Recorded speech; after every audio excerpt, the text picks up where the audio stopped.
gust of wind and never noticed his presence. However, Zhao Yan suddenly sensed something unusual and came to a halt. 3 options appeared in his mind, leaving him a bit dumbfounded. Had the dog system really evolved? He hadn't fully understood the changes before, but now he finally realized it was like an entirely new system. Ahead, a beast is attacking humans. Please choose an action. Option 1, join the beast and help it kill the humans. Reward, traitor title. Effect, deals an additional 10% damage to human targets. Option 2, join the humans and help them kill the beast. Reward, Hero of Humanity title. Effect, increases goodwill among those nearby. Option 3, stay out of it and observe. Reward, second ability, green silver grass. Faced with these 3 options, Zhao Yan unhesitatingly chose the second. What use was green silver grass? Just look at Lu Chuan's ability, it wasn't completely useless, but it was close. Joining the beast was even more out of the question. Understood. Please assist the humans and kill the beast as soon as possible. Hero of Humanity? Gaining goodwill from those around him? Zhao Yan wondered to himself if he slapped someone across the face, would they still smile at him? He'd have to test that later. Not far ahead, a team of ability users was in dire straits.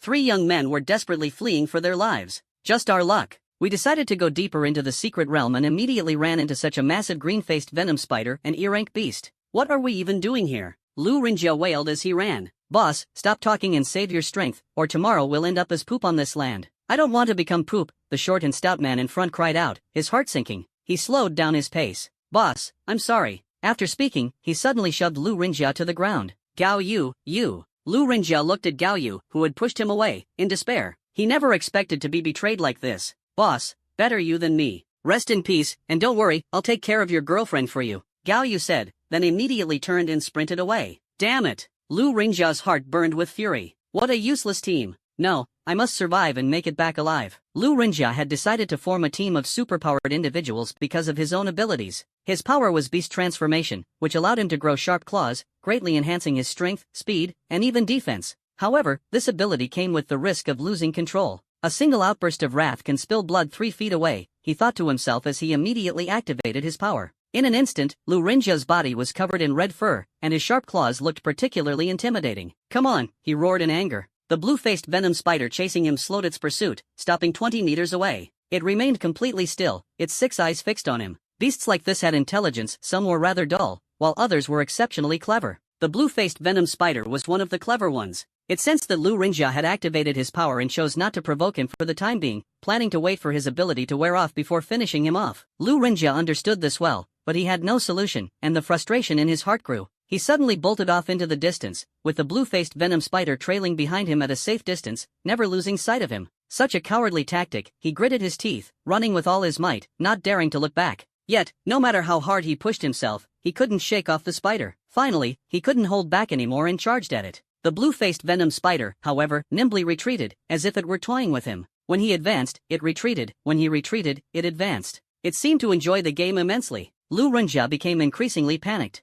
How could there be such a shameless beast? This was infuriating. Soon, his spiritual energy was exhausted, and he reverted to his normal appearance, weak and drained. Watching as the blue-faced venom spider closed in, he used the last of his strength to scream, "Throatbreaker! Throatbreaker!" But the blue-faced venom spider had already opened its gaping maw. Oh no, I don't want to die in this stinky mouth. Hiss! Hiss! Hearing the beast's pained cries, Lu Rinjia opened his eyes to see a man wielding a golden brick, smashing it against the spider's head. Greenish blood splattered out with each strike. The blue-faced venom spider, no longer arrogant, flailed its legs in the air, clutching its head. But it was futile, it was still smashed to death, its head cracked and bleeding. Having narrowly escaped death, Lu Rinjia couldn't help but cry. He wanted to hug his savior tightly, but the golden brick came down indiscriminately, hitting him square on the forehead. His head buzzed, and he immediately passed out. Before losing consciousness, he saw the character for virtue glowing brightly on the golden brick. It was so blinding. I'm an ally, damn it. Oh. Zhao Yan dug the beast core out of the blue-faced venom spider's head and tossed it into his personal storage space.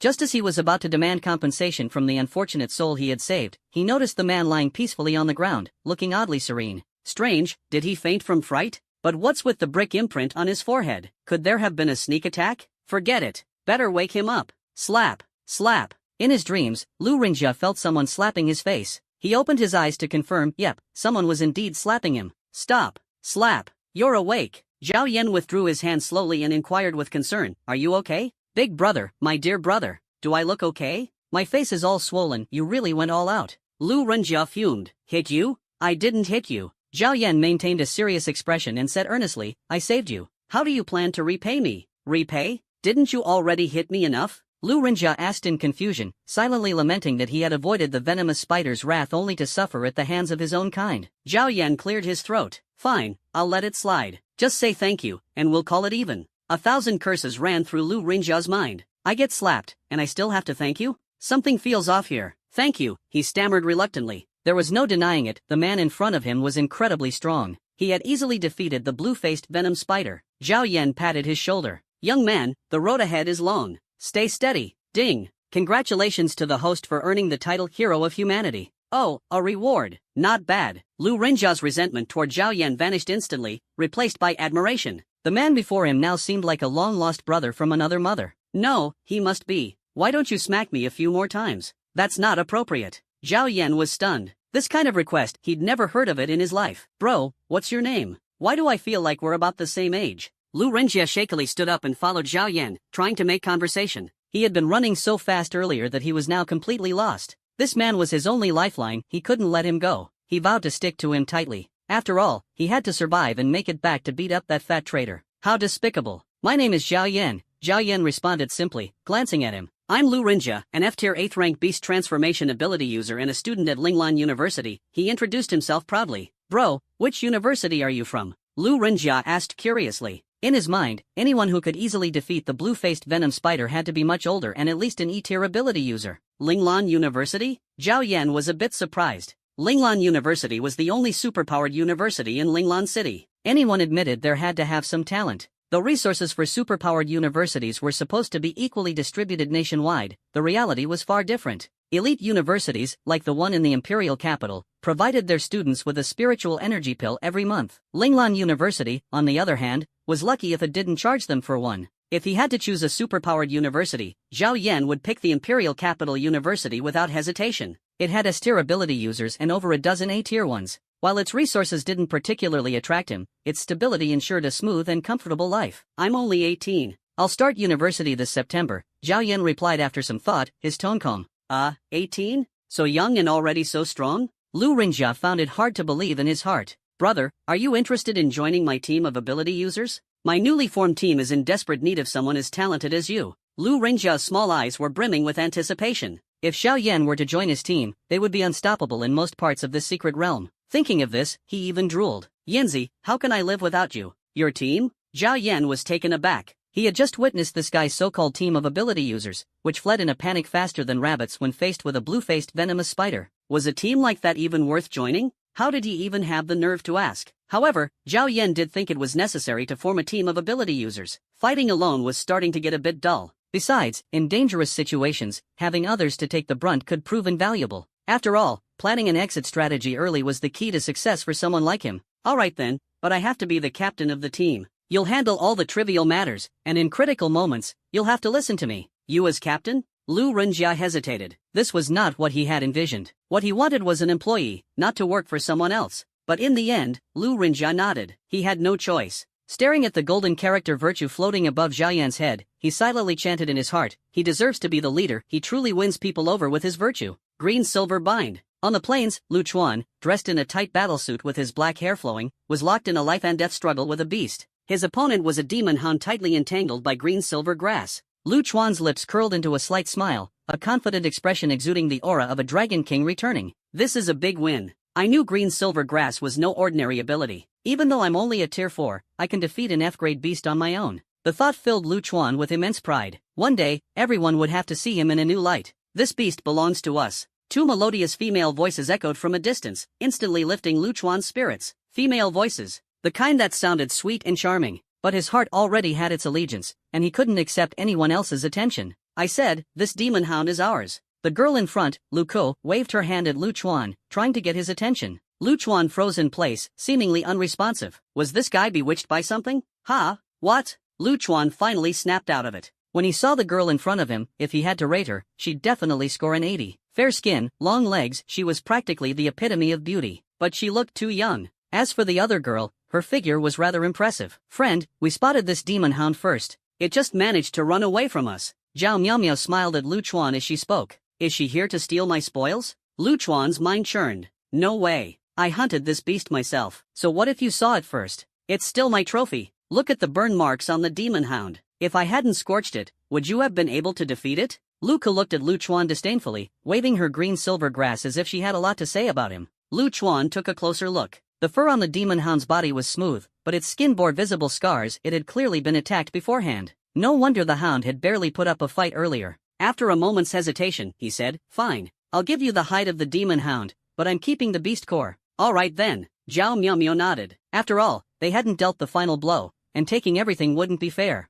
Lu Chuan's small knife moved swiftly, skillfully piercing the demon hound's skull. In no time, he extracted the beast core. After finishing, Lu Chuan patted the dust off his hands and prepared to leave. Though he liked beautiful women, in this secret realm, caution was paramount. The dangers here weren't limited to beasts, humans were a threat too. With no laws to restrain them, ability users could fight and even kill each other freely. Just yesterday, he'd heard about a group that had annihilated itself over a dispute about splitting loot. No matter how beautiful the two girls in front of him were, he couldn't afford to take risks. "Wait!" The girls' voices called out from behind him. "What now? I've already walked so far. Do they want me to stop for something? Could it be that they're charmed by my dashing looks and want me to be their bodyguard? I don't even know you two. Why should I listen to you?" Lu Chuan kept walking without looking back. Bang! What just happened? Lu Chuan fell to the ground as his consciousness began to fade. "Meow meow, he doesn't seem very bright." Luca poked Lu Chuan's face with her pale finger, unable to hold back a complaint to Zhao Miao. "I warned him earlier, but he wouldn't listen, and he still stepped into such an obvious trap. Upon closer inspection, he's definitely an idiot. Looking at him like this, he doesn't seem like a bad person," Zhao Miao remarked. "Not a bad person, but definitely a fool, such an airhead." Lu Ku replied. "What do we do?" "Leaving him here would feel inhumane," Zhao Miao said with some concern. "That's easy," Luca said, already taking action. Slap, slap. A couple of light slaps to wake a sleeping soul. Lu Chuan felt a burning pain on his face and gradually regained consciousness. To his shock, he found a girl leaning over him. Was he dreaming? "Wake up already!" Luca shouted while smacking him repeatedly, her expression tinged with frustration. This guy was so dense she'd been hitting him for ages, and he still hadn't woken up. Did she need to resort to even harsher measures? Just as Luca was about to escalate, Lu Chuan finally opened his eyes. "What's going on? Why can't I feel my lips? Or my chin?" Lu Chuan touched his handsome face, sensing that something was off. "Nothing's wrong. It just got bigger, very attractive." Lu Ku teased. "Is that so?" Lu Chuan doubted her words but had no mirror to confirm. "So, how do you plan to thank me?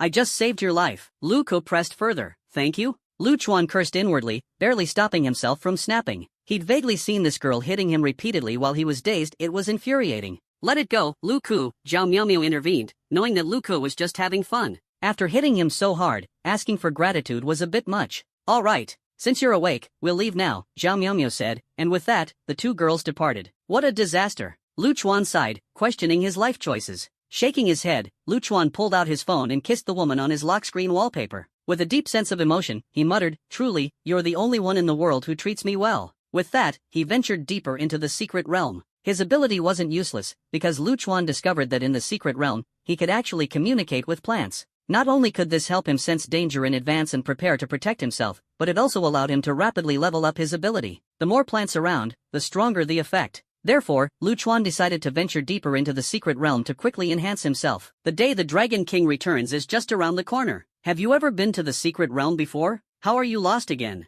Are you some kind of directionally challenged fool? Zhao Yan looked at his newly recruited underling, Lu Renjia, with an exasperated expression. They had been wandering in the depths of the secret realm for an hour, either lost or on their way to getting lost again. Zhao Yan was at a loss for words. "Boss, wait for me. Let me check the map," Lu Renjia said as he pulled out a map to inspect. "Up ahead is north, and beyond that is Wulong Mountain," he said, then gave Zhao Yan a meaningful glance. Wulong Mountain was located deep within the secret realm. While bathed in sunlight during the day, it turned dark and perilous at night, claiming the lives of countless ability user teams. Those who ventured there were of two types, those who were doomed to fail and those hoping to strike it rich. "Boss, maybe I should wait here for you. It's too dangerous inside, and I'm scared," Lu Renjia said with a complex expression, unwilling to take the risk. Though Zhao Yan was strong and had slain quite a few F&E level beasts along the way, the beasts of Wulong Mountain required even him to tread carefully, lest he be surrounded by a swarm of them. "Look at you, such a coward." Pathetic, Zhao Yan thought to himself. He knew Wulong Mountain had a bad reputation, with an unimaginable number of beasts, and that Lu Renjia's strength was indeed too weak.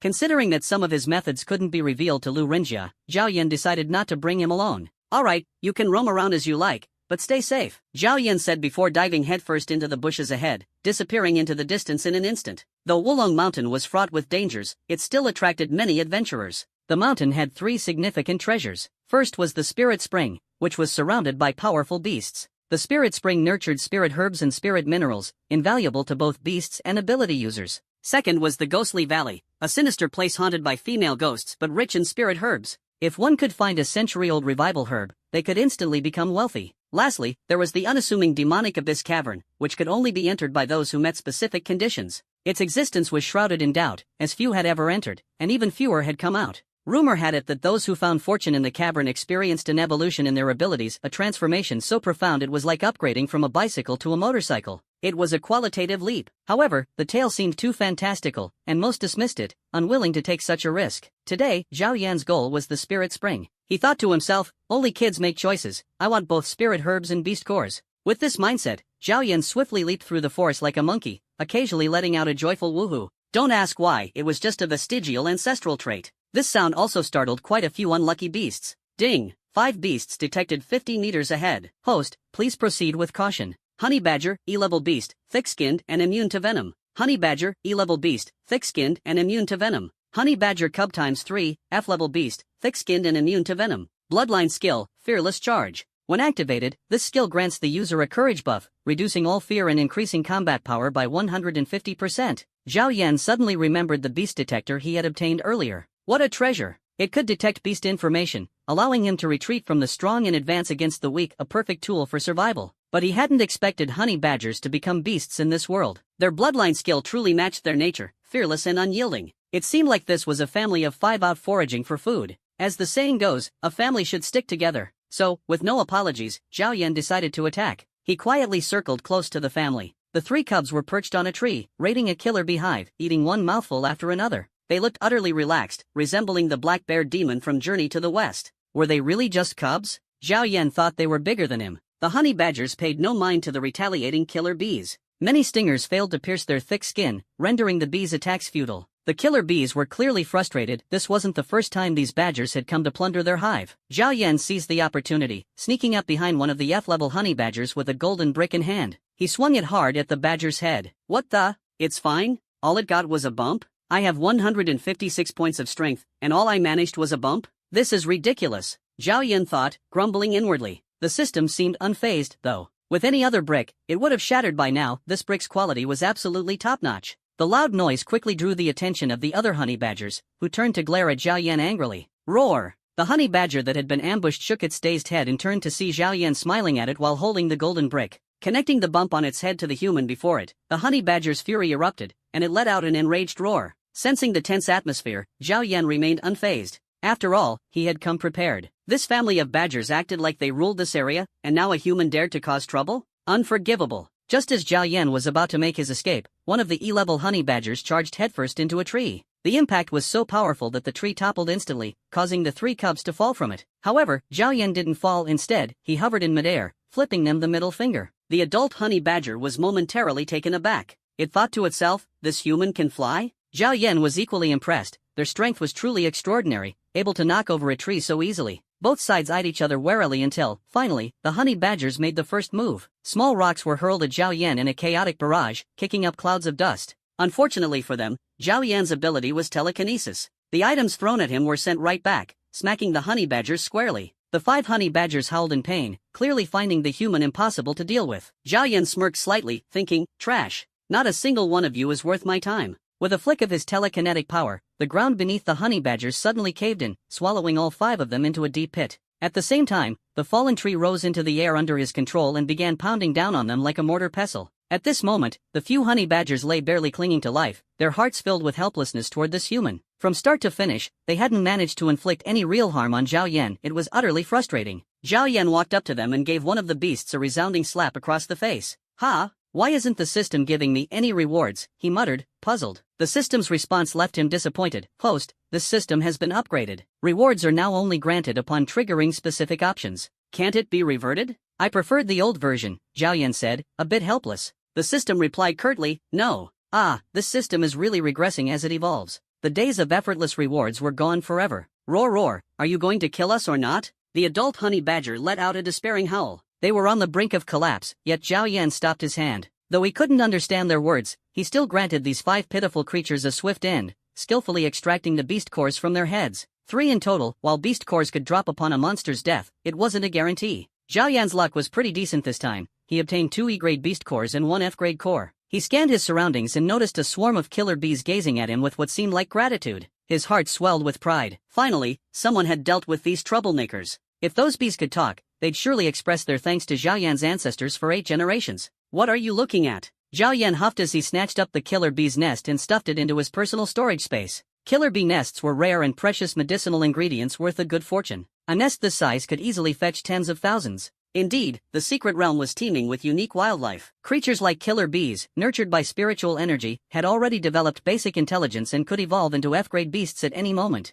The honey they produced was rich in spiritual energy, making it a priceless treasure for cultivators. Zhao Yan, however, had no interest in fighting without beast cores. Honey, on the other hand, was exactly what he wanted. Gratitude? No need for that. Ha ha, who would have thought that I, Lu Chuan, would stumble upon such a fortune and find the legendary Devil Abyss Cavern? I knew it. As the protagonist, I was bound to achieve greatness, and now even destiny seems to favor me. Standing at the cavern's entrance, Lu Chuan couldn't help but burst into laughter. Though his face was smudged with dirt and his clothes were ragged, his aura as the main character remained undiminished. Originally, Lu Chuan hadn't intended to venture into Black Dragon Mountain. He was well aware of his own abilities. Defeating an F-grade beast was already a stroke of luck, let alone entering a place swarming with E-grade beasts. That was practically a death sentence. But fate had other plans. A dim-witted beast with no sense of self-preservation had relentlessly chased him, forcing him to abandon his belongings and clothes. Thankfully, he managed to escape. The moment he set foot on Black Dragon Mountain, he inexplicably tripped and fell. When he got up, he found himself in a strange place.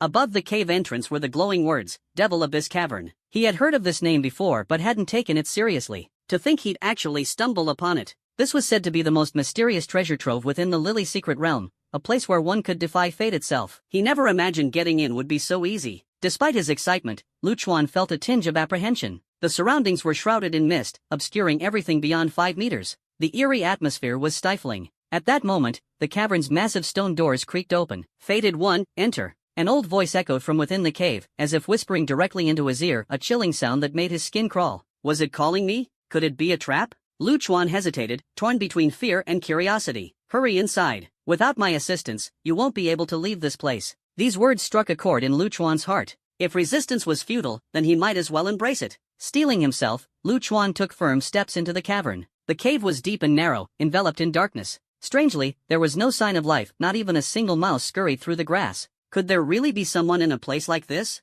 Lu Chuan hailed from the Lu family, a branch of the imperial capital's illustrious Lu clan. His great-great-grandfather had been a prominent figure, an A-grade ability user. Unfortunately, the family's downfall came at the hands of traitors, leaving them in ruins. The loss of their elders led to their branch being disowned by the main Lu family. As a result, Lu Chuan had endured a harsh childhood. His father was an alcoholic, his mother worked tirelessly to pay off debts, and the household barely scraped by on a monthly budget of 1,000 coins for 4 people. Rising above it all had always been Lu Chuan's lifelong dream. After walking about 100 steps, the cave gradually brightened. In the distance, Lu Chuan saw a bronze coffin standing silently, with an elderly man floating cross-legged above it. His white hair cascaded down, and he remained motionless in midair. Holy crap, a ghost? Wiping the cold sweat from his brow, Lu Chuan forced himself to approach. Though he wanted to flee, his legs refused to obey. Fated one, greetings. I am the master of this cavern. Long ago, I perished here. Unwilling to let my lifetime of knowledge fade with time, I've waited here for a destined individual to pass it on to and perhaps take on a disciple. Would you be willing?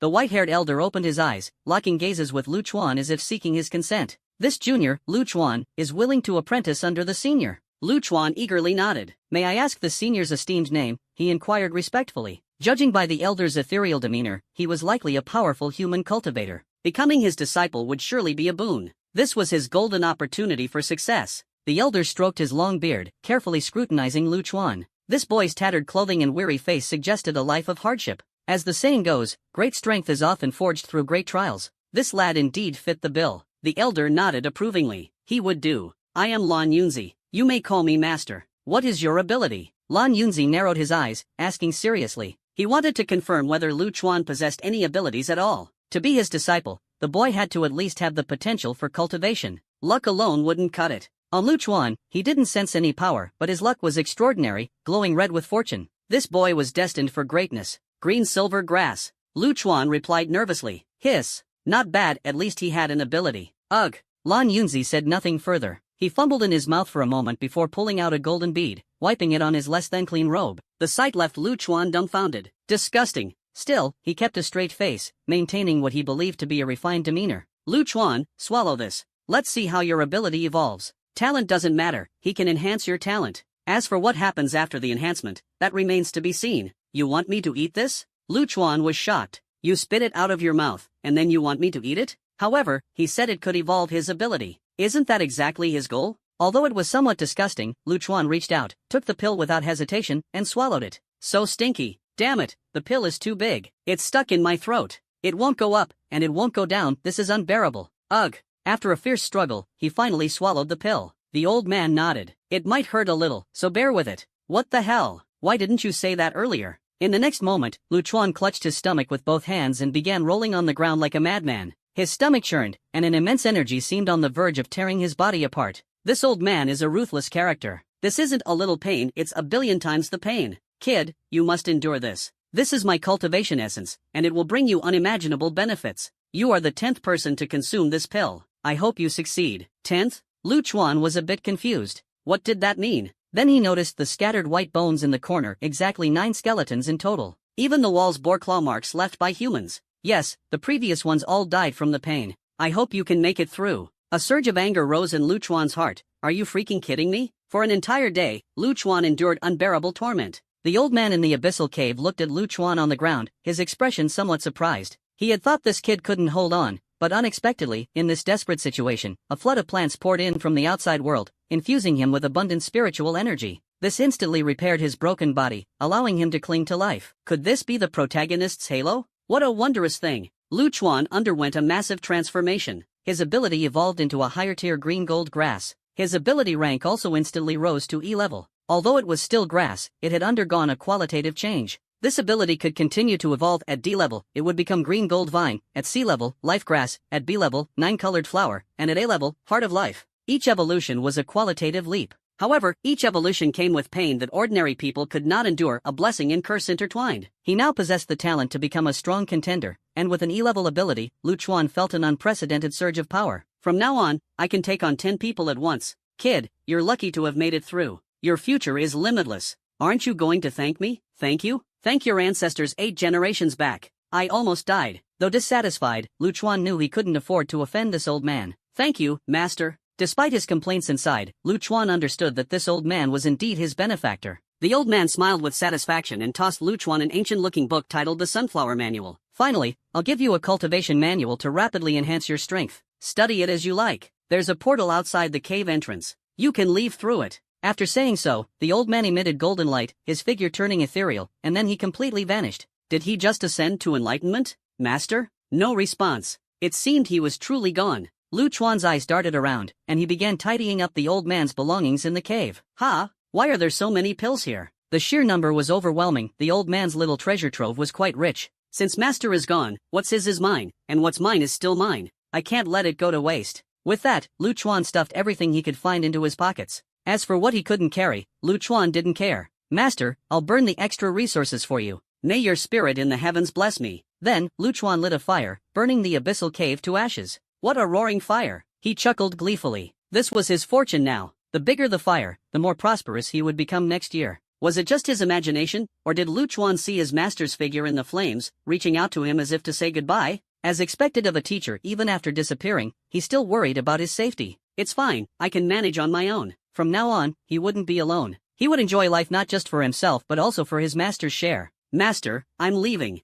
No need to see me off. With that, Lu Chuan exited the cave and stepped into the portal. Ah, that little brat. He actually set my cave on fire. I hate fire the most. The screams were blood-curdling, chilling to the bone. This ungrateful disciple. I died so miserably. With that, the old man collapsed to the ground and scribbled a large miserable character before vanishing once more. This time, he was truly gone. From now on, the abyssal cave and Blue Cloud Elder would be no more. Meanwhile, Zhao Yan had already arrived at the spirit spring. Ding! A large number of beasts detected nearby. The host's survival rate is only 10%. Please proceed with extreme caution. System, are you joking? Zhao Yan was puzzled. Unless he encountered a sea-level beast, he could almost walk sideways in this secret realm. How could his survival rate be so low? Could it be that the sinister Sanluo was also here? No matter what, the system wouldn't deceive him, so it was better to remain cautious. Hidden among the tree branches, he carefully observed his surroundings. Around the spirit spring, 2 to 3 dozen beasts were drinking, occasionally playing or even engaging in some indecent activities.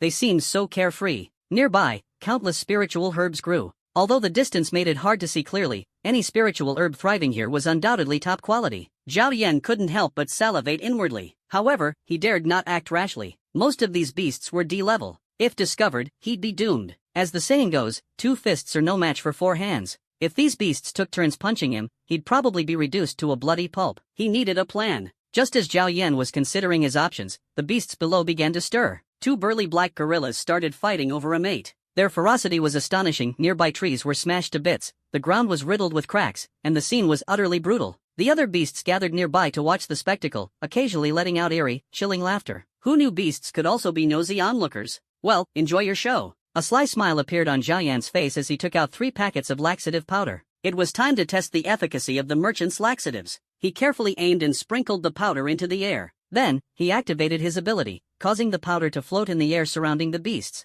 Next, he just had to wait quietly. 10 minutes later, movement began below. Put, put. The sound echoed like thunder, and even from a distance, the pungent stench was overwhelming, making the area almost unbearable. Zhao Yan quickly donned the gas mask he had prepared in advance, waiting for the right moment. The beasts below showed expressions of panic, clutching their hindquarters as they rushed into nearby bushes, burrowing themselves in, letting it all go. After 20 minutes, the timing was about right. After that long, even beasts would be completely drained. Zhao Yan carefully moved forward, skillfully approaching the spirit spring. Like a bandit raiding a treasure trove, he grabbed anything he could. These were all treasures that, once sold, could fetch a fortune. Today was the day to strike it rich. Ice soul flower? Mine. Blazing flame grass? Also mine. 5-colored flower? Still mine. Until he saw a gigantic flower. Just as he was about to pack it up and take it away, the thing suddenly opened its massive maw, and a huge tongue instantly wrapped around Zhao Yan's arm. What the heck? An ambush? How shameless. It turned out that even flowers could play dirty tricks.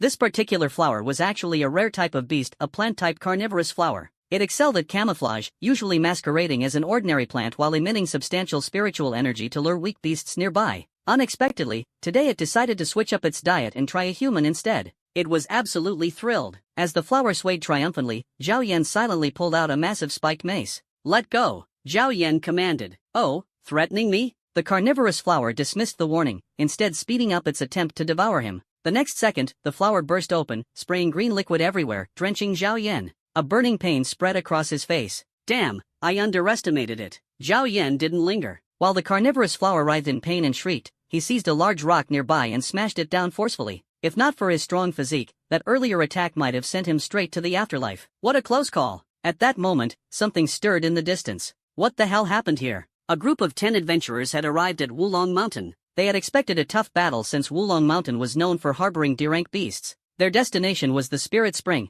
and all 10 members were elites. The team leader, called Black Shark, was a C-rank ability user. The rest were at least E-rank. With a squad like this, they could even take on a C-rank beast if necessary. But to their surprise, upon reaching the vicinity of the Spirit Spring, there wasn't a single beast in sight, not even a fly. The air was filled with a nauseating stench, causing their only female teammate, Xiao Mei, to retch uncontrollably. Boss, is this really the Spirit Spring? I'm about to puke my guts out. This place should be called a septic pit, it's so damn foul. Look at Xiao Mei, she's throwing up so much she can't even walk straight. Should we head back and buy some gas masks before coming back? No, I'm fine. Just let me puke a little more, I can handle it. Xiao Mei pounded her chest as she dry-heaved, even managing to flash an OK hand sign, which only made her teammates feel more sympathetic. This is definitely the Spirit Spring. Smelly as it is, it has its advantages. Haven't you noticed the beasts are all gone? This stench must have driven them away. This is our chance. Getting the spiritual herbs without having to fight, how is that not a blessing? Hearing this, everyone nodded in agreement. Boss, do you hear that pfft sound? One of the ability users asked. Pfft sound? While Black Shark was puzzled, the faint cries of beasts could be heard in the distance. The sounds were soft and weak. Just from listening, one could tell they were exhausted. There are beasts nearby. Stay alert. Black Shark raised his massive crimson blood sword, cautiously investigating the noise. Pushing aside a large bush, Black Shark froze in place. Ugh! The stench hit him like a hammer. Boss, what's wrong? Covering his nose, Black Shark pointed toward the thicket ahead. Curious, the group approached. What the? Holy crap, they've collapsed from diarrhea. Bloodblade exclaimed in shock. So this stench wasn't naturally occurring? It was released by the beasts? Before Bloodblade could finish processing the scene, one of the braver teammates swiftly ended the life of a beast with a single strike. Ha ha, I killed another tiger, a D-rank beast, the man cheered, overjoyed at how easy it had been. Alright, don't get too excited. This area is strange, stay cautious. Black Shark commanded. To bring D-rank beasts to this state, there had to be a C-rank poison-type beast lurking around. Search quietly. If you find any weakened beasts, take them down. As for the beast cores and hides, leave those to Old Wang to collect. After giving his orders, Black Shark continued the exploration. Old Wang was reluctant. These beasts were covered in filth, and the thought of digging out their beast cores disgusted him. He had to do the most work yet would receive the least reward. What bad luck! The others exchanged glances and expressed their agreement. Someone had to bear the burden silently. If not Old Wang, it might have been any one of them. Resigned, Old Wang accepted his fate. As the lowest-ranking ability user, he couldn't argue. Old Wang had a space-related ability, allowing him to store up to 20 cubic meters of items, but it lacked combat utility. He could only take on the menial tasks. Working diligently, Old Wang's face began to pale as he retrieved the fourth beast core. His stomach churned violently. Crap, no way. Looking down at the beast corpse by his feet, Old Wang's expression grew worse. His abdomen throbbed in pain, as if Sun Wukong was wreaking havoc inside his stomach.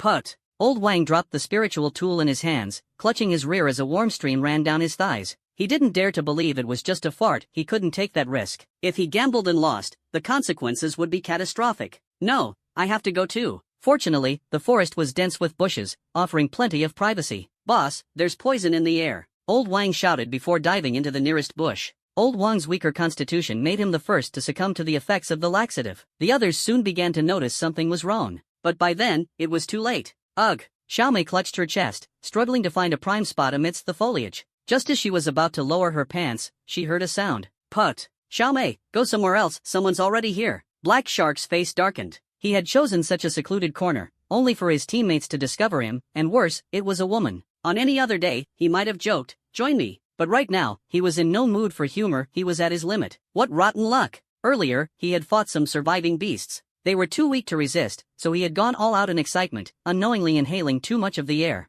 I got hit myself. If I find out who did this, I won't let them off. I'll give them a whole sack of laxatives. Black Shark understood in his heart this wasn't some beast's poison, but human-made laxatives. How insidious. Using tricks against beasts is one thing, but harming the innocent? That's crossing the line. Did I provoke you? Why do I have to suffer this injustice? Thinking of his own reputation, Black Shark, a man of valor and fame, felt a deep sense of frustration. If others found out he was in such disgrace in the secret realm, how could he ever show his face again? He could only hope to endure this and not collapse like the beasts. Otherwise, it wouldn't just be about saving face, his very survival would be in question. Xiaomei was feeling dejected. She had been vomiting for a long time and was completely drained of energy. Now, her lower abdomen felt tight, and an eruption seemed imminent. With every step she took, the pain in her stomach grew sharper. But she hadn't found a secluded spot yet. What could she do? Was she really going to suffocate herself here? Forget it. I don't care anymore. She took off her top and draped it over her lower body. Xiaomei let loose a series of fragrant farts, releasing everything in a torrent.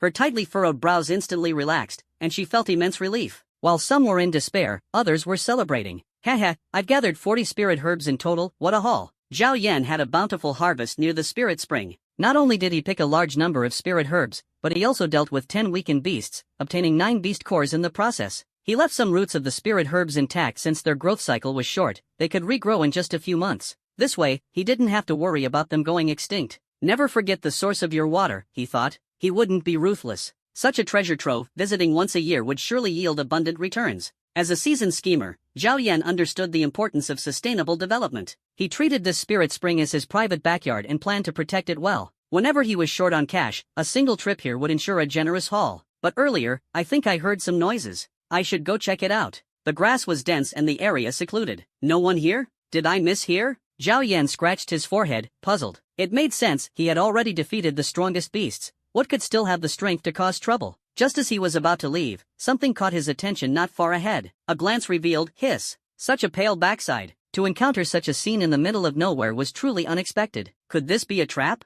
Judging from the figure, it seemed to be a beautiful woman. Though some spring scenery was revealed, the critical areas were tightly wrapped. Could she have been attacked by a beast and ended up in this state? Highly possible. Zhao Yan approached and saw that the woman was half-conscious, her face pale as if she was on the brink of collapse. The most critical detail, she had lost consciousness. Ding! Congratulations, host, on triggering a choice. Option 1, rescue the exhausted Esper's team. Reward, second ability, space manipulation. Option 2, take advantage of the situation, looting the Esper's team's belongings. Reward, second ability, green silver grass. Option 3, do nothing, pretend you saw nothing, and take some photos as a souvenir. Reward, 30 energy rounds for the god-slaying rifle. Zhao Yan withdrew the hand he had extended to save her. Another choice appeared. Exhausted Espers? Does that mean there's more than one person? Did they eat laxatives? Damn, could that really be the case? It sure looked like it. These people were seriously unlucky. Given the circumstances, he decided to choose the first option. If he chose the other two, the result would likely be their deaths. Fainting in the wilderness if they encountered beasts,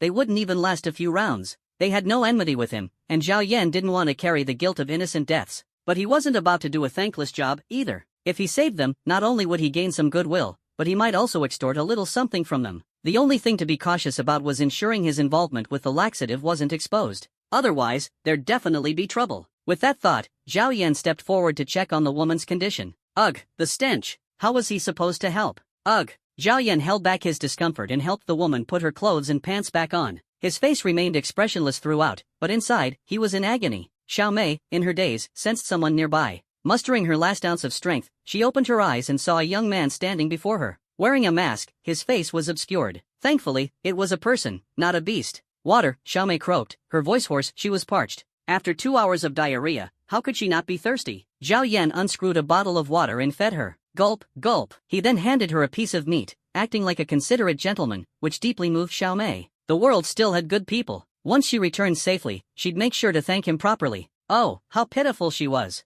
After eating and drinking her fill, some color returned to Xiao Mei's face, making her look a bit more refreshed. Thank you, she said gratefully. Just as she tried to get up, she noticed something was off. Her pants, how were they back on? Xiao Mei looked at Zhao Yan in confusion. Zhao Yan immediately understood. Well, I put them on for you with my eyes closed. I didn't see your pail but, nor did I notice any writing on it. Hopefully, this explanation would clear things up. He, Zhao Yan, wasn't a pervert and certainly hadn't taken a closer look. Hearing this, Xiao Mei's face showed a mix of embarrassment and annoyance. But thinking about it, Zhao Yan meant well, so she said no more. Desperate times called for desperate measures, no harm, no foul. I'll help you find your teammates. With that, Zhao Yan supported Xiao Mei, taking the opportunity to occasionally cop a feel. After half an hour, Zhao Yan had found the other 9 people. They were surprisingly in sync, all passed out in the bushes, their pale buttocks exposed, occasionally letting out foul farts. Zhao Yan was utterly disgusted. He woke them up one by one and let them put their pants back on themselves. As for whether they wiped or not, Zhao Yan didn't really care. At worst, they could just use some leaves. What's your name? Black Shark breathed a sigh of relief upon seeing his companions unharmed,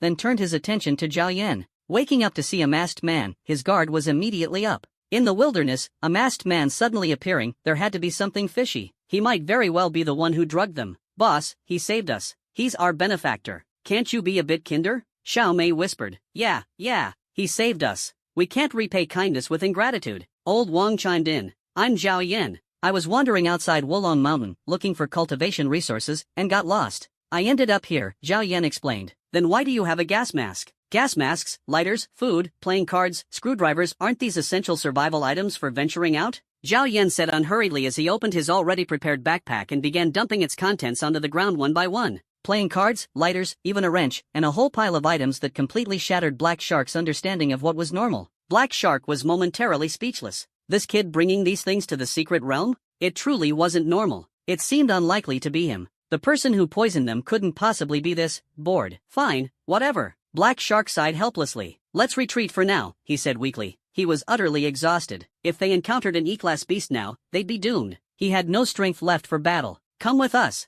I'll compensate you afterward, Black Shark said, patting Zhao Yan on the shoulder as he spoke. By the way, what's your ability? A-class psychokinesis, first tier. Zhao Yan replied straightforwardly without hiding anything. After all, he'd be dealing with this group in the future. Building good relationships early was key. Psychokinesis? Black Shark's eyes lit up. Psychokinesis was a rare and powerful ability. Even though Zhao Yan's level was low, it was still acceptable. Alright, let's move. On the road, Xiao Mei kept chatting with Zhao Yan, occasionally cracking jokes in the car as it sped along. Zhao Yan, in turn, kept his eyes fixed on the positive energy radiating from Xiao Mei. Although it had a slight stench, she was pretty and had quite a good figure, too. Zhao Yan, how old are you? 18. 18? Xiao Mei's eyes flashed with astonishment. A prodigy. I'm 18 too. Seeing Xiao Mei's surprised expression, Zhao Yan added. Xiao Mei paused, then suddenly broke into a smile, her face revealing an expression as though she just figured something out. Ah, so he's just a tender young sprout. Do you have a girlfriend? I'm too handsome. People feel inferior when they see me, so I don't have a girlfriend, Zhao Yan said, taking off his mask to reveal what he considered a very handsome face. Xiaomei took a sharp breath, glancing at Zhao Yan. Although he wasn't ugly, he wasn't exactly devastatingly handsome either. Among her ex-boyfriends, he might rank about 20th at best. Damn, this guy knows how to boast. Kid, want to join our team of ability users? Ordinary people can only dream of getting in. This is a rare opportunity, Black Shark said as they continued walking. An 18-year-old E-class ability user? His talent was genuinely impressive. With time, he could definitely become a strong right-hand man. Sorry, I already have a team, Zhao Yan replied. So what? You can leave that team. Besides, it's common for ability users to join multiple teams. Black Shark tried to persuade him. Their team still needed another worker. Old Wang was too lonely by himself, he needed a companion. A psychokinesis ability user would be perfect. Zhao Yan scoffed inwardly. Ha, you're just lusting after my talents. How shameless. Work for someone else? Not a chance. He wasn't about to put in effort only to get criticized in return. Flying solo was way better, raising a herd of subordinates to work for him. Quick money, a boss's lifestyle, and no nagging from superiors. After a grueling 3 hours, they finally reached the secret realm's exit. If Zhao Yan had been alone, he could have made it in 20 minutes. But the injured group had significantly slowed him down. If not for Black Shark promising him some money as compensation, Zhao Yan would have ditched them long ago. With money, you're my dad. Without money, I'm your grandpa. Look, Black Shark's team is back. All of them returned safely. It really is a strong team of ability users. Exactly. For Black Shark's group to come back from Wulong Mountain unscathed, it's no small feat. Why do I smell something weird? It's strange. What's the big deal? Some beasts like to fling dung at their enemies. I've fallen for that trick plenty of times before. Oh, that makes sense. Look, they even brought back a young man, strong and kind-hearted. Truly the pride of Linglan City. As soon as they exited the secret realm, Black Shark's team was surrounded by a crowd of onlookers, all showering them with flattery. Unfortunately, their praise hit the wrong note. Move aside. Black Shark growled through clenched teeth. The medicine's effects had just worn off, but his stomach was still in turmoil. All he could think about was getting to a hospital before he embarrassed himself in front of everyone. Not just Black Shark, everyone on his team was holding it together by sheer willpower, desperately suppressing the discomfort in their guts. That awful feeling crept up again. Even though their stomachs were empty, controlling a fart was another matter entirely. If they lost control now, tomorrow's top headline in Linglan City would undoubtedly be about them soiling their pants. Unfortunately, Black Shark's weak voice made him seem arrogant. Instead of backing off, the crowd pressed closer, emboldened. As expected of a big shot, they must have even scared the beasts in Wulong Mountain into crapping themselves. Ugh, could you not mention that word? I can't handle it. While the timid ones continued to flatter them from the sidelines, the bolder individuals pushed their way into Black Shark's group, even shoving microphones toward them to start interviews. But no one responded. Suddenly, one reporter's eyes gleamed as he spotted an unfamiliar face. He had found his breakthrough. If Black Shark's people wouldn't talk, he could interview this young man instead. First-hand information, this scoop was his. He shoved the microphone in front of Zhao Yan. It was the worst decision he would ever make. Hey, bro, what's your profession? Zhao Yan asked, speaking before the reporter could. Ha? The reporter was stunned. Aren't I supposed to be the one asking questions? And as a journalist, isn't my profession obvious? Still, he answered, I'm a reporter. Are you married? No. Oh, so you're a reclusive introvert, Zhao Yan muttered under his breath. The reporter's face darkened. What is up with this guy? Did he just insult me? Sir, the reporter started, but Zhao Yan cut him off. If your girlfriend and your mom both fell into a river, who would you save first? The reporter froze. What kind of question was that? Confirmed, this guy and I are not compatible. Left with no choice, the reporter retreated in defeat, his hopes of a year-end bonus dashed. If this interview continued, he might lose his job entirely. After all, this was being broadcast live citywide. Wait, I'm not done asking questions. It's my first time on TV, so I'm a bit nervous. Zhao Yan cleared his throat, looking as if he were ready to give a speech. The reporter's eyes lit up. Finally, this guy was acting normal. It was as if he could see his year-end bonus waving at him. How did you meet Black Shark's team? The reporter asked, full of anticipation. As soon as those words were spoken, Black Shark shuddered involuntarily. Oh my god, starting off with the critical questions? This guy's really something, huh? Could this kid actually spill the beans? Zhao Yan glanced at Black Shark and gave a devilish smirk. Black Shark panicked even more inside. I can tell you, but that depends on how much you're willing to play along. Zhao Yan rubbed his fingers together, smiling. Money works. Or a sister, a beautiful wife, even an old mother, I'm not picky. To make his intentions clear, Zhao Yan added. The reporter was utterly dumbfounded. I don't have any of those. I want them for myself. Mr. Reporter, you wouldn't want to lose your job because of poor performance, would you? A wave of inexplicable danger swept over the reporter. There was no way this conversation could continue. After 3 years in journalism, he'd encountered all kinds of people, but today truly opened his eyes. This is the live broadcasting platform of Linglan TV. Do you even realize what you're saying? The reporter frowned, looking genuinely angry. I'm just joking. Zhao Yan licked his lips, his expression exuding pure mischief. But how did that look anything like a joke? Ding! Congratulations to the host for obtaining the reward, Spatial Type Ability. Spatial Type abilities come in various categories, including storage and teleportation. The host has awakened the teleportation ability. The host can set up 2 teleportation gates with no distance limitations. As long as the host has been to a location before, they can instantly travel there. Teleportation? Hearing the skill description, Zhao Yan immediately knew he'd hit the jackpot. This ability was insane. Being able to reach any place he'd been before? That meant he could now wake up at 7:50, spend 8 minutes washing up and eating breakfast, and then casually teleport to school in the last 2 minutes. Talk about ultimate convenience. Zhao Yan had initially thought spatial abilities were limited to storage, but now he realized just how lucky he was. Seeing Zhao Yan remain silent for so long, the reporter realized he'd been played. This kid never had any intention of answering his questions. Left with no choice, the reporter slinked away in defeat. Worried about potential trouble, Black Shark had old Wang hurry and drag Zhao Yan away. Zhao Yan followed old Wang into a 15-meter-long luxury car, equipped with every amenity imaginable: TV, computer, radio, and even a dining table. Damn, now this is luxury. This car must have cost at least a few $100,000. Zhao Yan couldn't help but exclaim. Black Shark, who was drinking water, nearly choked to death. Is this kid for real? A country bumpkin or what?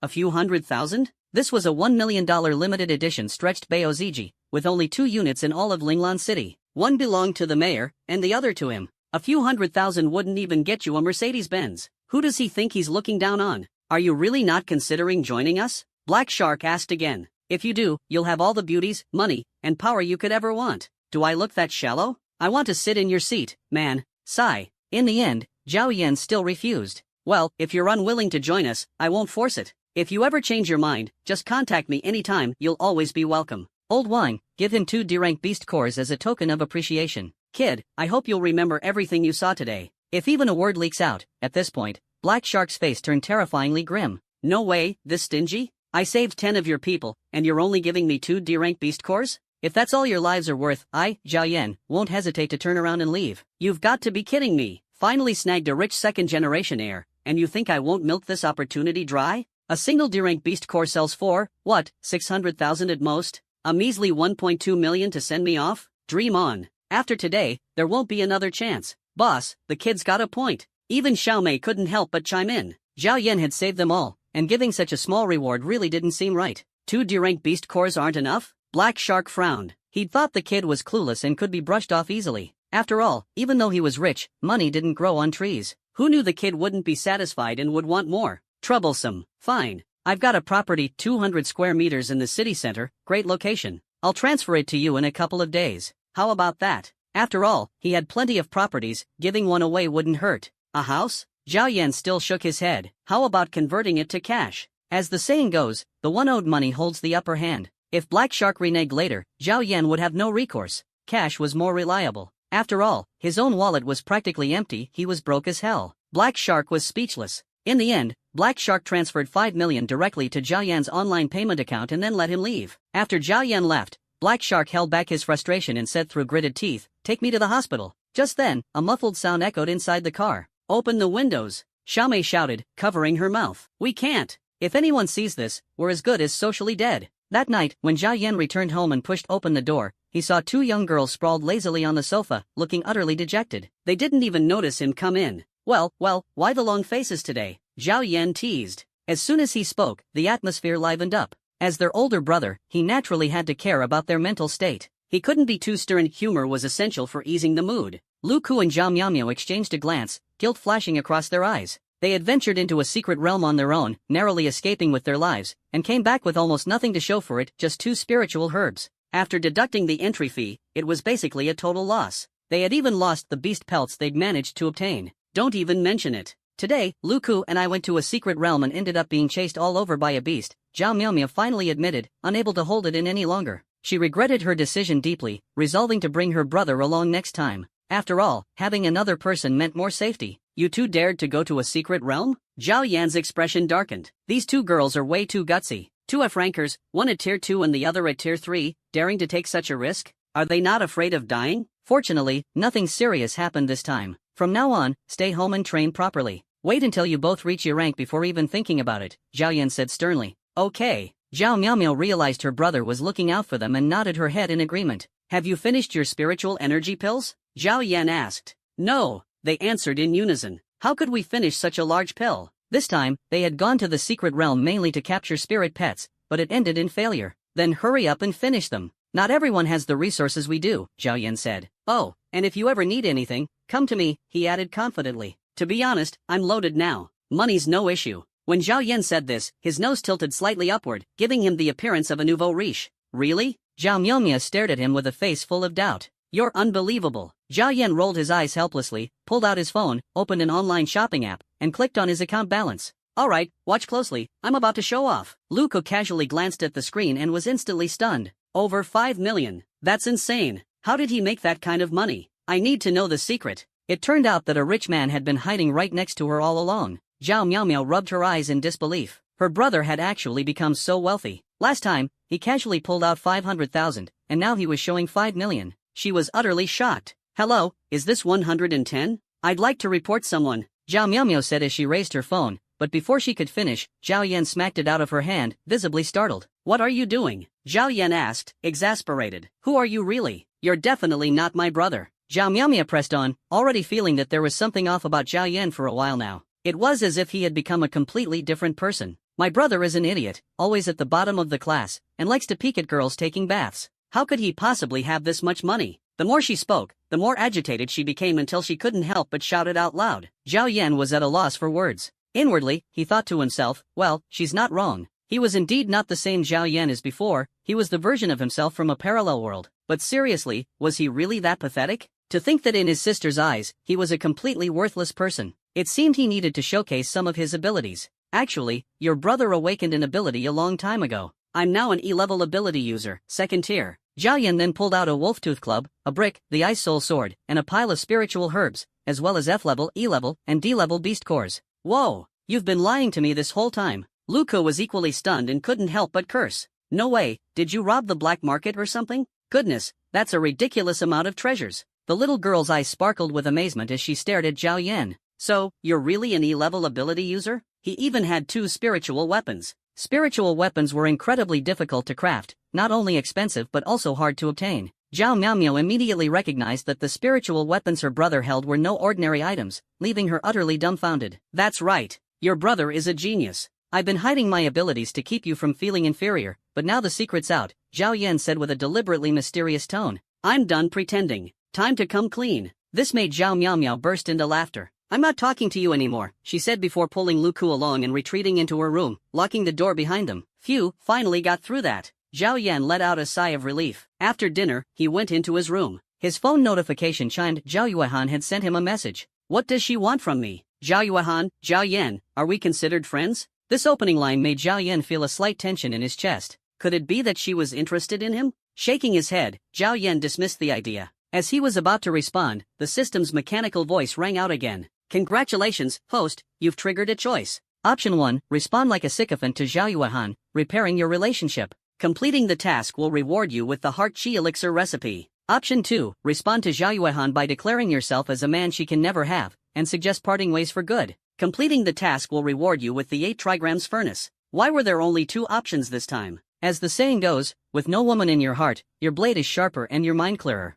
Zhao Yan decisively chose the second option because he would never be a sycophant. With a swift movement of his fingers, Zhao Yan sent off his reply. Meanwhile, Zhao Yuehan was anxiously waiting for a response. It wasn't that she had feelings for Zhao Yan, rather, she was interested in the spiritual weapon he had displayed that day. As the eldest daughter of the Zhao Corporation, she had a first-class background, talent, and beauty. The only thing she lacked was a spiritual weapon. Ice element spiritual weapons were incredibly rare, and high-quality ones were even harder to come by. With Zhao Yan's spiritual weapon, she could fight opponents above her level. Unfortunately, she had previously rejected Zhao Yan, and that spiritual weapon had slipped away from her grasp. Regretful, she decided to offer a high price to purchase it, even willing to part with 20 million, her years of saved pocket money, enough to support Zhao Yan's entire family for a lifetime. However, just as she eagerly anticipated his reply, Zhao Yan's message arrived. Not really. That single reply blocked off all the words she had prepared, leaving her utterly speechless. The simplicity of it was so blunt, it left no room for argument. Zhao Yuehan felt her scalp tingle, her mind full of confusion. After reading it twice, she murmured, "What the heck, why is he not playing by the rules?"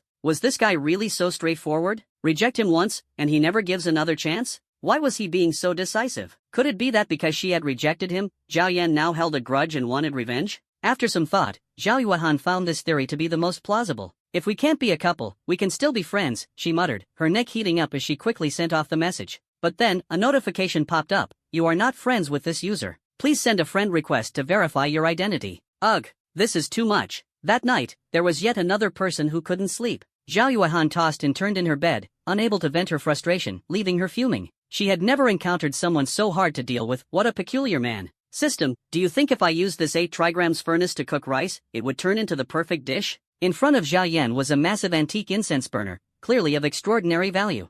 Host, don't underestimate the 8 trigrams furnace. Even leftovers that not even dogs would touch can be reheated inside and transformed into a nutritional delicacy. Oh, so I really can cook rice with it? Zhao Yan's eyes sparkled with excitement. After all, this was a rare treasure. Do as you please, but its primary function is alchemy. If the host wants to use it for cooking, that's entirely up to you. After all, this alchemy furnace could gather spiritual energy and imbue food with various buffs. Wow, it really was a treasure. The next morning, Zhao Miao and Luku lazily woke up right at 7 o'clock. To their surprise, they found Zhao Yan busy in the kitchen, cooking. No way! Was the sun rising in the west today? During holidays, Zhao Yan's usual wake-up time was noon, making him the epitome of a lazybones. One could say that his holidays flew by quickly. After all, he skipped over the entire morning. Hey, millet porridge is ready. Zhao Yan greeted them with a smile. Come and taste my latest creation, millet porridge. Is it poisonous? Lu Ku teased. The bowl of black, murky liquid was still bubbling ominously. Even someone like her, who never cooked, couldn't help but shake her head at the sight. Was this really millet porridge? Last night, her impression of Zhao Yan had been a solid 90, but now it had plummeted to 0. Being able to mess up food to this extent, there truly was no one like him. Still, as a guest, she felt obliged to thank him anyway. When we return to the family, I'll pay Miao Miao back. It's such a hassle that I have to wait until I'm 20 to inherit the family estate. Luke, there's something off about this soup. Zhao Miao Miao poked at it with her finger and tasted a bit. Wow, not bad at all. The soup bubbled without being hot at all, and drinking it replenished her body's spiritual energy. How fascinating. Miao Miao, of course, I know something's off about this soup. I am MPH. Stop babbling and drink it already. Before she could say more, Zhao Yan scooped up a spoonful and shoved it into Luca's mouth. Gulp, gulp. At first, she wanted to refuse. But she couldn't help it, the aroma was just too tempting. With just one sip, her appetite surged, and her body felt incredibly comfortable. Oh my god, this is food enriched with spiritual energy. Eat slower, I made a whole pot of it. This is the first time in my life I've had food infused with spiritual energy. Zhao Yan, you're amazing. Luca kept eating spoonful after spoonful, her heart brimming with happiness.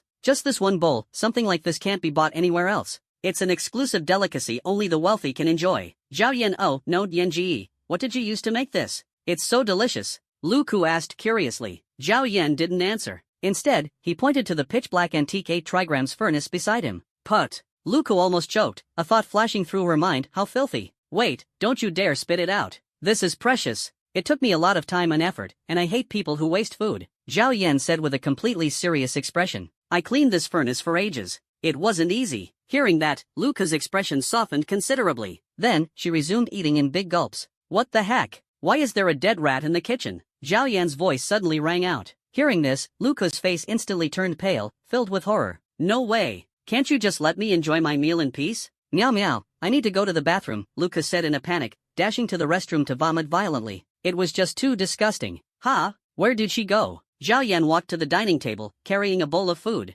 At that moment, the utterly drained Lu Ku returned to the table. Zhao Yan, you. Luca pointed at Zhao Yan with her small finger, stumbling over her words. What you? Is there something wrong? Zhao Yan asked, looking puzzled. Luca was about to lose her temper but hesitated when she saw how happily Zhao Yan was eating. Didn't you say there was a rat? Luca exclaimed, her eyes wide with anger. But Zhao Yan didn't look like someone who had just seen a dead rat he was eating with relish. She realized she'd been played. The rat in the kitchen has nothing to do with my furnace. He made a good point, and she couldn't argue back. So, does that mean I vomited for nothing? Damn it! After the meal, Luca voluntarily took on the responsibility of doing the dishes. This girl. After staying at his house for so many days, Zhao Yan had already figured out her personality. Leftovers? Might as well feed them to the cats and dogs, or better yet, let Luca take them away. Clean up the leftovers. I'll cook a fresh pot tonight. Ding dong. At that moment, Zhao Yan's phone rang. Lu Rinjia, boss, do you still remember me? Zhao Yan, who are you? Lu Rinjia, I'm Lu Rinjia. Lu Renjia felt utterly wronged. After they parted ways yesterday, he'd waited in the secret realm until the flowers had withered, but he received no news at all. Now, when he finally contacted the boss, the guy had actually forgotten about him. Lu Renjia felt deeply saddened. First, he was betrayed by his brothers. Then, his girlfriend also cheated on him with one of those very brothers. So they were having an affair all along. What a miserable life. Luckily, he cut his losses in time and quickly started a new relationship. As long as you switch girlfriends fast enough, sadness can't catch up to you. Zhao Yan, oh, little Lu. Of course, I remember you. Keep up with your training. Send me your address, and I'll come find you later. Lu Renjia,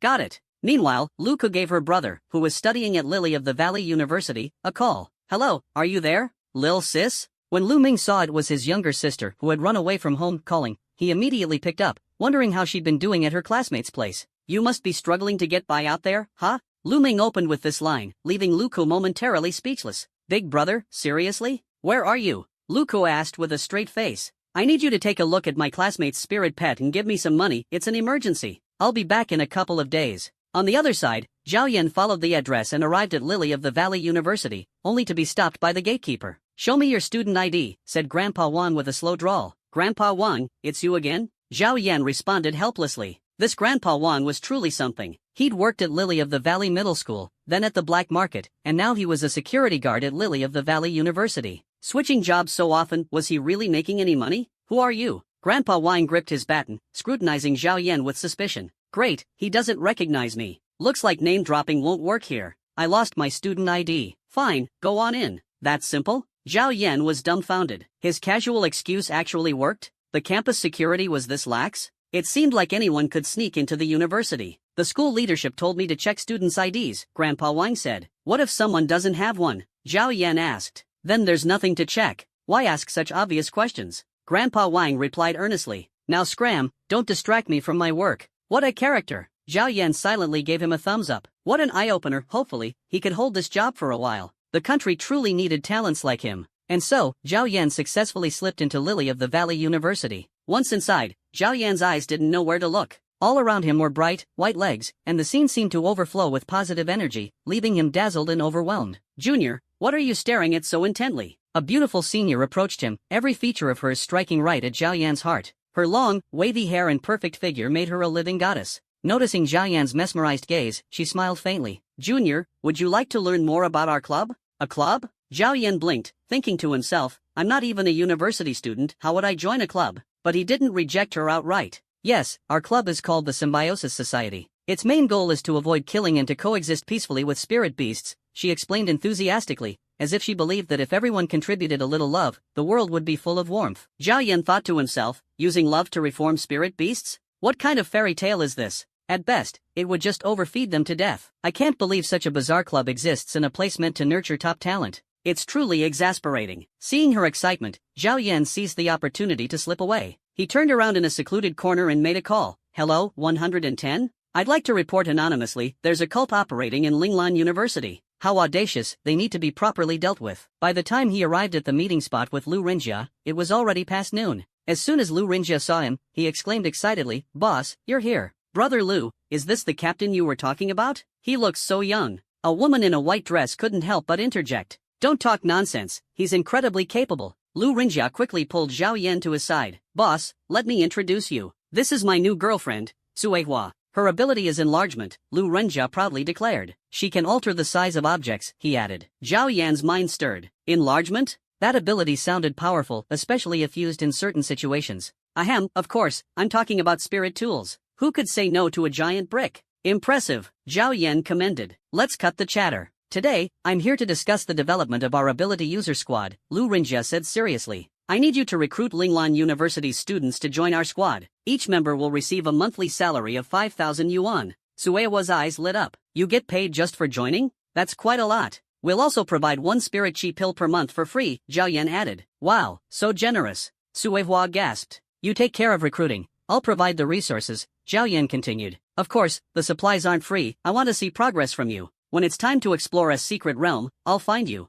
Of course. Lu Renjia pounded his chest in agreement. Good. Zhao Yan nodded, then asked, do you know where the Alchemy Academy is in this school? Boss, why are you asking about that? Lu Renjia was puzzled. I'll take you there, he offered immediately. Though his sense of direction often left Zhao Yan speechless, at least his brain was sharp enough to find a girlfriend. The Alchemy Academy was an enormous triangular building, 4 times the size of any other faculty. It wasn't just a haven for university students, outsiders could also enter. Zhao Yan's goal today was to learn how to refine pills himself. After all, buying pills was too expensive, making them himself was the true path forward. Ding! Congratulations, host, for triggering the following options. Option 1, take a master from the Alchemy Academy. Completing this task will unlock the heart-shaped spirit chi pill formula. Option 2, use force to coerce an alchemist into submission. Completing this task will reward you with the beauty pill. Option 3, form a romantic partnership with a same-sex alchemist. Completing this task will grant you the mighty strength pill formula. Zhao Yan felt a wave of helplessness. The third option was an immediate no-go. He wasn't that kind of person. Taking a master would be too difficult. Why would a stranger accept him as a disciple? So, he chose the second option. He glanced at the sky.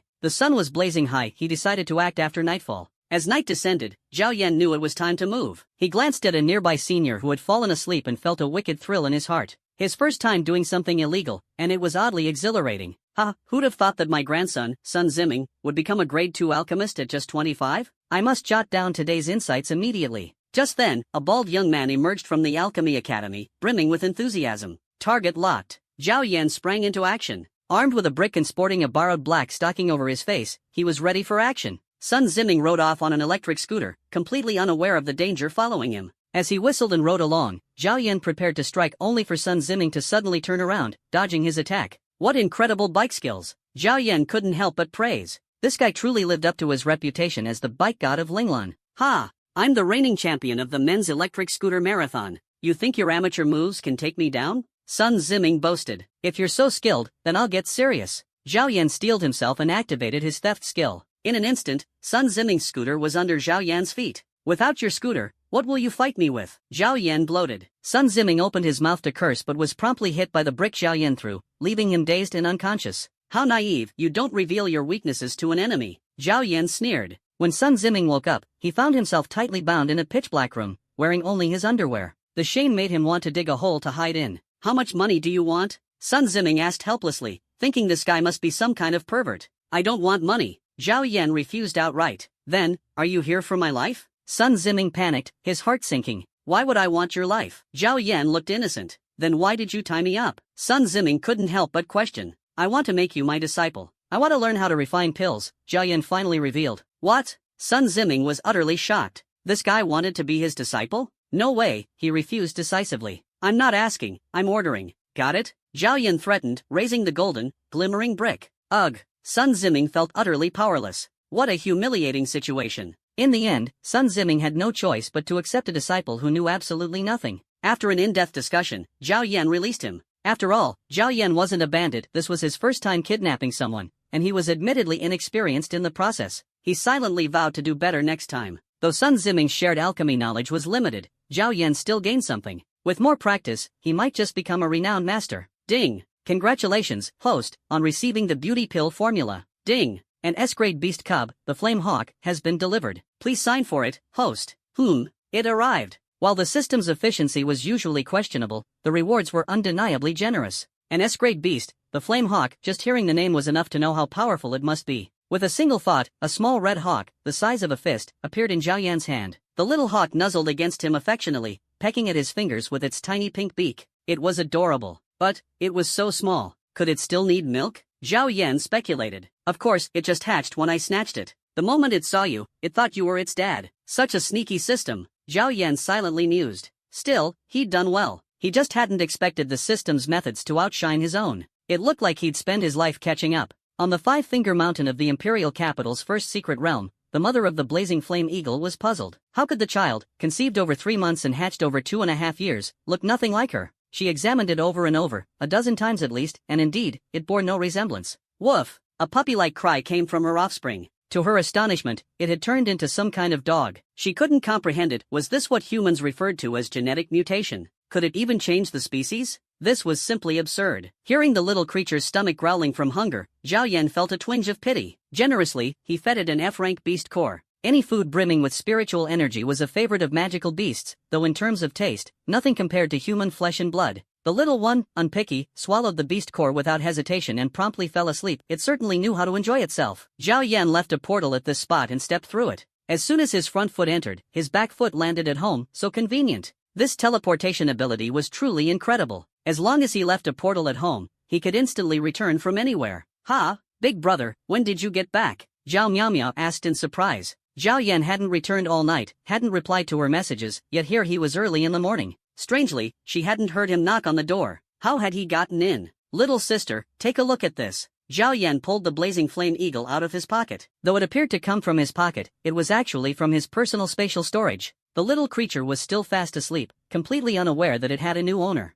"A magical beast hatchling." Zhao Miaomiao's eyes sparkled as she exclaimed. However, she couldn't tell what species it was. The blazing flame eagle, an S-rank magical beast, was immensely powerful but only once it matured. It required 7 evolutions, each one a significant leap in strength. For now, though, it was weak, as helpless as an ant without its parents' protection, what people called a combat-level total failure. Its appearance was also unimpressive, even less striking than an ordinary sparrow. "Tame it," Zhao Yan suggested. "Brother, are you sure it's worth it?" Zhao Miaomia asked, doubtful. "Of course. Would I steer you wrong? Let me tell you, this hatchling cost me a fortune at the street market. I paid a high price for it," Zhao Yan said, feigning a pained expression. After all, he'd sacrificed his first chance to confess his feelings to acquire it. "Well, all right. I'll tame it. You've gone to so much trouble, I can't let it go to waste." Zhao Miaomia gently grabbed the blazing flame eagle and stroked its bald little head. Surprisingly, it felt quite nice. This was a good bird. Activating her beast taming ability, a brilliant light enveloped the blazing flame eagle. Its tiny body became adorned with intricate runes, making it appear sacred. The hatchling slowly opened its eyes, glancing around in terror. Sensing danger, it struggled frantically but feebly. It could only look at Zhao Yan with pleading eyes, letting out pitiful chirps. Zhao Yan couldn't help but laugh at the little creature's expressive reaction. Finally, the contract succeeded, and the blazing flame eagle became Zhao Miaomia's spirit pet. In Zhao Miaomia's mind, a dim crystal core began to spin rapidly, and a status panel appeared before her. Spirit pet, eagle. Level, F. Health points, 25. Experience, 0 out of 100. Exclusive bloodline skill, rebirth by fire, revives upon death. Evaluation, a weakling magical beast. Other than eating, drinking, and pooping, it's good for nothing. Despite being mentally prepared, Zhao Miaomia was still dumbfounded. What was this thing? It seemed utterly useless. However, its exclusive bloodline skill was intriguing. It could revive. This meant that if danger arose, she could abandon her spirit pet and run for her life. As long as the pet remained, death wouldn't catch her, a perfect tool for taking hits in her place. With that thought, Zhao Miaomia felt relieved. "You've got to be kidding me." A sudden thought echoed in her mind, startling Zhao Miaomia. Who was speaking? And why was it cursing? "You make me your spirit pet, and you plan to use me as a shield? Do you even have a conscience?" the blazing flame eagle said indignantly. Zhao Miaomia squeezed the little bird in her hand. Was it talking? How strange. Spirit pets weren't supposed to speak until they reached B rank. Could this one be exceptionally gifted, born with the ability to express itself? How fascinating. In any case, she now had a spirit pet and thus some combat abilities. Though weak for now, it could be nurtured. "Little guy, I'll be counting on you from now on." Zhao Miaomia patted its tiny head, smiling with satisfaction. Not bad. Zhao Yan was pleased as well. He'd managed to help his sister acquire a top-tier spirit pet. However, his joy seemed premature. The blazing flame eagle ignored Zhao Miaomia and instead leaped onto Zhao Yan, chirping happily. It even wiggled its backside at Zhao Miaomia, a gesture not particularly harmful but highly insulting. "System, what's going on?" Zhao Yan asked. "It sees you as family. Do you even need to ask? Honestly, host, you might as well keep it. This bird has the makings of a schemer." No kidding, daring to provoke his sister like this. Wasn't their contract successful? Watching this comical scene, Zhao Miaomia was stunned, but she was no amateur at handling birds. As a child, she'd stolen eggs and raided nests countless times. How could she not deal with one little bird? She grabbed the blazing flame eagle by the neck, rendering it helpless. Zhao Yan, on the other hand, gave it a look that said, "Good luck," thinking to himself, "My sister's mad now." He didn't dare provoke her and decided to steer clear. During the holiday, Zhao Yan didn't wander around but instead focused on refining pills at home. Throughout the process, he couldn't help but praise his trusty companion, the 8 trigrams furnace. It was incredible. Throwing leftovers into it could transform them into nutritious, spiritually infused food. As for medicinal herbs, the pills it produced were extraordinary, far more effective than anything on the market. The operation was so simple it was practically made for lazy people. With advanced features like low-heat simmering and high-heat roasting, all Zhao Yan had to do was press a button, set the timer, and wait for the pills to be done. The success rate was 100%, with zero waste. Thanks to it, he'd never have to worry about running out of pills again. Each batch yielded 10 perfectly crystalline pills, brimming with spiritual energy. Selling them would undoubtedly bring in a fortune. However, after each use, the furnace needed to cool down for some time because it absorbed spiritual energy from the surrounding air. Continuous use could lead to a depletion of spiritual energy in the area. If that happened and the FBL came knocking in the middle of the night, it would be hard to explain. Zhao Yan refined 2 batches, producing 20 pills in total, 10 spiritual chi pills and 10 beauty pills. As for the rest of the time, the bagua furnace was used for cooking. Cooking consumed minimal spiritual energy, so there was no need to worry. On the last day of the holiday, Zhao Yan took his pills and headed to the black market once again. This trip to the black market was destined to be a trial. Take a look, take a look. Freshly refined spiritual chi pills and beauty pills, guaranteed effectiveness. Zhao Yan shouted loudly amidst the bustling crowd of the black market. Yet, he soon realized that the passers-by paid no attention to a young man like him. In business, trust was paramount, and Zhao Yan clearly lacked that credibility. Moreover, promotion was essential, and he had nothing, no marketing skills, not even a business license. Kid, you're not going to sell anything like this. The man selling fake medicine next to him couldn't help but offer advice. Zhao Yan had been sitting there all morning without selling a single pill. It was clear he lacked worldly experience. Senior, do you have any good ideas? Zhao Yan asked curiously. How about I get you some shills to drum up business? Once you open the channels, it'll be much easier. Shills? Zhao Yan shook his head and refused, thinking to himself that he couldn't trust strangers just like that. The man next to him looked puzzled. How could this kid not accept such a brilliant idea? Well, if it isn't Zhao Yan? A middle-aged man suddenly appeared, leading a young, beautiful girl by the hand. He looked at Zhao Yan sternly. Zhao Yan froze, thinking to himself, class teacher? What are the odds of running into him here? Dad, who is he? Do you know him?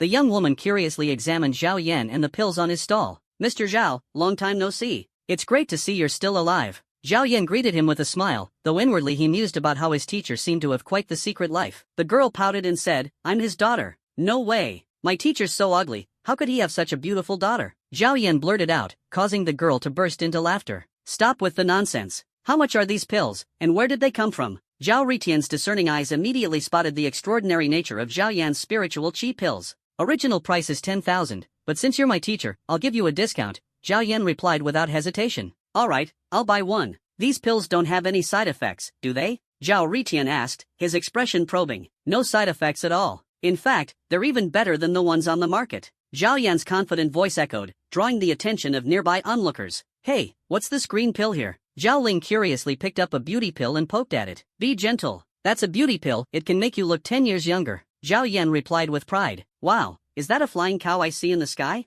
The fake medicine seller next to him couldn't help but mock. Zhao Ling's eyes glinted mischievously as she challenged, I'll take one to try. If it doesn't work, I won't pay. Of course. Zhao Yan was full of confidence in his pills. Honest business, no tricks. Zhao Ritian took the beauty pill from his daughter's hand, examined it, and then swallowed it in one gulp. Teacher, how do you feel after taking it? Zhao Yan asked as he picked up a notebook to jot down his teacher's feedback. Before long, Zhao Ritian's face underwent a dramatic transformation. Zhao Yan could barely believe his eyes. His teacher's receding hairline began to vanish as thick, jet black hair grew in. Even the age spots on his face morphed into youthful acne, his crow's feet smoothed out, and his skin became soft and supple. I can't believe this, Zhao Yan exclaimed in shock. Kid, are you still selling these beauty pills? I'll buy them all. The fake medicine seller next to him was utterly stunned, unable to process what he'd just witnessed. Dad, you're so handsome. Zhao Ling was equally dumbfounded. Do I look different? Zhao Ritian anxiously asked his daughter. Zhao Ling handed him her phone, switching to the camera. In the reflection, he saw a dashing, youthful face staring back at him. It's back! It's back! My youth is back!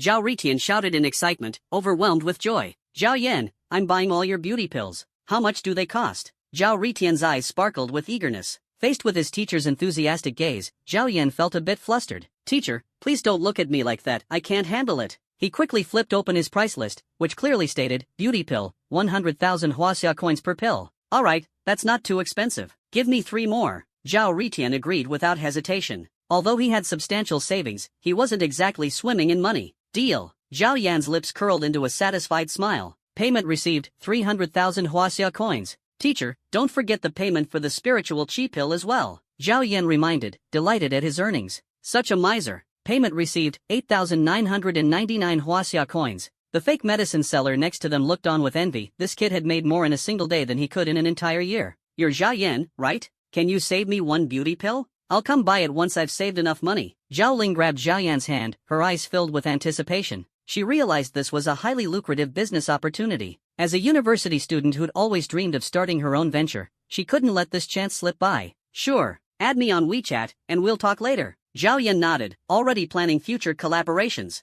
And so, Zhao Yan's holiday ended with a memorable blend of alchemy and black market transactions. As Zhao Ritian left with his daughter, he didn't forget to praise Zhao Yan. "Kid, you've been smart since you were young. You didn't disappoint me. Keep up the good work." It turned out Zhao Yan had given Zhao Ling a beauty pill to sell herself. She later transferred 200,000 to him, keeping the rest for her own use. If she did well, there would be more opportunities in the future. After his teacher left, a crowd quickly gathered around Zhao Yan. "Boss, I want to buy a beauty pill." "Me too. I'll take them all." An elderly man with graying hair smiled as he spoke. As soon as he finished, the crowd began to fight over the pills. Amid the chaos, Zhao Yan didn't intervene. Instead, he leisurely grabbed some popcorn and soda, watching the scene unfold with excitement. What a spectacle! After all, it didn't matter who he sold to. Why not let them fight it out and settle the matter themselves? In the end, the elderly man with gray hair, unfazed and calm, approached Zhao Yan after the others had been beaten to the ground. "I'm buying all of them," he declared with a steady tone and unshaken demeanor. "Impressive. As the saying goes, your grandpa will always be your grandpa. 7 pills, 1.4 million yuan, please take it."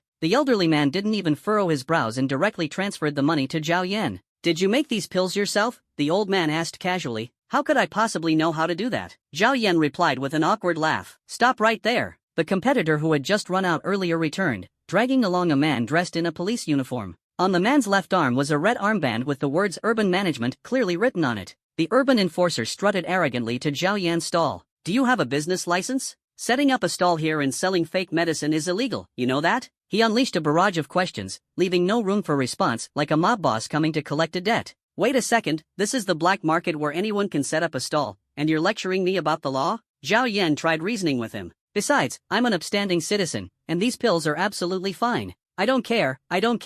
Either leave the pills here today, or come with me to the station for a nice chat over tea." By the station, he clearly meant finding a place to extort a hefty amount from Zhao Yan. "Exactly. I suspect this kid has even more fake medicine hidden away. You'd better do a thorough investigation," someone chimed in, adding fuel to the fire. Hearing this, a glint of greed flashed in the urban enforcer's eyes. Trouble was brewing. Reasoning wasn't working, time to use another form of reasoning. "So, you're intentionally making things difficult for me, Zhang San, and deliberately stirring up trouble?" Zhao Yan realized that this guy was clearly a fake. How could a legitimate police officer act so unreasonably? Well, maybe except in certain civilized foreign countries. "That's right. I'm bullying you. What are you going to do about it?" This kind of small-time imposter wouldn't miss a chance to exploit someone. "Fine, I've already sold these pills to this gentleman. Do whatever you want with them." Zhao Yan shifted the attention to the old man, began packing up his stall, and prepared to leave. "Not so fast. You've already completed the transaction. I'm confiscating the pills and the money from the sale," the enforcer declared self-righteously. In other words, he wanted both the illegal goods and the dirty money. Zhao Yan cleaned his ears, his face showing disbelief. "Well, you've left me no choice," he sighed, shaking his head in mock helplessness.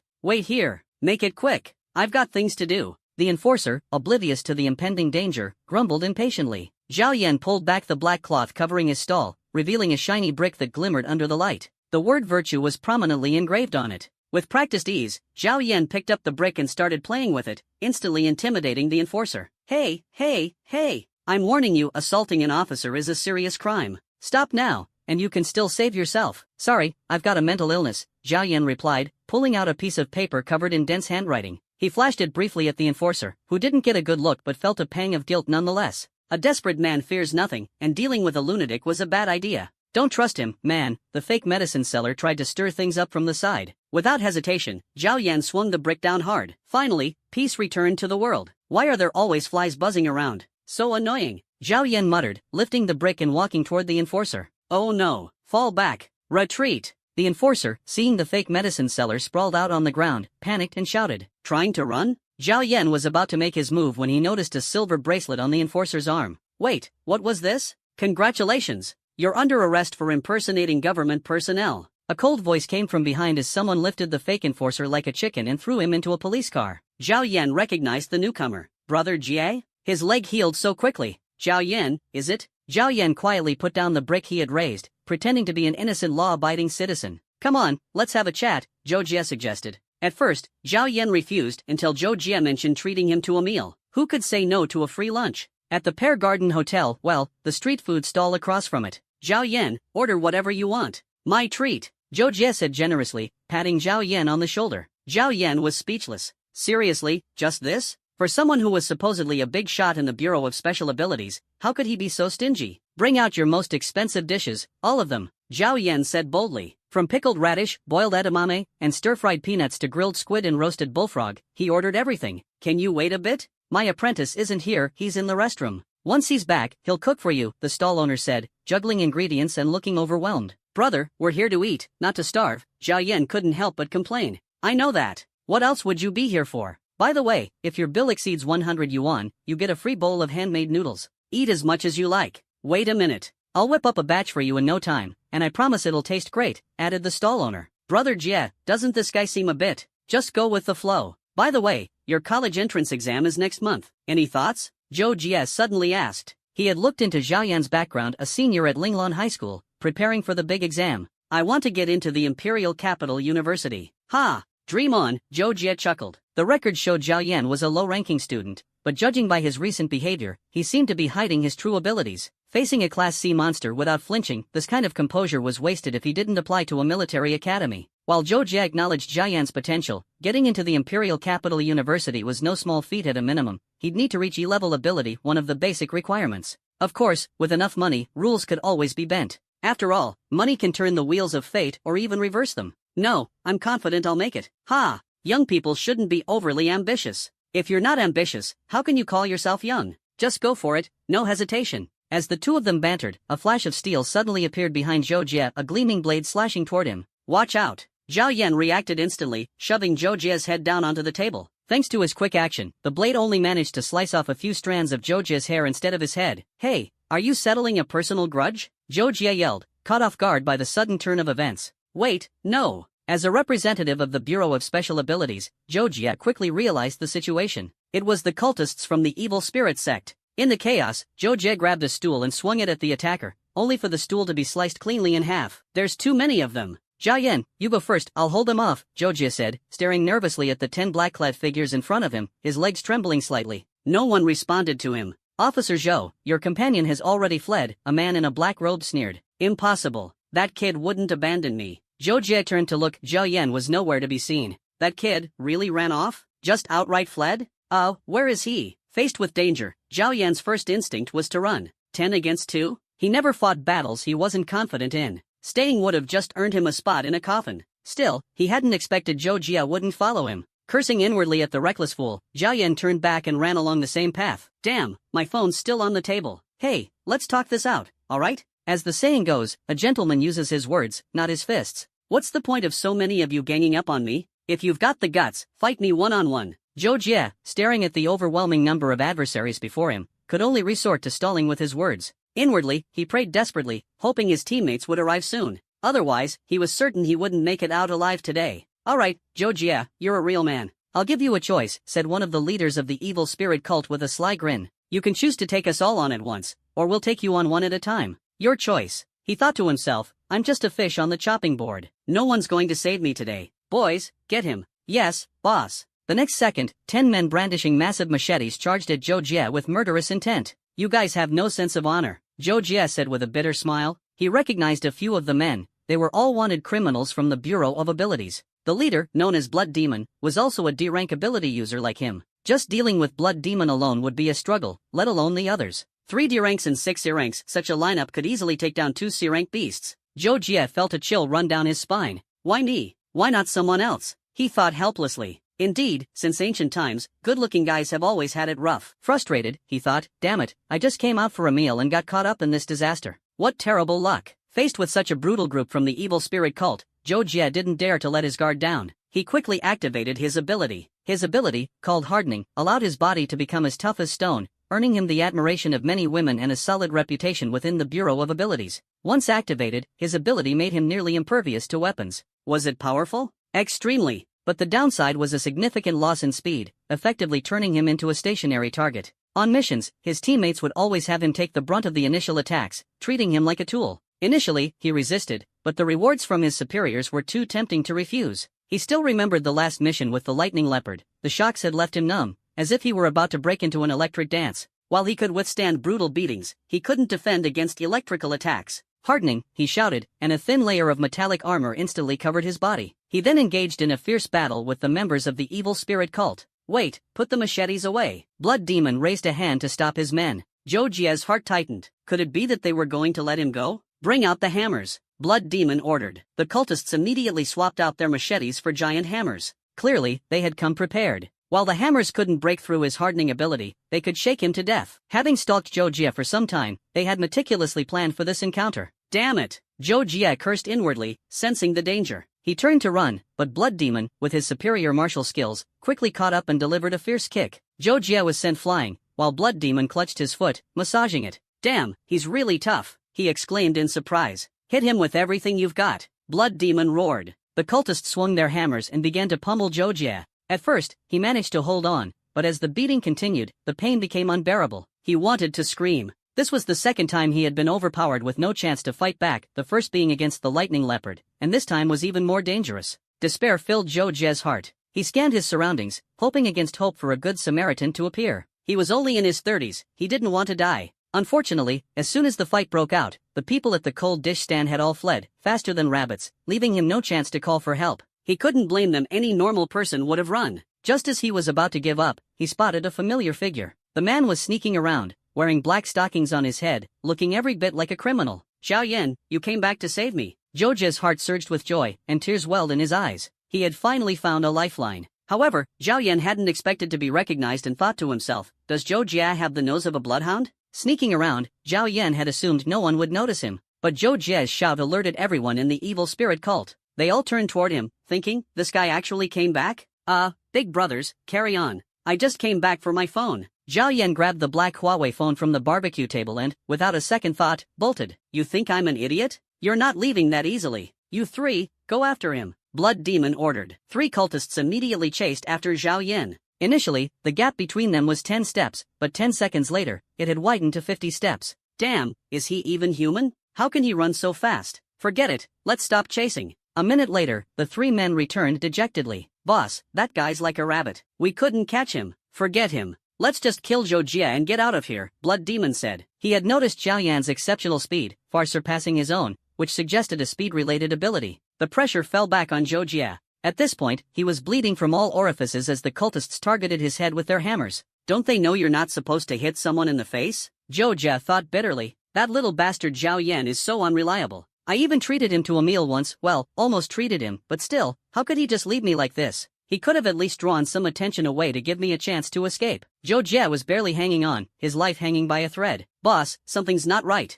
What's not right? Blood Demon asked, turning to look at the subordinate who had spoken. There's too much powder in the air, the man said, wiping some powder off his face. Initially, he had thought it was just dust, but upon closer inspection, it seemed to be fine white particles. Why was there so much of it? Could this be a relative of PM 2.5, PM 2.6? Who cares? Let's kill Zhou Jie first. Yeah, let's kill you first. A voice rang out, reaching Blood Demon's ears. Who said that? Step forward. Not me, boss. Not me either. I wouldn't dare. Blood Demon scanned the area, but no one admitted to speaking. Impossible. Who else could it be but one of you? Step forward, and I won't lay a hand on you. Won't lay a hand, but I might use my foot. Suddenly, a golden brick flew through the air at an incredible speed, almost like a bullet, heading straight for the back of Blood Demon's head. Feeling a chill behind him, Blood Demon sensed the danger and narrowly dodged Xiao Yan's flying brick attack. The Blood Fiend turned his head, and to his surprise, it was that little brat who had just run away. Not only did he dare to strike from the shadows, but he seemed even more cunning than them. Just as the Blood Fiend was about to charge forward and teach Xiao Yan a lesson, Xiao Yan, sensing the danger, fled once again. He just couldn't catch him. You little bastard, the Blood Fiend cursed angrily. Don't let me catch you next time. Quick, finish off Zhou Jie already. What's taking so long? He roared at his subordinates. Boss, this guy's too tough. From the east to the west, we've been hammering him the whole time. The hammer's dented, but this bastard just won't die, one of the lackeys complained. It's like squeezing water from a sponge, there's always a bit of health left, another chimed in. Step aside, let me do it. The Blood Fiend was fed up. Something as trivial as this still required his personal attention? He couldn't fathom the use of his underlings. He walked up to the battered and bruised Zhou Jie, wasted no words, and began channeling his power. Blue lightning, like a dragon, surged into Zhou Jie's body, the street resonating with the eerie crackle of electricity. Xiao Yan, hiding nervously in a corner, broke into a cold sweat, silently thanking his stars that he hadn't faced the Blood Fiend head-on. Hang in there, brother Jie. Xiao Yan silently prayed, estimating that the timing should be just about right. As the Blood Fiend prepared to unleash a fatal blow with his powers, he suddenly felt something touch him, a soft, gentle sensation near his rear. Startled, he thought, what the hell is going on? Boss, why do you look so delicate and charming? Mwah. The lackey closest to the Blood Fiend made his move, throwing himself onto the bewildered leader. Blood Mountain, are you asking for death? The Blood Fiend roared in fury. Boss, I've been yearning for you for so long. Just bear with it, it'll be over soon. Blood Mountain clung to the Blood Fiend with a satisfied grin, refusing to let go no matter what. The Blood Fiend couldn't break free immediately and had no choice but to release his electrical powers. But he forgot electricity conducts. Aya! Aya! The first scream was followed by a second. One after another, the cult members of the evil spirit sect started attacking each other, pushing, shoving, piling up in a chaotic heap. It was like a bizarre game of human stacking. Is this some kind of aphrodisiac? Someone wondered aloud. The Blood Fiend, with his high-level abilities, managed to stay somewhat clear-headed. Shoving Blood Mountain off of him, he frowned and muttered, I get it, someone drugged us. But who could it be? Before he could think further, there was a loud smack. Zhao Yan crept up, wielding a spiked club, and struck the Blood Fiend squarely, delivering a chilling blow. Sneak attacks were always the most effective, and this one knocked the Blood Fiend unconscious in one hit. Zhao Yan had a knack for ambushing people with a blackjack. After all, it was his line of work. So what if you figured it out? You wanna play? I'll play you to death. Zhao Yan chuckled, glancing at the evil spirit sect members who were too busy to notice him. That aphrodisiac I just bought, worth every penny. The drug, originally intended for sows, proved wildly effective in a group setting. Even elephants would go wild, he thought, feeling smug. Zhao Yan strolled over to each cult member, finishing them off one by one. But he needn't have worried, they were all too preoccupied to resist. Finally, he reached Zhou Jie. Brother Jie, Brother Jie. Zhao Yan shook him gently. Zhou Jie was in such a sorry state that even his own mother wouldn't recognize him. If it weren't for his distinctive outfit, Zhao Yan might have accidentally given him a whack too. Ha, let me show you something amazing. Zhou Jie muttered deliriously, his swollen face faintly blushing while drooling at the mouth. Damn, this was a problem. Zhao Yan didn't have an antidote. In the distance, the sound of sirens grew louder. A fleet of police cars sped toward them, and soon a large group of officers arrived. Zhao Yan's eyes lit up, someone to clean up the mess. Agents from the Bureau of Supernatural Abilities arrived at the location Zhou Jie had signaled for help. As soon as they got out of their cars, they were dumbfounded. What in the world had happened here? The evil spirit sect members were all sprawled out on the ground. Could Zhou Jie really be this formidable? But what puzzled them most was why all the cult members had their clothes removed. Captain, they're still alive, just unconscious, one officer reported. Arrest them all. Quick, find Zhou Jie. Captain, we found him, but what? His clothes have been stripped. Ah, old Zhou, I've helped you out here. Don't forget to slip me some cash as thanks. Zhao Yan muttered to himself. He never did business at a loss. He knew very well that the evil spirit sect members he defeated couldn't be tied to him. After all, this was the kind of thing that made headlines. A low-profile guy like him couldn't afford to show up in the public eye. Still, a little reward wasn't too much to ask. Zhao Yan suppressed his discomfort and thoroughly scavenged for loot, deciding it was worth it in the end. Old Zhou's branded clothes and pants were quite impressive, stylish and eye-catching. Zhao Yan had been eyeing them for a while. The next morning, Zhao Yan returned to campus. As soon as he walked through the gates, he heard a spirited shout, "Green Gold Bind." The voice was loud and full of energy, brimming with vitality. Wait a minute, did he hear that wrong? Wasn't it supposed to be Green Silver Bind? Zhao Yan stopped in his tracks, puzzled. He looked ahead and saw Lu Chuan punching the elderly at South Mountain Nursing Home and kicking toddlers at South Sea Kindergarten. Under the flagpole, golden light shimmered as countless lines erupted from the ground, shamefully binding a fellow student. The scene resembled a tentacle monster bullying a young bride, and it was rather indecent. And yet, there were 9 more companions nearby. Before long, 10 male students in school uniforms lay at Lu Chuan's feet. Their hair was dyed in a rainbow of colors, clearly marking them as delinquents. Humph, collecting protection money in broad daylight? If I see you again, I'll beat you again, Lu Chuan declared. Scram! After delivering his warning, Lu Chuan tossed his hair, helped up a tearful student nearby, and consoled him, "Don't worry, I'm here." OMG. Zhao Yan froze in disbelief. Since when was Lu Chuan this badass? He wasn't the only one stunned. The surrounding students gasped in awe. Lu Chuan! Lu Chuan! Basking in the admiration of the crowd, Lu Chuan flashed a smug smile and waved his hand, signaling everyone to keep it low-key. Alright, settle down. With that, he walked off with confident strides, smiling like a leader on an inspection tour, exuding an air of unparalleled arrogance. Zhao Yan couldn't help but wonder if this guy was getting too full of himself. System, don't you think he's overdoing it? Zhao Yan asked internally. Host, I've never seen anyone show off this hard. Beat him up. The system replied. That's exactly what I was thinking. Zhao Yan grinned. With a loud thump, Lu Chuan tripped and fell flat on his face. Who the hell threw this banana peel? Lu Chuan shouted angrily. That's weird, there wasn't any banana peel here earlier. Someone whispered, trying to stifle laughter. I swear I threw it in the trash. Zhao Yan said nothing, but a faint smile played on his lips. In class 3 of grade 12, Zhao Yan walked into the classroom to find half the boys glaring at him with deep resentment in their eyes. What was going on? Confused, Zhao Yan walked to his seat, set down his bag, and patted Lu Chu on the shoulder. What's up? Lu Chu leaned in and whispered, Yen bro, you're famous. What do you mean? That day when you confessed to Zhao Wuhan, it spread across the whole school. Not just the boys in our class, even the guys from the 2 neighboring classes are holding grudges against you. Zhao Wuhan was the school belle of Linglan High School, beautiful, wealthy, and smart, with exceptional grades and impressive abilities. A permanent holder of the 3 good student title. Most importantly, her essay titled My Mayor Uncle became widely circulated within Linglan High School and even received enthusiastic praise from the Education Bureau. With such beauty and charm, who wouldn't love her? Anyway, Brother Yen, you need to be careful and stay safe from now on. I don't care how others see me. I'm more concerned about how you see me. Zhao Yan countered. Brother Yen, you don't have any improper thoughts about me, do you? I'm a man you can never have. Lu Chu crossed his arms, trembling dramatically. Get lost. From the moment Zhao Yan entered the classroom, the room fell silent, as if bracing for an impending storm. Zhao Yan felt a headache coming on. It was bound to be troublesome. Soon, everyone in the classroom had arrived. At that moment, Zhao Yuhan walked in shoulder to shoulder with Zhao Hao, the two chatting and laughing. Zhao Yan knew who the homeroom teacher was, but the others clearly didn't. Under the lens of Sun Gang's love-stricken mind, the two appeared to be flaunting their romance. This scene pierced Sun Gang's heart, causing his face to turn a deep shade of purple with anger. The worst pain isn't being rejected after confessing your feelings, but watching the one you love fly off into the sunset with someone else. Yuhan, who's this pretty boy? Sun Gang asked in an unfriendly tone, visibly furious. Zhao Yuhan didn't respond, but the pretty boy raised his hand and lightly tapped Sun Gang's forehead. The tap made Sun Gang's head buzz, leaving him stunned. Did he really just dare to make a move? You brat, are you tired of living? Do you even know who I am? Zhao Hao said with an indignant expression, exuding arrogance. The middle-aged Zhao Hao carried a sense of steadiness and authority, but the younger Zhao Hao was brimming with dominance and fiery confidence. And you are? Sun Gang scrutinized him for a while but still couldn't recognize him. Who the hell are you? I'm your homeroom teacher. Zhao Hao stopped teasing the students and revealed his identity directly. As soon as he said that, the whole class erupted. Impossible! Sun Gang shouted in disbelief. My homeroom teacher is a balding, greasy old man. How could it be you, this pretty boy? Those words stung Zhao Hao's heart.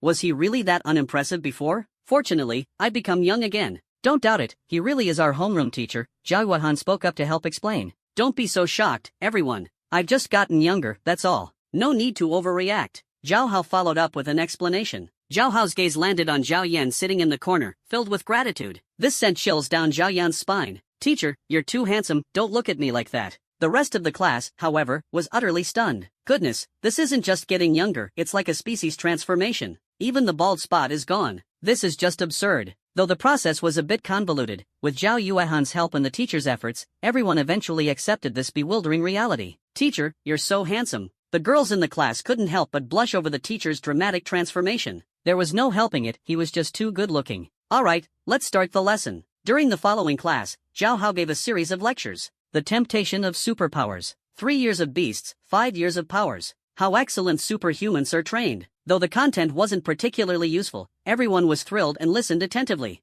After all, who could refuse a dashing teacher giving a lecture? Zhao Hao was in high spirits. Just yesterday, he had bought 2 youth restoration pills from Zhao Yan, one for himself and one for his wife. Both of them had reverted to their 18-year-old appearances, radiating youthful energy. Even their passion had reignited. In their excitement, they hadn't slept all night and were now planning to have a second child. At the moment, he was full of vigor. Early this morning, as soon as he arrived at school, the female teachers around him cast him strange glances, and his turnback rate was astonishingly high. This feeling was simply wonderful. After class, the students surrounded Zhao Hao, leaving no room to escape. Teacher, I have a friend who's on his deathbed. His dying wish is to know the secret behind your youthful transformation. Otherwise, he won't rest in peace. Yeah, please tell us. Even though Zhao Yuhan wasn't beside the teacher, she perked up her ears, listening intently to his response. Clearly, she was curious too. Zhao Hao glanced at Zhao Yan's seat before retracting his gaze. I bought a youth restoration pill on the black market. After taking it, I regained my youth, Zhao Hao explained simply, without mentioning Zhao Yan. Wow! The class cheered in unison. Zhao Yuhan walked out of the classroom. Sun Ming walked out of the classroom. Lu Chuan walked out of the classroom. Hey, Steward Zhao, go investigate this youth restoration pill, Zhao Yuhan ordered her family's steward. Hey, Dad, do you know anything about the youth restoration pill? Sun Gang sought help from his father. Hello, does the black market still have youth restoration pills? Lu Chuan dialed the black market hotline at 10086. Get lost, idiot. Spit. What kind of people are these? Lu Chuan sneered, I'll find out myself. He searched for youth restoration pill on Chengdu. The results showed no such pill existed. The teacher's words, total nonsense. Clearly, he was lying. As if the teacher would share such a big secret with us. Only an idiot would believe it. Zhao Yan, wouldn't it be wonderful if I had a youth restoration pill too? Lu Chu sighed. What do you need a youth restoration pill for? Zhao Yan asked, puzzled. He was only 18. If he wanted that thing, did he plan to turn into a baby and pretend to be younger? You wouldn't understand. Lu Chu perked up with excitement. I want to find a slightly older sugar mama. She has the money, and I have the looks. Even if she's a bit older and not as youthful, I could give her the youth restoration pill. Once she takes it, she'll have both money and beauty. I wouldn't lose out. Who knows? I might even end up with a beautiful love story. If you want to be spoiled by a sugar mama, just say so. Why the roundabout explanation? Though Lu Chu said this, it wasn't exactly what he had in mind. In reality, he had his eye on a pure and charming 35-year-old woman with a figure as luscious as a ripe peach. She also happened to have feelings for him, kind, caring, and incredibly understanding. One thing led to another, and naturally, they got together. Her husband was terminally ill and wouldn't live much longer. Once he passed, all the assets would belong to her. By then, Lu Chu would have both career and love, an absolute winner in life. Thinking about this bright future, Lu Chu couldn't help but beam with joy. Watching Lu Chu talk animatedly, even drooling as he spoke, Zhao Yan silently marveled. This guy was clearly no simple character. He must be someone with rich experiences. Brother Chu, I used to think you were just a reckless kid, but I was wrong, Zhao Yan said earnestly, his tone filled with admiration. You're a man of great ambition, and I truly respect you. He gave a thumbs up, his respect evident. From now on, I won't bully you anymore. Of course, we're good brothers. When I make it big, I'll definitely introduce you to some opportunities.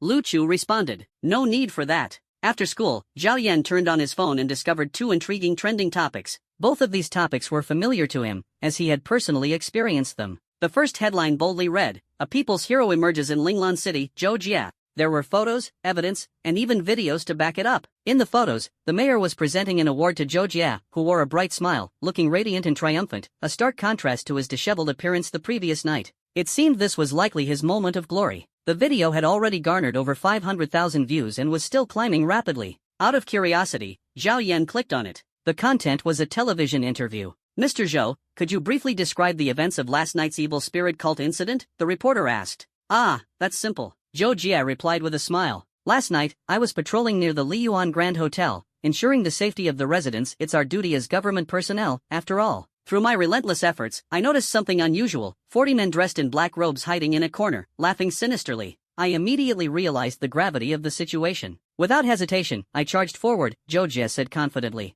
Oh, so you directly engaged the members of the evil spirit cult in combat, the reporter followed up, extending the microphone toward Zhou Jia. No, I ran back while evacuating the crowd, Zhou Jia explained. Once everyone was mostly safe, I thought about escaping myself. However, the members of the evil spirit cult blocked my path with malicious intent. That was probably the greatest danger I've ever faced, he said sorrowfully, his face showing an expression of resolute sacrifice. Faced with so many enemies, I remained unafraid. Armed with a watermelon knife, I fought from the east to the west, single-handedly taking on 40 men, leaving the members of the evil spirit cult crying for their mothers and fathers. The reporter's expression turned slightly awkward, thinking to themselves how exaggerated this all sounded. Zhou Jia paused briefly, adjusting his expression. However, there were too many of them. I could only manage a 1 to 40 trade before I eventually collapsed from exhaustion. The reporter was silent for a moment before asking, after the battle, why were you found without your clothes? Zhou Jia hesitated, thinking for a moment. I fought so many people, I was drenched in sweat. Taking off my clothes to cool down is perfectly reasonable, isn't it?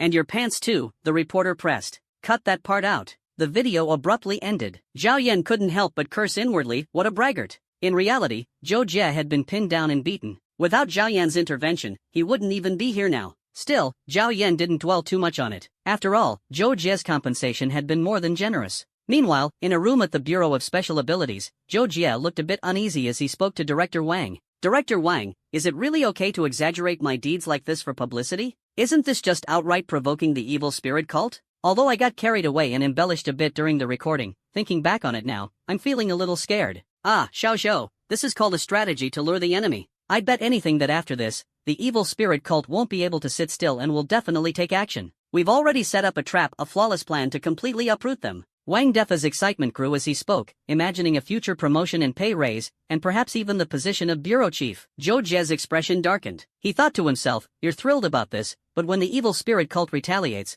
I'll be the first one they'll come after. At this thought, he couldn't help but furrow his brows. Don't worry, I'll have the finance department wire you 2 million Huaxia yuan later today. Take this time to eat well and enjoy yourself. Wang Defa reassured him. Well, why didn't you say there'd be extra money earlier? Zhou Jie's furrowed brows instantly relaxed, and his mood brightened significantly. Zhao Yan then clicked on the second trending topic, which was about the beauty-enhancing pills he had been selling. Although he had been mentally prepared, he was still shocked. The pills hadn't gone viral because of their effects but because they had been hyped by a streamer. The price had soared to an astronomical 1 million, and yet they were being snapped up. Under the trending topic was a link to a live streaming room on the Langya platform, hosted by a new streamer who had started broadcasting just yesterday but already had 1 million followers. Truly terrifying. Zhao Yan entered the live stream and saw a beautiful young woman dressed in a Pikachu costume, smiling as she shook a green pill in her hand, exclaiming, "Only 3 beauty-enhancing pills left. Highest bidder wins. 3 million now, don't miss out." It had to be said that Pikachu costume was something, especially the eyes, so round.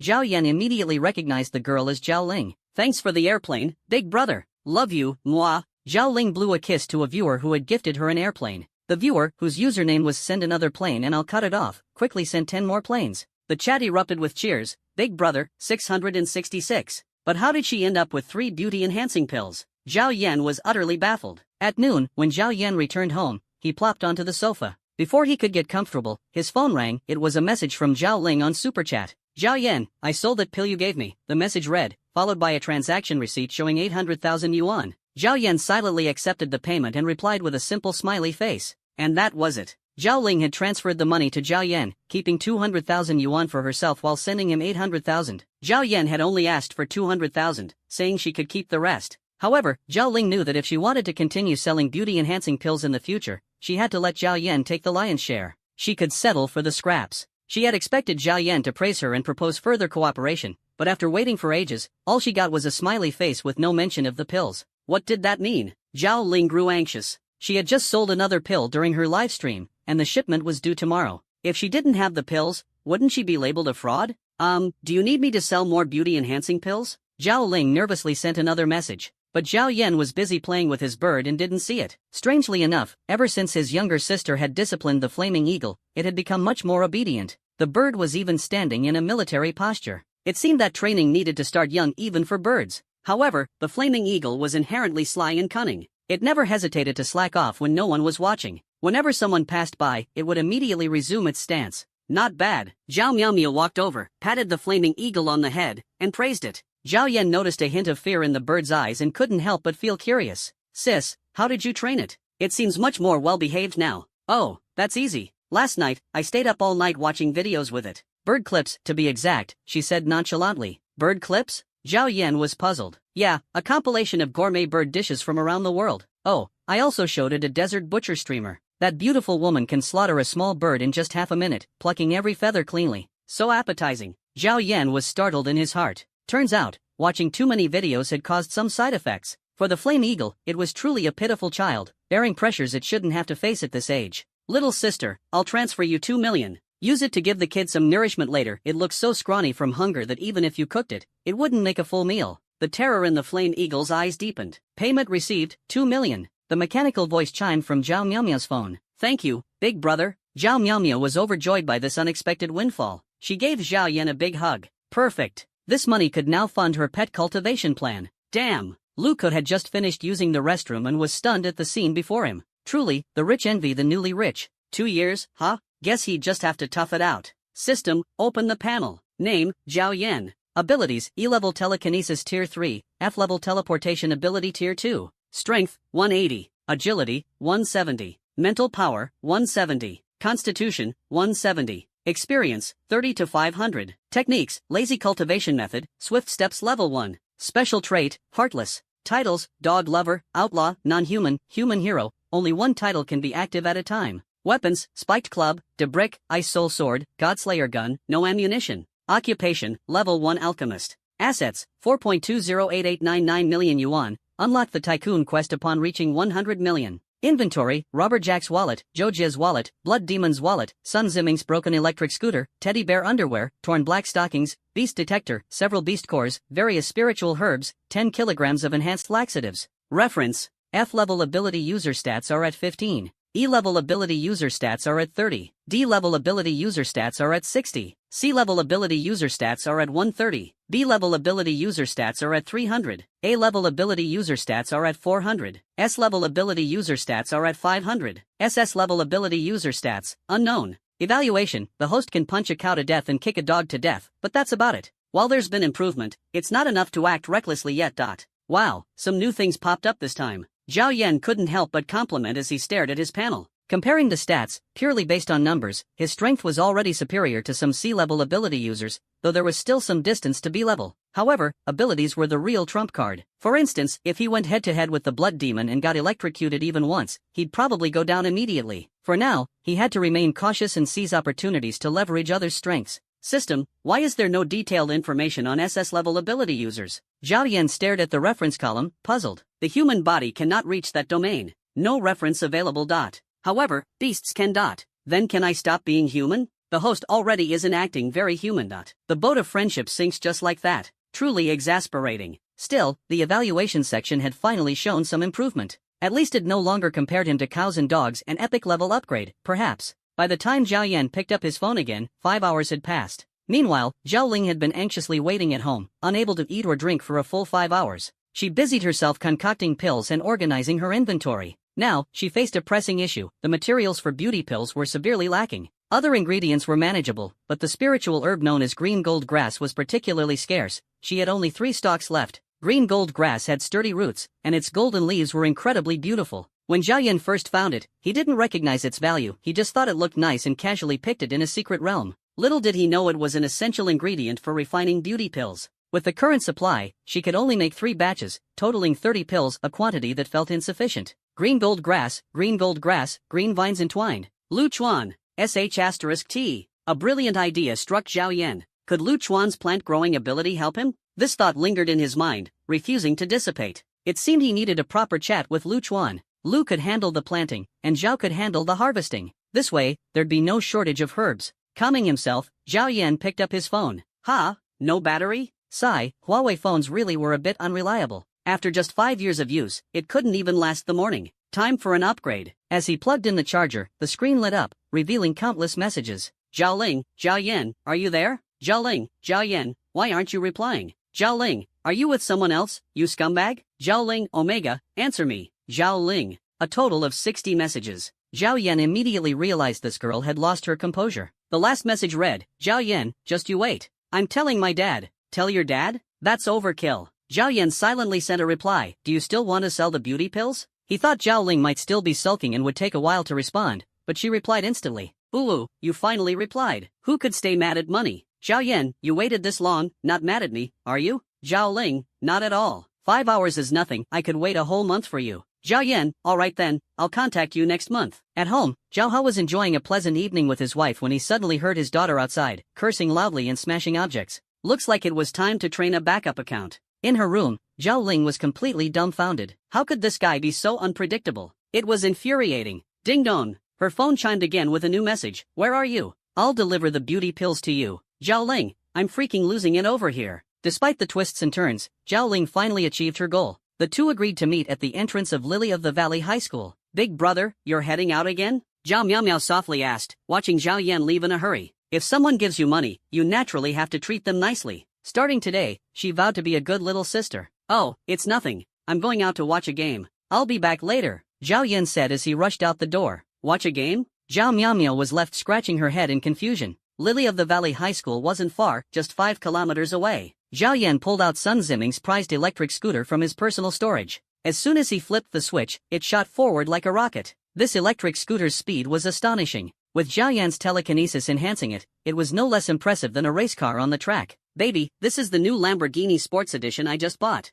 It's super fast. A second-generation rich kid confidently gripped the steering wheel, his right hand casually resting on the shoulder of a beautiful woman while he bragged from time to time. Along the way, they overtook 30 cars, moving with an imposing momentum. Wow, darling, after driving the car, how about we drive in the car? The beauty threw him a flirtatious glance, her smile radiant. With a swoosh, Zhao Yan sped past their beloved car in the blink of an eye. What the hell? So fast. It looks like an electric scooter. The beauty was dumbfounded. And you dare brag about speed when even a scooter can overtake you? Impossible. If you don't believe me, look for yourself. The rich kid squinted his eyes, finally realizing that it was indeed an electric scooter. Speed up and catch up with it. I want to see what brand it is. Accelerate already. Baby, I get it, but we're already going 180 kilometers per hour. Any faster and the car might lose control. What the hell, how fast must that scooter be? The rich kid and the beauty sat in their car, bewildered, as Zhao Yan disappeared ahead of them like the wind. Zhao Yan's speeding not only caught the attention of nearby onlookers but also attracted the notice of the traffic police. From a distance, Zhao Yan could already see the traffic police waving him down. "Bro, there's no room. There's no seat behind me, so no hitchhiking."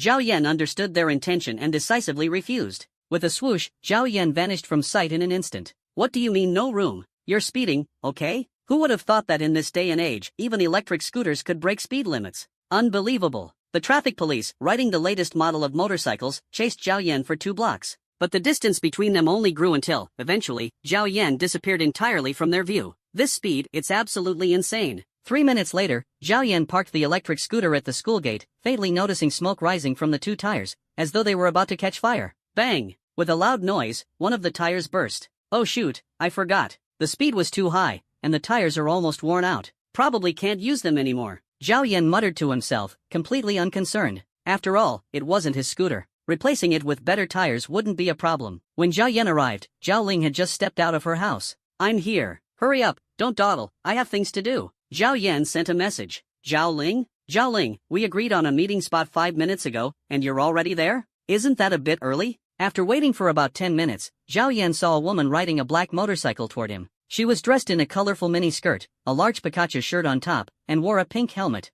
To be honest, she looked pretty cool, kind of charming, really. Zhao Teacher really raised a fine daughter, what a figure. As Zhao Yan fantasized about Zhao Teacher becoming his future father-in-law, he couldn't help but chuckle. "Hop on. Let's grab a bite." Zhao Ling handed Zhao Yan a pink helmet. This was her perfect opportunity to mess with Zhao Yan and vent her displeasure. How could she pass it up? What a delightful prospect. Zhao Yan, thinking he'd already be content just to watch a game with her, hadn't expected the chance for such close interaction. He grabbed the helmet in one swift motion. Embarrassment? What embarrassment? It didn't exist. He quickly put on the helmet, tightly wrapped his arms around Zhao Ling, and climbed onto the motorcycle. "Hey, watch where you're grabbing. Your bike is too small. I don't have anywhere else to hold onto. Bear with me. That doesn't mean you can grab there. Do you want to lose your hands?" Zhao Yan had no choice but to retreat and wrap his arms around her waist instead, causing Zhao Ling's cheeks to turn slightly red. Forget it." For the sake of her dignity, she endured. Zhao Ling rode her beloved motorcycle and brought Zhao Yan to the city center's Chenghua restaurant. Zhao Yan felt a bit sentimental. He had just visited this place not long ago, and now here he was again. Life was unpredictable, like a sausage wrapped in another sausage. However, something felt off. The restaurant appeared eerily deserted, with no sign of people, not even a dog. It was strange. "Let's go in," Zhao Ling said, finding a good spot to park her motorcycle so it wouldn't scorch her seat on the way out. As they reached the restaurant's entrance, they noticed a sign on the glass door that read, "Closed." Zhao Yan was puzzled. From a distance, he had seen lights on the 2nd and 3rd floors, and he had even heard noisy sounds from inside earlier. How could it suddenly be closed? Turning away business, what kind of foolishness was this? Even if the King of Heaven himself showed up today, they'd better serve him a meal. "Open up, open up." Zhao Yan pounded on the glass door. Chenghua Restaurant's standout feature was its high-end double-sided glass. Guests inside could see out, ensuring privacy and security. "Zhao Yan, maybe we should go somewhere else. This place feels off." It was unusual for a bustling restaurant to close during peak dinner hours. She had even just ordered a deluxe meal package online. Everything should have been running normally. This place was definitely haunted. Zhao Yan kept banging on the door, but there was no response for a long time. "What's going on? Not even a security guard," he muttered to himself, confused. In his frustration, he banged harder. Bang! With a loud crash, the glass shattered, and Zhao Ling's worldview shattered along with it. "Look, now we can go in, right?" Zhao Yan turned to Zhao Ling, smugly. He secretly congratulated himself for achieving his goal. Men always deserve a bit of praise. But Zhao Ling looked utterly stunned, raising her hands silently. "What are you doing? Why are you raising your hands?" Zhao Yan asked, puzzled. Just as he thought she was joking, he suddenly felt the cold barrel of a gun press against his forehead. "You brat, are you done causing trouble?" A man dressed in all black, with a black stocking over his head, shouted angrily. Zhao Ling's expression turned even more horrified. "Stop messing around." Zhao Yan gulped, turned his head, and shuddered. 10 guns were pointed at him, and he could vaguely make out a machine gun in the mix. This reminded him of a saying, "Freedom in America," where gunfights are a daily occurrence. This was the consequence of lax gun control. "Since you're here, don't even think about leaving." The man in black slapped Zhao Yan across the face. Zhao Yan silently took note of the slap, thinking to himself that he'd never been humiliated like this before. The psychological trauma from this slap would take years to heal, and he would definitely seek justice in the future. In the end, Zhao Yan and Zhao Ling were both escorted into Chenghua Restaurant. If it had been just Zhao Yan, he might have resisted. But he didn't know Zhao Ling's true capabilities. Losing a newly hired colleague would have been a major loss, and he was definitely not hesitating because she was pretty definitely not. Coincidentally, Zhao Ling was thinking the same thing. Her ability was a first-tier E-level water-based power. While water abilities could be used in combat, their capabilities were limited and could only play minor roles. At most, she could launch ice spikes and ice balls, but water-based ability users were extremely important in everyday life. The thugs tied up Zhao Yan and Zhao Ling and brought them to a large space on the second floor. Along the way, they occasionally beat Zhao Yan. Upon reaching their destination, Zhao Yan saw the hall packed with people, at least 100 of them. Surrounding them was a group of armed thugs vigilantly watching the hostages. He thought the beating might stop upon arriving here, but to his dismay, the thug who had been hitting him became even more brutal, striking him with increasing ferocity. "Hey, stop hitting me. I feel like you're insulting my dignity. You better show some respect, or else I'll call the police." Zhao Yan looked at the thug sternly and spoke bluntly. Although his thick skin made him immune to the pain, Zhao Ling was watching from the side, and it was awkward for him. He didn't want to be looked down upon, especially by a woman. "Damn it,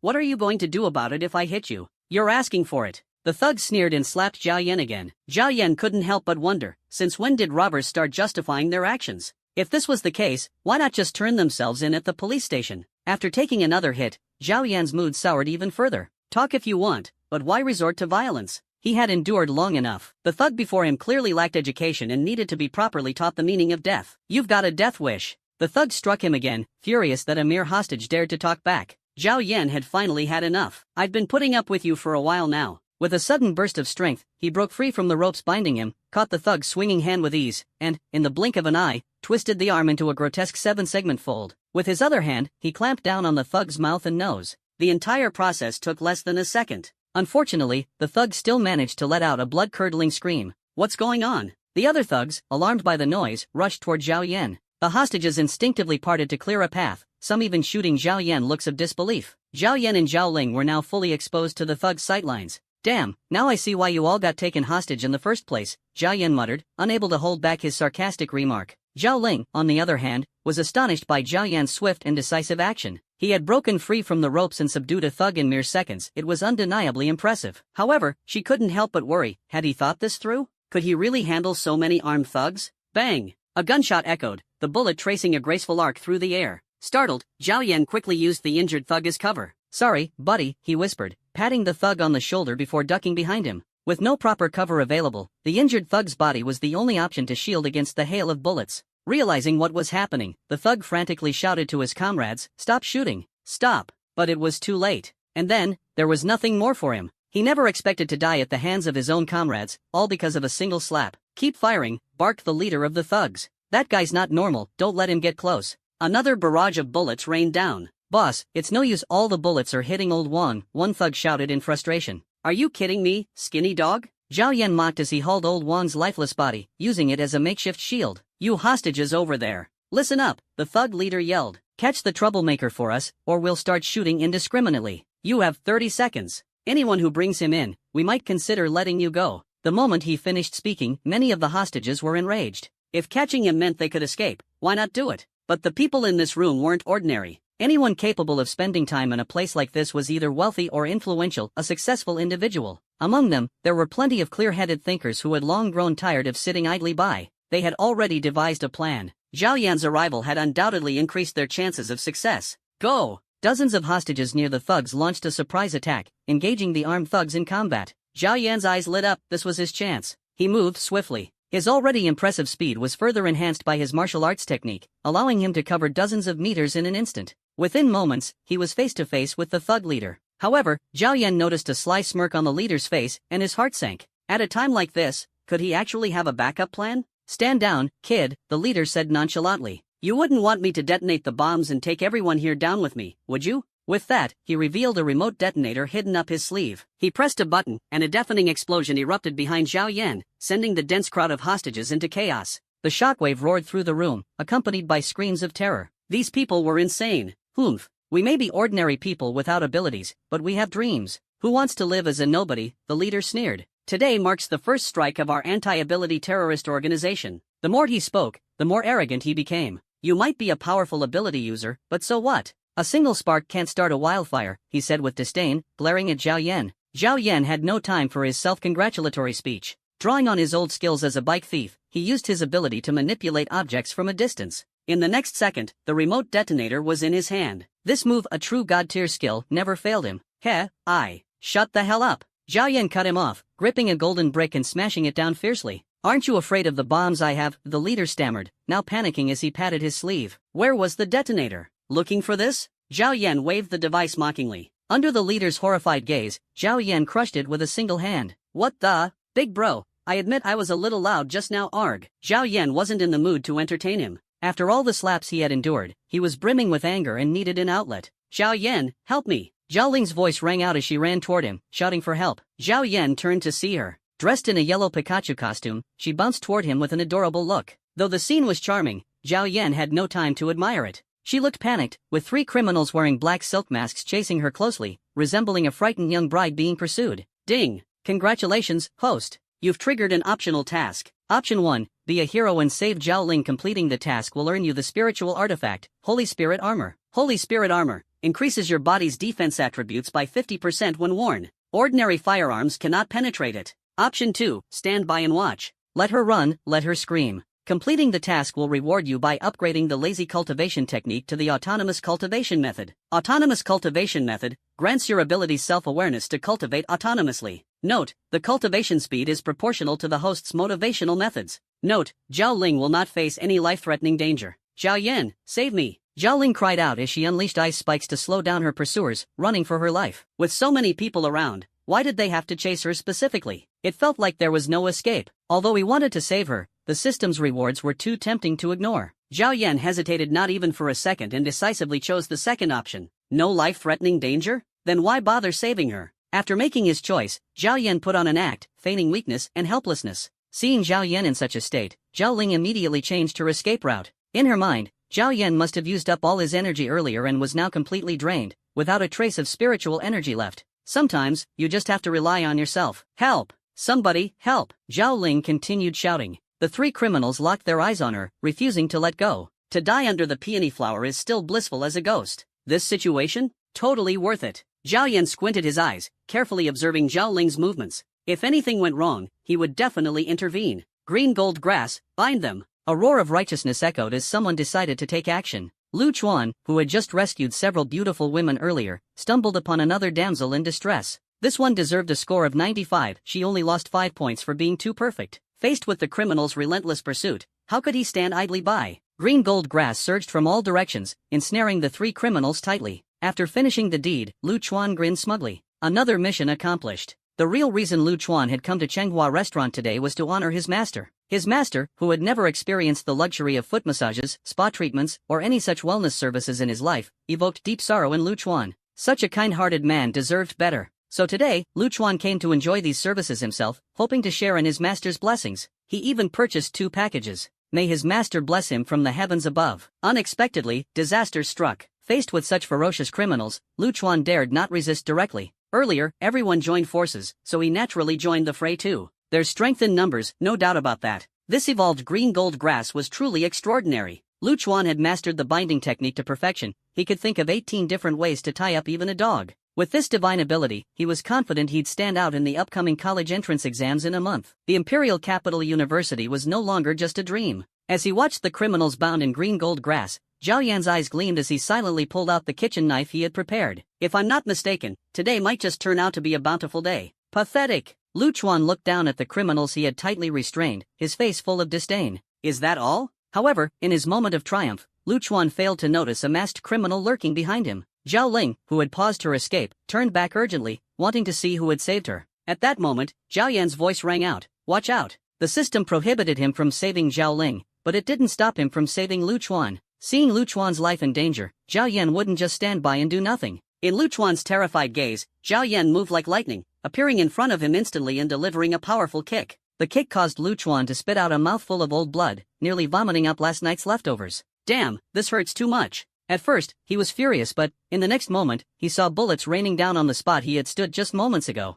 Cold sweat poured down his back. Zhao Yan had saved him? Lu Chuan couldn't help but think if not for Zhao Yan, he'd already be riddled with bullets. How terrifying. Honestly, he felt a bit guilty. He had judged Zhao Yan with the heart of a petty man. But when he saw Zhao Yan dashing through the storm of bullets, holding 2 small children in his arms, his mood soured again. He had been so ruthless to Lu Chuan, yet so gentle toward others. Clearly, this was payback. That kick earlier, it was obviously meant to finish him off, leaving him too weak to move. Too much. Lu Chuan wasn't a petty person, but even he couldn't let this slide. A gentleman must settle his scores. Who's causing trouble here? A frail figure appeared beside the gun-wielding criminal. With a light grip of her hand, the man was instantly killed. What skillful technique! Zhao Yan couldn't help but exclaim. Judging by her figure, she appeared to be an elderly woman. Her hair was white, her posture hunched, but her eyes glimmered with an intimidating sharpness that made people avert their gaze. Chen Yueshio glanced deeply in Zhao Yan's direction. Why is it this kid again? Forget it, he's not the priority right now. The main task was to wipe out these outlaws before Zhao Corporation's stock plummeted tomorrow. Failing to ensure basic security, allowing customers to face such calamities, how could they explain that?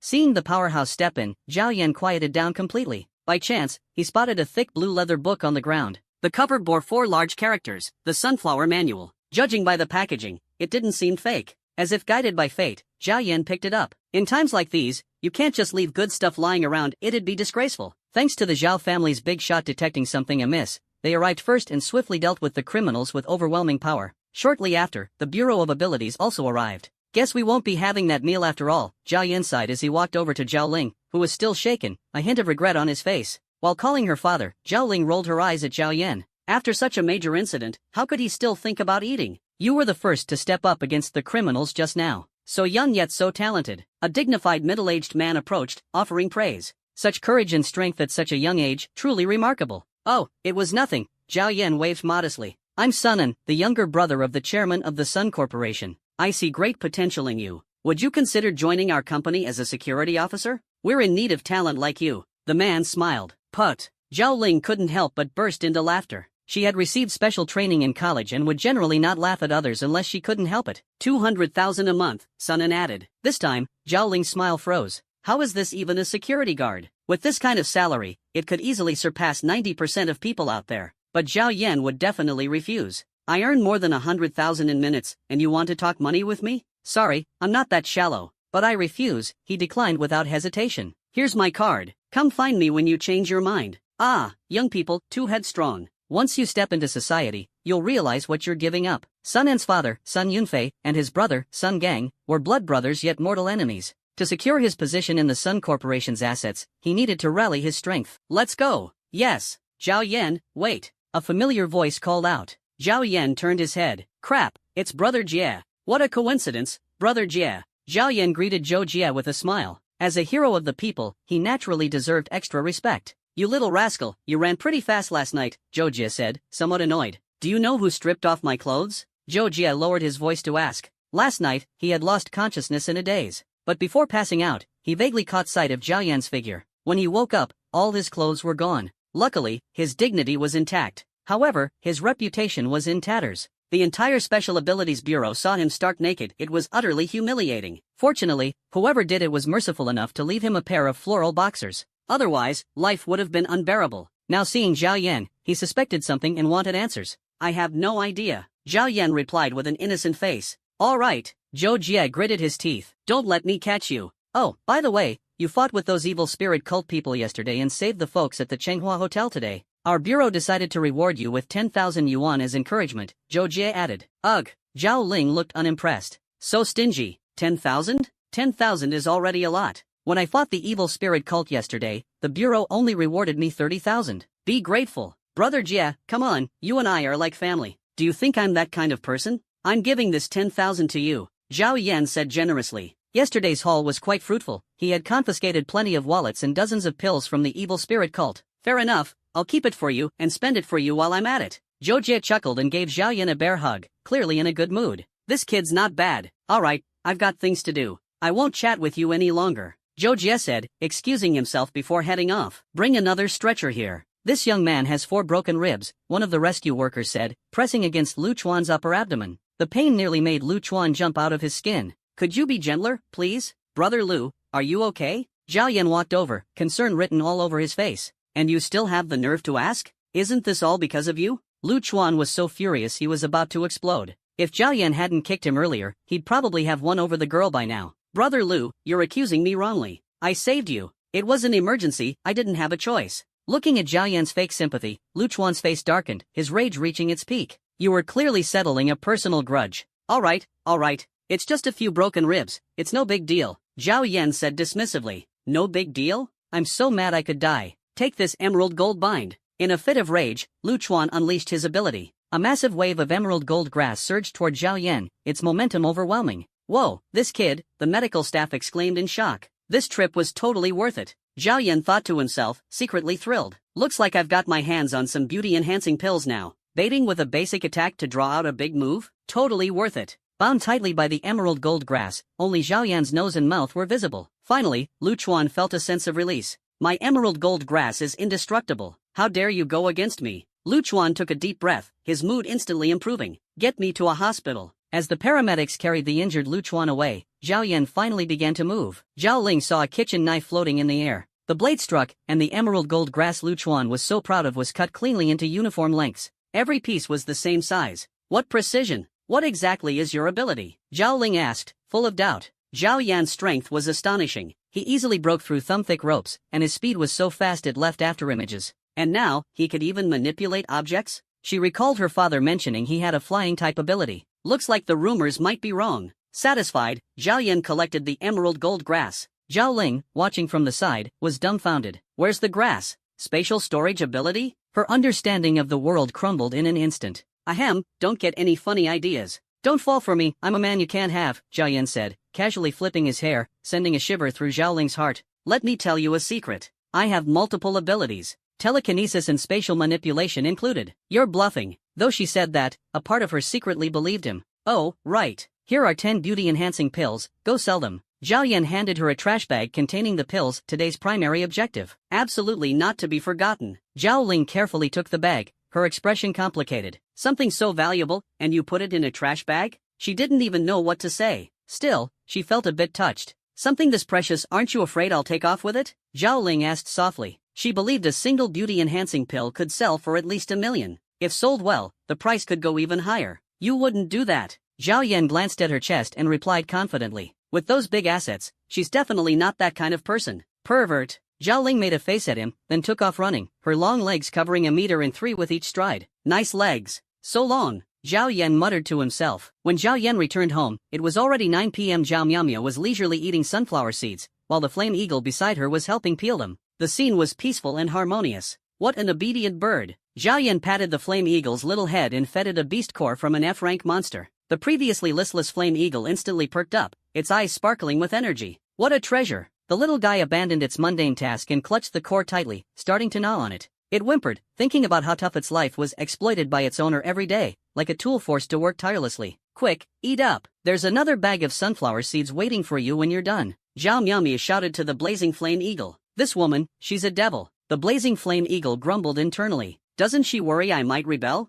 I changed my mind. 2 bags. 30 years east of the river, 30 years west. Never underestimate a bird in hard times. By the way, sister, does it have a name? Zhao Yan asked. Yes, it's called Bird Flame. Zhao Miaomia replied, stroking her silky, smooth hair. That name, it's truly a lot to unpack. It sounds downright boastful. Did you come up with it? No, it named itself, she said, a hint of surprise in her tone. Not bad. Back in his room, just as Zhao Yan was about to rest, the system's notification chime rang out. Ding! Rewards being distributed. Telekinesis ability has awakened self-awareness. Teleportation ability has awakened self-awareness. Telekinesis has named itself Xiaoyan, and teleportation has named itself Xiaosong. Put. Zhao Yan couldn't hold back a laugh. How amusing. Xiaoyan is proud of its own strength and actively mocks Xiaosong. Xiaosong, unwilling to back down, starts a fight with Xiaoyan on the spot. Xiaosong is easily defeated. Xiaoyan raises a middle finger at Xiaosong and uses a taunt skill. TSK, what a pair of clowns. Xiaosong decides to train hard, vowing to seek revenge one day. Xiaoyan sends friendly thoughts to the host, asking for acceptance. Is it really that impressive? Xiaosong hit me earlier, and it really hurt, master. Quick, punish it. What a masterclass in manipulation. Zhao Yan couldn't help but admire the theatrics. This telekinesis ability is certainly no simple power. But as for their internal squabbles, he had no intention of getting involved. Ignoring the commotion, Zhao Yan flopped onto the bed and went straight to sleep. The next morning, as soon as Zhao Yan woke up, a flurry of system notifications echoed in his mind. Xiaosong is training diligently. Xiaosong, spurred by Xiaoyan's mockery, redoubles its efforts. After training all night, Xiaosong successfully advances to F rank, level 4. Damn, a real trooper. Oh no, I mean, a diligent ability. System, you're amazing. Host, stop flattering me. Xiaosong, keep it up. You can do it. Zhao Yan encouraged. Motivated by the host's encouragement, Xiaosong pushes its utterly exhausted body to continue training.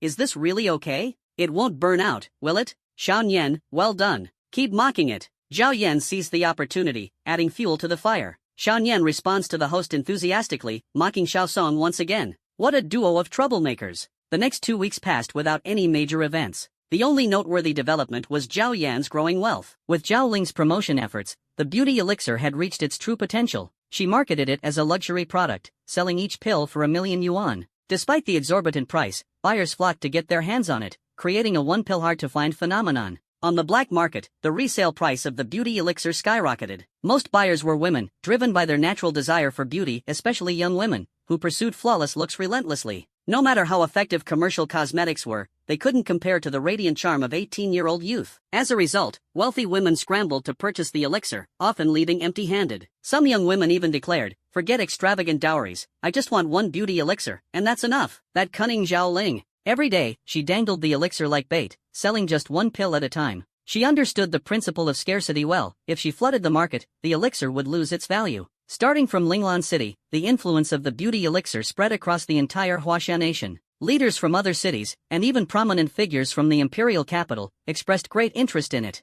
On Weibo, the user Nugrunkuankuanatni voiced his opinion. I think we should arrest whoever developed the beauty elixir. How could something so good not be shared for free? Another user, not WuChatting, agreed. Yeah, let's just execute them. Only because you're too beautiful. Oh, come on, just because you can't buy it, do you have to be so sour? Not WuChatting. What, as if you can buy it? Well, I did. Jealous much? I didn't just buy one pill, I got 3. Zhao Yan retorted. Some people just can't stand to see others succeed. The internet isn't lawless, and such toxic comments are beyond vile. Not WuChatting.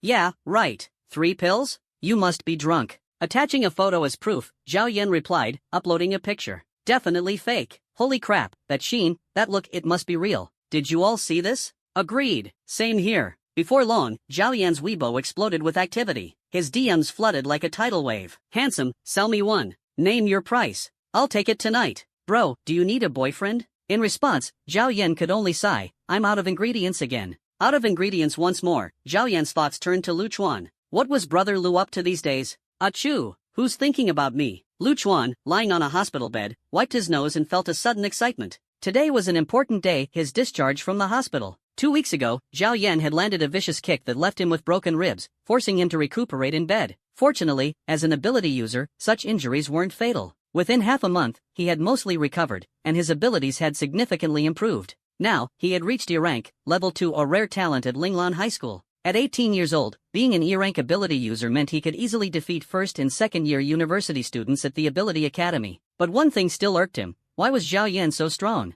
One kick had nearly killed him, utterly absurd. He must have cheated. No way Zhao Yan could be this powerful. It was only because I was careless then that he managed to hit me. With his pathetic abilities, how could he possibly kick me flying? Haha. As Lu Chuan daydreamed about his glorious future in the college entrance exams, he heard laughter from the patient in the next bed. Confused, Lu Chuan turned to look at the man, who was covered head to toe in medical bandages, clearly severely injured. This man was also a victim of the same incident 2 weeks ago. It was said that he had tripped while fleeing. Falling wasn't the scary part, it was falling in the middle of a crowd. That was practically a death sentence. This poor guy had been trampled by more than 50 people and had nearly passed out. Fortunately, apart from the surface of his body being covered in trampling marks, only his appendix had been stumped to the point of rupture. This left Lu Chuan somewhat incredulous. He had taken a single kick and ended up with 4 broken ribs. Yet this guy had been trampled so many times, and only his appendix got hurt? That was truly absurd. Moreover, he had personally overheard this big brother's girlfriend saying she intended to break up with him. As for the reason, it was quite unique. You don't have an appendix anymore. I can't accept an incomplete man. Let's break up. The big brother hadn't slept all night, staring at his phone, crying while playing with it, looking utterly heartbroken. But unexpectedly, this morning, he seemed positively cheerful. What in the world had happened? Big brother, what's going on with you? Lu Chuan asked curiously. I managed to grab a rejuvenation pill. The big brother excitedly slapped his hand, accidentally sending his 4 bottle flying far away. Then he shouted to the nurse outside, get me another bottle, and add 1 extra bottle of medicine for every patient on this floor, my treat. Rejuvenation pill? Could that thing actually be real? Lu Chuan was skeptical and leaned closer to the big brother's bed, staring at the phone screen. Wow, it was expensive, 3 million. That kind of money would be enough for him to indulge in countless spa treatments. Hey, kid, don't touch my phone. The big brother looked at him warily. It had been so hard to secure it. If anything went wrong, it would be a huge loss. Big brother, is the rejuvenation pill really that miraculous? One rejuvenation pill is enough to make every wealthy woman in the city call you daddy. What do you think? So what if my girlfriend broke up with me? I can find someone even better. Wealthy women? Omega. Suddenly, Lu Chuan lost all interest in being discharged from the hospital. He decided to stay a few more days with this big brother. Xiao Song, don't rush it. Train secretly and then shock everyone. Zhao Yan sighed as he watched Xiao Song fail for the 10th time to challenge Shan Yan's authority. He couldn't help but feel a little sympathy. This little guy, why was it in such a hurry? It had already advanced to the 6th tier in half a month. Why not endure just a bit longer? Once again, Xiao Song begins its daily intense training. Not bad. Xiao Yan, keep it up. Give it a little more motivation. Zhao Yan sipped his juice while observing these two amusing creatures. Honestly, ever since they had awakened consciousness, Zhao Yan's own cultivation had required almost no effort. It wouldn't be long before Xiao Song advanced to E-level abilities, and by then, Zhao Yan could open 2 more portals. Even the spiritual energy consumption would be halved. What a delightful prospect. Ding dong. At that moment, a payment notification popped up on his phone. Zhao Ling, sold for 3 million yesterday. Transferring 2,800,000 to you. Zhao Yan, life should be easy going. Don't be so fixated on money. Look at me, I don't care about money at all. After sending this message, Zhao Ling silently transferred another 100,000, accompanied by a pouty emoji. So stingy. Still, Zhao Ling was quite cheerful. If not for Zhao Yan, she might still be working as a cashier at a bubble tea shop during her university days. Thinking about it this way made her feel much better. Zhao Yan quietly accepted the transfer. Very nice. First, set a small goal, save up 100 million. He'd heard there was a hidden task associated with that. In just a few months, he could achieve it. It didn't seem that difficult. It happened to be Saturday, and Zhao Yan didn't have much to do. Speaking of which, Zhao Wu had invited him out to eat, saying she had something to discuss. Recently, Zhao Yan had developed a slight fear of dining out. Last time, he'd encountered terrorists at a meal. Hopefully, this time wouldn't be so disastrous. The venue was still Changhua Restaurant. The last time he'd been here was also last time. Changhua Restaurant was a Zhao family industry. Zhao Wu inviting him here left little room for complaints. Today, Changhua Restaurant seemed lively, as if there was some sort of celebration. At the entrance, he saw a large banner hanging high. Congratulations to Zhao Family Group Chairman Zhao Meng's daughter and Sun Family Group's young master Sun Gang on their engagement. What the? Zhao Meng's daughter? Wasn't that Zhao Yuehan? The banner practically blinded Zhao Yan. He rubbed his eyes, but it was real. Such a big event, how had he not heard about it? Zhao Yan, over here. At the entrance stood a young woman in a blue low-cut dress, her graceful figure fully on display. Her face showed a hint of shyness, and her delicate features made one's heart skip. There was no denying it, Zhao Wu's looks were genuinely outstanding. Her playful and cute personality gave off a kind of girl-next-door vibe. Is today your sister's wedding? Zhao Yan leaned in and asked. What wedding? It's just an engagement. Engagement, you know? It's still far from marriage. Zhao Wu playfully stuck out her tongue, looking exasperated. I knew it, you had no idea about this. When did they even get together? Why don't I know about it? Zhao Yan whispered, noticing some heads turning in their direction. Not long ago. Didn't the Zhao group get attacked by terrorists, causing the stock to plummet? The company lost billions in a short time, and now they're short on funds, so they thought of a marriage alliance. Oh, so they're selling their daughter, huh? Zhao Yan instantly understood. Ugh, don't make it sound so bad. It's called a strong alliance. Alright, I get the situation now. But you didn't call me here just to talk about this, did you? Don't you like my sister? After today, you'll never have a chance with her again. Doesn't that make you feel bad? Her marrying someone else?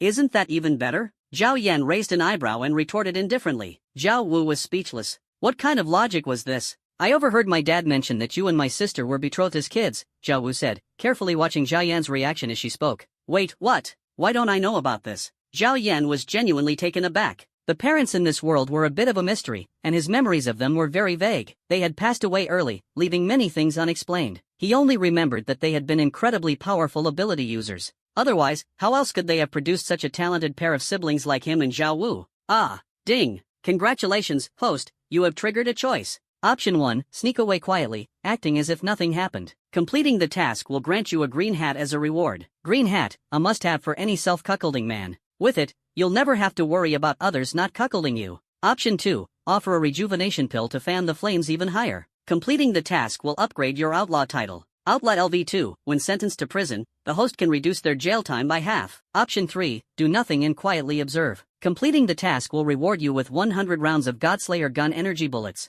Gulp. Zhao Yan took a deep breath, his heart tightening. The system was clearly pushing him to cause a scene. The first option? Absolutely out of the question. Self-cuckolding? Over my dead body. If anyone's going to cuckold me, it'll be someone else. The second option, though, that reward. Well, even Zhang San said I was quite experienced. My name is Zhao Yan, and I am an upright and proper person. Naturally, I don't engage in any illegal or immoral activities, so this reward doesn't mean much to me. However, Zhao Yan hesitated for a moment. What if? Having the prison time was indeed a bit tempting, hard to let go. Forget it. At most, I'll just skirt around the edges, maintaining my image as an enthusiastic citizen. That should be fine. Among these three options, the bullets for the Godslayer gun are the most useful to me. The Godslayer gun is a growth-type weapon. Back when I was at F level, I could use it to injure B level monsters. Now that I'm an E level ability user, the Godslayer gun should be capable of threatening a B level monster's life. What's most important when playing dirty? Ambushes, sneak attacks, stabbing someone in the back? No. The most important thing is still to protect yourself. Your body is the foundation of the revolution, so naturally, I prioritize options that enhance my own strength. With that thought, Zhao Yan made up his mind. Since I'm already here, take me inside. I'm a bit thirsty, having a drink at the wedding banquet isn't too much to ask, right?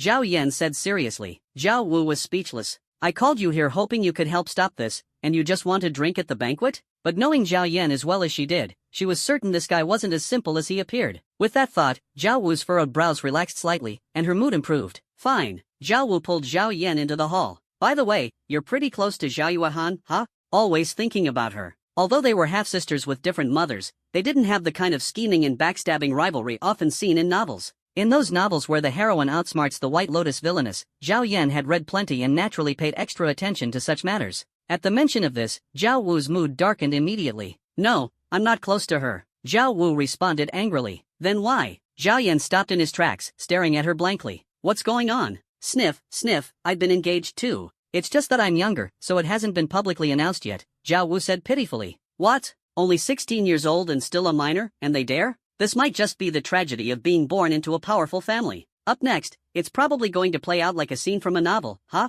Should I stir up some trouble? Zhao Yan thought to himself. Sure enough, Zhao Wu continued. That's why I want to ruin this engagement ceremony. My happiness cannot be controlled by others. A determined light sparkled in her eyes, as if she'd made a significant decision. So, you're saying I can watch a good show? Zhao Yan interjected inappropriately. A good show? What good show? A man with a green, middle-parted hairstyle walked over, clearly someone who had self-greened himself. Interesting. What's it to you? Zhao Yan said dismissively. Self-greened or not, this guy looked arrogant and didn't seem like a decent person. Take your hand off my fiancé's shoulder, the self-greened man warned. What the hell? This oddball is Zhao Wu's fiancé? So casual? Is it him? Zhao Yan looked the man up and down, then turned to Zhao Wu, noticing her face darken with displeasure. In that instant, he understood why Zhao Wu wanted to cause a scene. Marrying this guy would ruin her appetite for a lifetime. Sun Ping'an, he's my friend, Zhao Wu said to the man. Friend? A friend can just put his arm around your shoulder? This guy looks like trouble, I'm kicking him out. Sun Ping'an shouted angrily. Are you kidding me?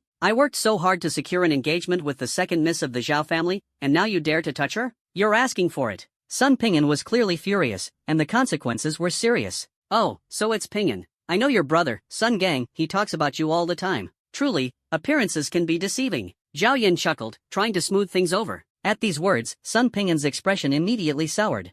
He's Sun Gang's third uncle, the youngest one, only 23 years old, Zhao Wu said, her face darkening again. This guy was lying without even knowing the facts? Zhao Yan instantly felt a wave of embarrassment, so intense he wished he could dig a hole and crawl into it. Who could tell, with a body that small? Kid, are you leaving on your own, or do I have to make you? Sun Ping'an said, enunciating each word. With so many people watching, I can't resort to violence. I need to find a way to stay, otherwise, I'll lose out on the reward. Oh, right. Xiao Yan, it's up to you. Using telekinesis, Zhao Yan subtly began loosening the screws on the crystal chandelier above Sun Ping'an's head. Watch out. Zhao Yan shouted. Zhao Yan relied on his old trick, this telekinetic ability was just too convenient. Telekinesis, it's silent, invisible, and untouchable. It's an incredibly valuable weapon. Crash. Just as Sun Ping'an sensed danger and was preparing to react, Zhao Yan's foot came flying, hitting him square on the head. Don't come over, I've got this myself. Zhao Yan moved so quickly that Sun Ping'an had no time to react. My friend, let's talk this out, there's no need for violence. The hall was filled with prominent figures and high-level ability users. The Sun family, being a regional powerhouse, had naturally brought some heavy hitters as well. For instance, Sun Gang's grandfather, Sun Pu, a seasoned C-level ability user and a retired soldier. Sun Pu had been observing his son arguing with someone, ignoring it while his son had the upper hand. But now that his son was losing, as a father, he had to step in. Sun Pu rushed to Sun Ping'an's side, catching the falling chandelier with one hand while blocking Zhao Yan's kick with the other. What a kid! Sun Pu was utterly shocked. What a formidable young man! It felt like his fist had collided with a mountain or been hit by a train. The pain was excruciating. Even so, he had to maintain a calm facade. Youth, don't let a bit of strength make you arrogant. There's always someone stronger out there. Out of respect for your age, I won't hold this against you. Let's go, Sun Pu said to his son, Ping'an. Dad, Sun Ping'an was unwilling, wanting to argue further with Zhao Yan. Shut up, this kid nearly provoked someone he shouldn't have. That guy looked utterly composed, clearly not using his full strength. If they really fought, it'd be embarrassing for the Sun family. As the leader of the Sun family, Sun Pu deeply understood the importance of knowing when to retreat. He estimated he had a 99% chance of defeating Zhao Yan, but to him, that 99% was as good as zero. It wasn't worth the risk. Better to play it safe. Zhao Yan, you were amazing, Zhao Wu said, her face full of admiration. She couldn't help but praise him. Just average, third best in the world. Have you ever considered becoming my personal bodyguard? There are benefits, you know, Zhao Wu suddenly said. What? You're offering me benefits? Alright, I don't mind. Black stockings, white stockings, nude stockings with a maid outfit, try them all, and I might consider it. This guy, does he only listen to half of what people say? He didn't even mention anything about being a bodyguard. Do you want me to chop you into strips? Zhao Wu pouted, her temper flaring up. Dream on. After all, she was the second daughter of the Zhao Corporation, with a status far from ordinary. Even if she starved to death outside, she would never stoop to something so degrading. Hey, isn't that Sun Gang? Suddenly, Zhao Yan pointed toward the door, his face lighting up with excitement. Zhao Wu felt helpless. That expression, it was like a wolf spotting a little lamb, practically drooling. What are you getting so excited for? Before Zhao Wu could even react, Zhao Yan was already running towards Sun Gang. Shit, he's not going to make a move ahead of time, is he? Zhao Wu's face instantly turned pale with terror. Doesn't he fear the sheer number of Sun family members? Shao Gang. Zhao Yan hadn't even reached Sun Gang before being stopped by bodyguards. Out of my way, out of my way. I'm Shao Gang's brother, show some respect. Hearing this, the guards immediately tensed up, then relaxed and let Zhao Yan through. Recently, the Sun family had 3 more illegitimate children return, all of whom were Sun Gang's brothers. Adding one more didn't seem like a big deal. What a messy circle. Zhao Yan? What's he doing here? At this moment, Sun Gang was dressed in an extravagant black suit, tall and imposing, like a knight in the night sky. Even his favorite middle-part hairstyle looked especially classy. In summary, he was devastatingly handsome. Shao Gang, is that something you let me call you? Sun Gang frowned, scolding him. No way, today was his big day, and the high-profile image he painstakingly crafted couldn't be ruined by Zhao Yan. Revenge was definitely on the list, but not right now. Shao Gang, that's not right. You're getting engaged, and you didn't invite me? Let me have a drink to share in the joy. Zhao Yan seemed not to hear Sun Gang's words, continuing to call him Shao Gang. Anyone who didn't know better might think Zhao Yan was Sun Gang's elder. Invite you for a drink? Sun Gang was almost ready to curse. Last time he confessed, this guy caused a scene and ruined everything. Now, after finally getting what he wanted and being moments away from winning the girl, this guy shows up again. Sun Gang suspected in his heart that Zhao Yan must be up to no good, probably here to stir up trouble again. A drink? Dream on. Sun family's 13 guardians, this guy's here freeloading. Teach him a lesson. Sun Gang commanded loudly. Yes, young master. The Sun family's 13 guardians, all D-rank superpowered individuals, were skilled in both brains and brawn, courageous and formidable, totally outclassing someone like Brother Jie or Brother Hu. Today was his show. His father had granted him full authority, allowing him to mobilize the family's best fighters. Thinking about this, Sun Gang had a smug smile on his face, his aura radiating dominance. You think you can fight? In this world, connections matter. You don't have any background, what makes you think you can go against me? After finishing his words, Sun Gang ignored Zhao Yan, confident his men would handle the situation. Shao Gang, are you serious? Zhao Yan put on a heartbroken expression. I treated you as a brother, and now you want to kick me out? However, seeing the situation, Zhao Yan knew very well that discretion was the better part of valor. Just as he was considering retreating, a short, chubby middle-aged man from the 13 guardians stepped forward. This man was Sun 13, the most stubborn and obedient of the 13 guardians, known for following orders to the letter. With a fierce expression, Sun 13 glared at Zhao Yan, pulling his hands out of his pockets, clearly ready to make a move. Superpowered individuals weren't to be trifled with. Without knowing their abilities, it was best not to act rashly. Kid, look at this deck of cards, what color is it? Sun 13 grabbed Zhao Yan and shouted. This guy, he didn't seem very bright. Red. Zhao Yan answered. And this? Sun 13 pointed to his own clothes, asking again. Black. After more than 10 questions, Sun 13 was drenched in sweat, feeling as if he'd just battled the widow from the neighboring village for 300 rounds, utterly exhausted. Sun Gang and the rest of the 13 guardians were dumbfounded. This old 13 never disappoints. This kid was oddly good at playing along. Enough. The young master meant for you to beat him up and throw him out. Can't you understand human speech? Sun 1 scolded angrily. No, the young master clearly told me to show him some color, Sun 13 retorted stubbornly, unwilling to back down. Fine, old 13, stand down. Sun 1 rubbed his forehead helplessly. How did this guy manage to survive until now? He's dumb but kind of adorable. Without further ado, Sun 1 grabbed Zhao Yan's arm and, like lifting a chick, prepared to toss him out. Sun Gang praised him enthusiastically. Uncle 1, well done. You'll get an extra drumstick tonight. But that's the ideal scenario. The reality was quite different. I'm telling you, gentlemen solve things with words, not fists. I was invited here, so don't mess with me, Zhao Yan warned, looking serious. Ha! Such youthful arrogance. Sun 1 said no more, grabbing Zhao Yan's arm. Ah! A pig-like scream echoed. However, it wasn't Zhao Yan who cried out, it was Sun 1. Sorry, I didn't mean to. I accidentally hurt you. Really sorry, Zhao Yan said innocently, though a smile played at the corners of his lips. Sun 1 stared blankly at Zhao Yan. With just one move, his arm had been dislocated so quickly that even he hadn't seen it coming. This guy really was pretending to be weak. Was he really just a young man? Sun 1 couldn't help but take Zhao Yan more seriously. This kid had some skills. But still, in the face of sheer numbers, he was just a fledgling. Brothers, get him! Sun 1 shouted. A fierce battle broke out between the two sides. Among the attendees at the engagement ceremony were not only members of the Sun family and the Zhao family but also a host of prominent figures. Even the city mayor, Zhao Hao, had eagerly shown up upon hearing about his niece's engagement. Zhao Yan faced off against the Sun family's 13 guardians alone, taking on 12 of them single-handedly. Sun 13 stood on the sidelines, cheering for his brothers and occasionally spitting for sneak attacks. Unfortunately, his spit always ended up landing on his own team members' heads. When he noticed that Mayor Zhao Hao was also present, he hurriedly tried to mediate. Stop fighting, the mayor is watching. Sun 13 waved his arms and shouted. Mayor Zhao Hao, who had been in a cheerful mood, immediately frowned upon hearing this. This guy, did he have to be so loud?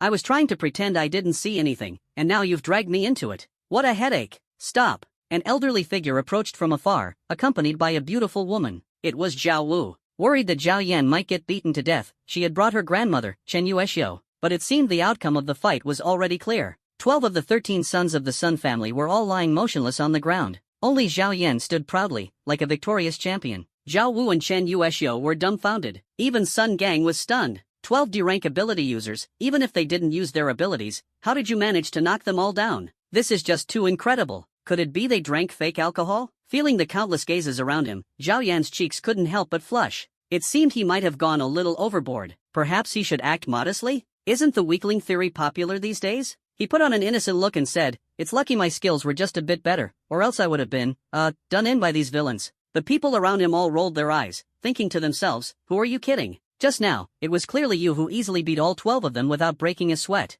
Zhao Yan stepped forward, his face full of confusion. Don't come any closer. Even if you're the mayor, I'm acting in self-defense. You can't arrest me. Besides, my birthday is only a few days away, and I'm still a minor, Zhao Yan declared boldly. Zhao Yan was speechless, thinking, this kid is really good at putting on an act. Whose kid are you? He asked, scrutinizing Zhao Yan and realizing that his skills were far from ordinary. My name is Zhao Yan, so naturally, I'm from the Zhao family. Zhao Yan? Zhao Yan racked his brain but couldn't recall this name from the family lineage. Oh, wait, there did seem to be someone named Zhao Yan, but he wasn't from their part of the family. Is your dad Zhao Ai Chen? Zhao Yan asked. Zhao Yan nodded. That's right, his dad was indeed named Zhao Ai Chen, and his mom was Lu Ai Mei, a match truly made in heaven. Unfortunately, both had passed away early, leaving him alone. Zhao Yan suddenly understood. So, he's that man's son. His talent is indeed extraordinary. Do me a favor and let's put an end to this here. It's better to resolve enmities than deepen them. Everyone, calm down, Zhao Yan said, his authority as mayor evident as he turned to Sun Yi. Sun Yi cursed silently. He would love to fight, but how could he beat this kid? This guy had endless tricks, one moment a brick, the next a spiked club. He even had to dodge spit attacks. He had never suffered such humiliation before.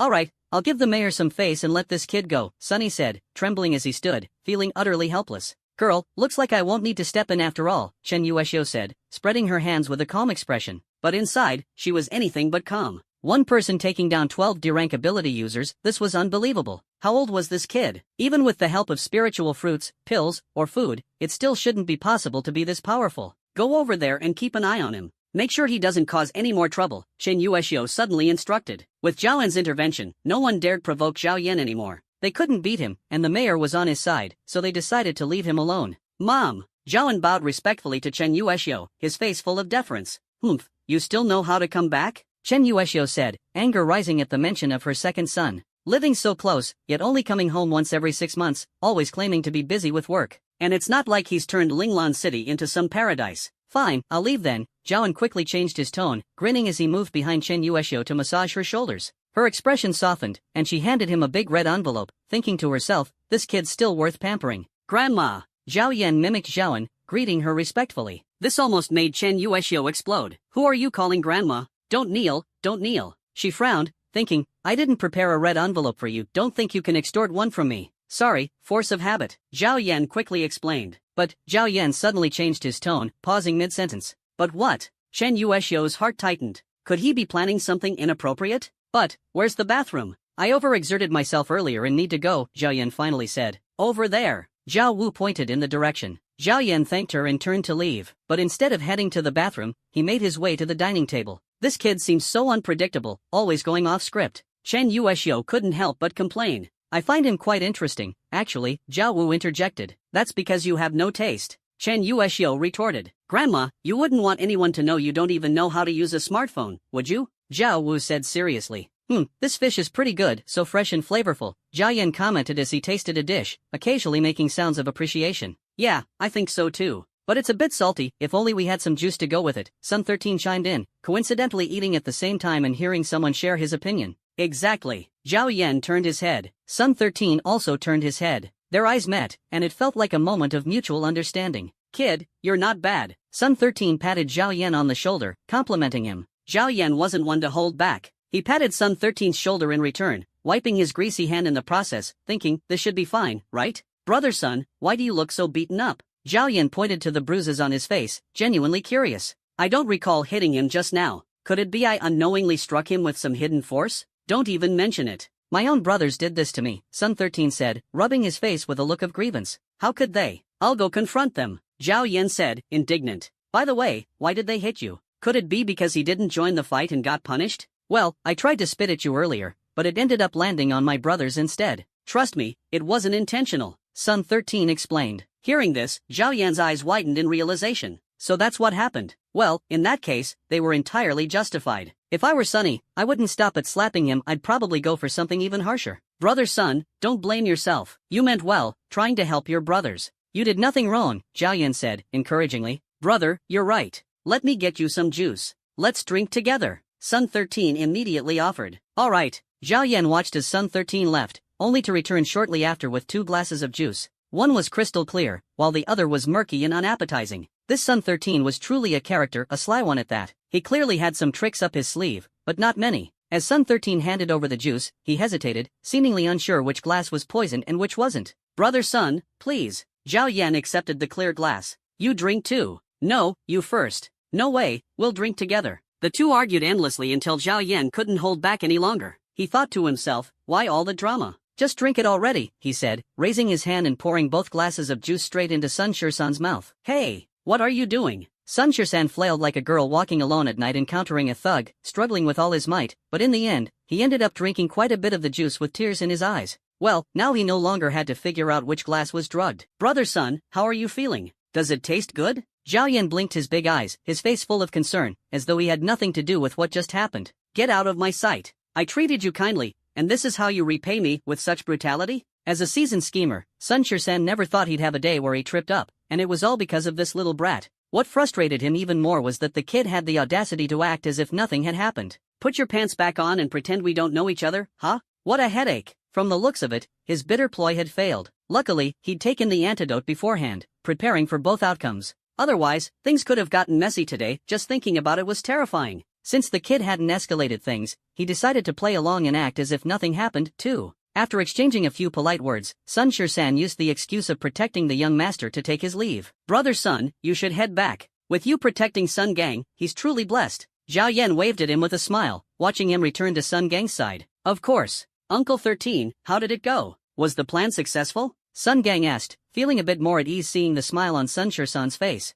Last time, he'd been humiliated by Zhao Yan, who had tricked him into taking a laxative. This time, he wanted to repay the favor, an eye for an eye, make him regret it. Reporting to the young master, the plan succeeded, but just a little. What? What kind of answer was that? Sun Gang furrowed his brow, nearly throwing the engagement ring in his hand at Sun Shisan. I successfully gained his trust. However, I ended up drinking all the laxatives, down to the last drop. Sun Shisan licked his lips as he finished speaking. To be honest, the fish and juice pairing earlier had actually tasted pretty good. Then why are you smiling? Sun Gang asked, confused. He hadn't completed the mission, so what was there to grin about? Because he praised you, young master. He said having me by your side is your blessing. Sun Shursan explained. Blessing? More like I'm full of admiration for your incompetence. Forget it. With so many people here today, Zhao Yan wouldn't dare stir up trouble, even if you gave him 10 times the courage. To challenge both the Sun and Zhao families at once was like lighting a lantern in a bathroom asking for trouble. My dear daughter, don't be upset. That Sun boy isn't exactly unattractive. Why are you being so stubborn? Zhao Meng tried every trick in the book to persuade his daughter to see reason.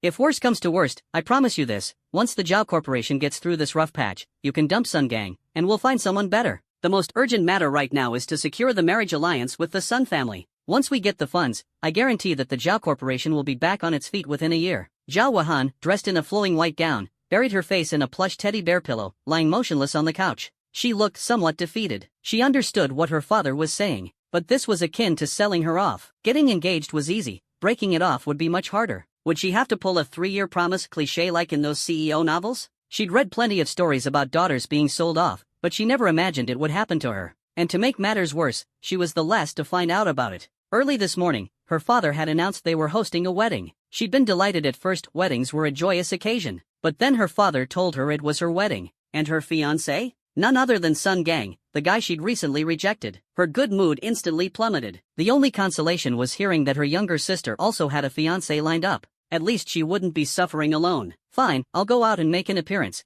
Zhao Yuehan finally relented, unable to resist her father's pressure. She'd just have to play it by ear. By 11:30 a.m., Chunhua restaurant was bustling, though many seats were still emptied. Clearly, some guests had yet to arrive. At the front of the banquet hall stood a massive stage, where a professional-looking MC was stationed. However, he seemed a bit older and somewhat familiar. Wasn't he Ma Daigua, the head of the Han Yuan Tai Chi sect? He had once taken the martial arts world by storm with his signature 5 consecutive lightning whips, defeating 5 ability users of the same level in a row. His name was legendary. Who would have thought he'd show up here as an MC? The Zhao family truly had some impressive connections. Ahem. Screech. The microphone in Ma Daigua's hand emitted an ear-piercing noise, prompting Zhao Yan to cover his ears in annoyance. What's wrong with this guy? Many others were equally displeased, but seeing that it was Ma Daigua, they didn't dare voice their complaints. Still, the noise successfully captured everyone's attention. Ma Daigua, noticing the crowd's focus on him, looked immensely pleased with himself, oblivious to any irritation he might have caused. He began his speech with great enthusiasm.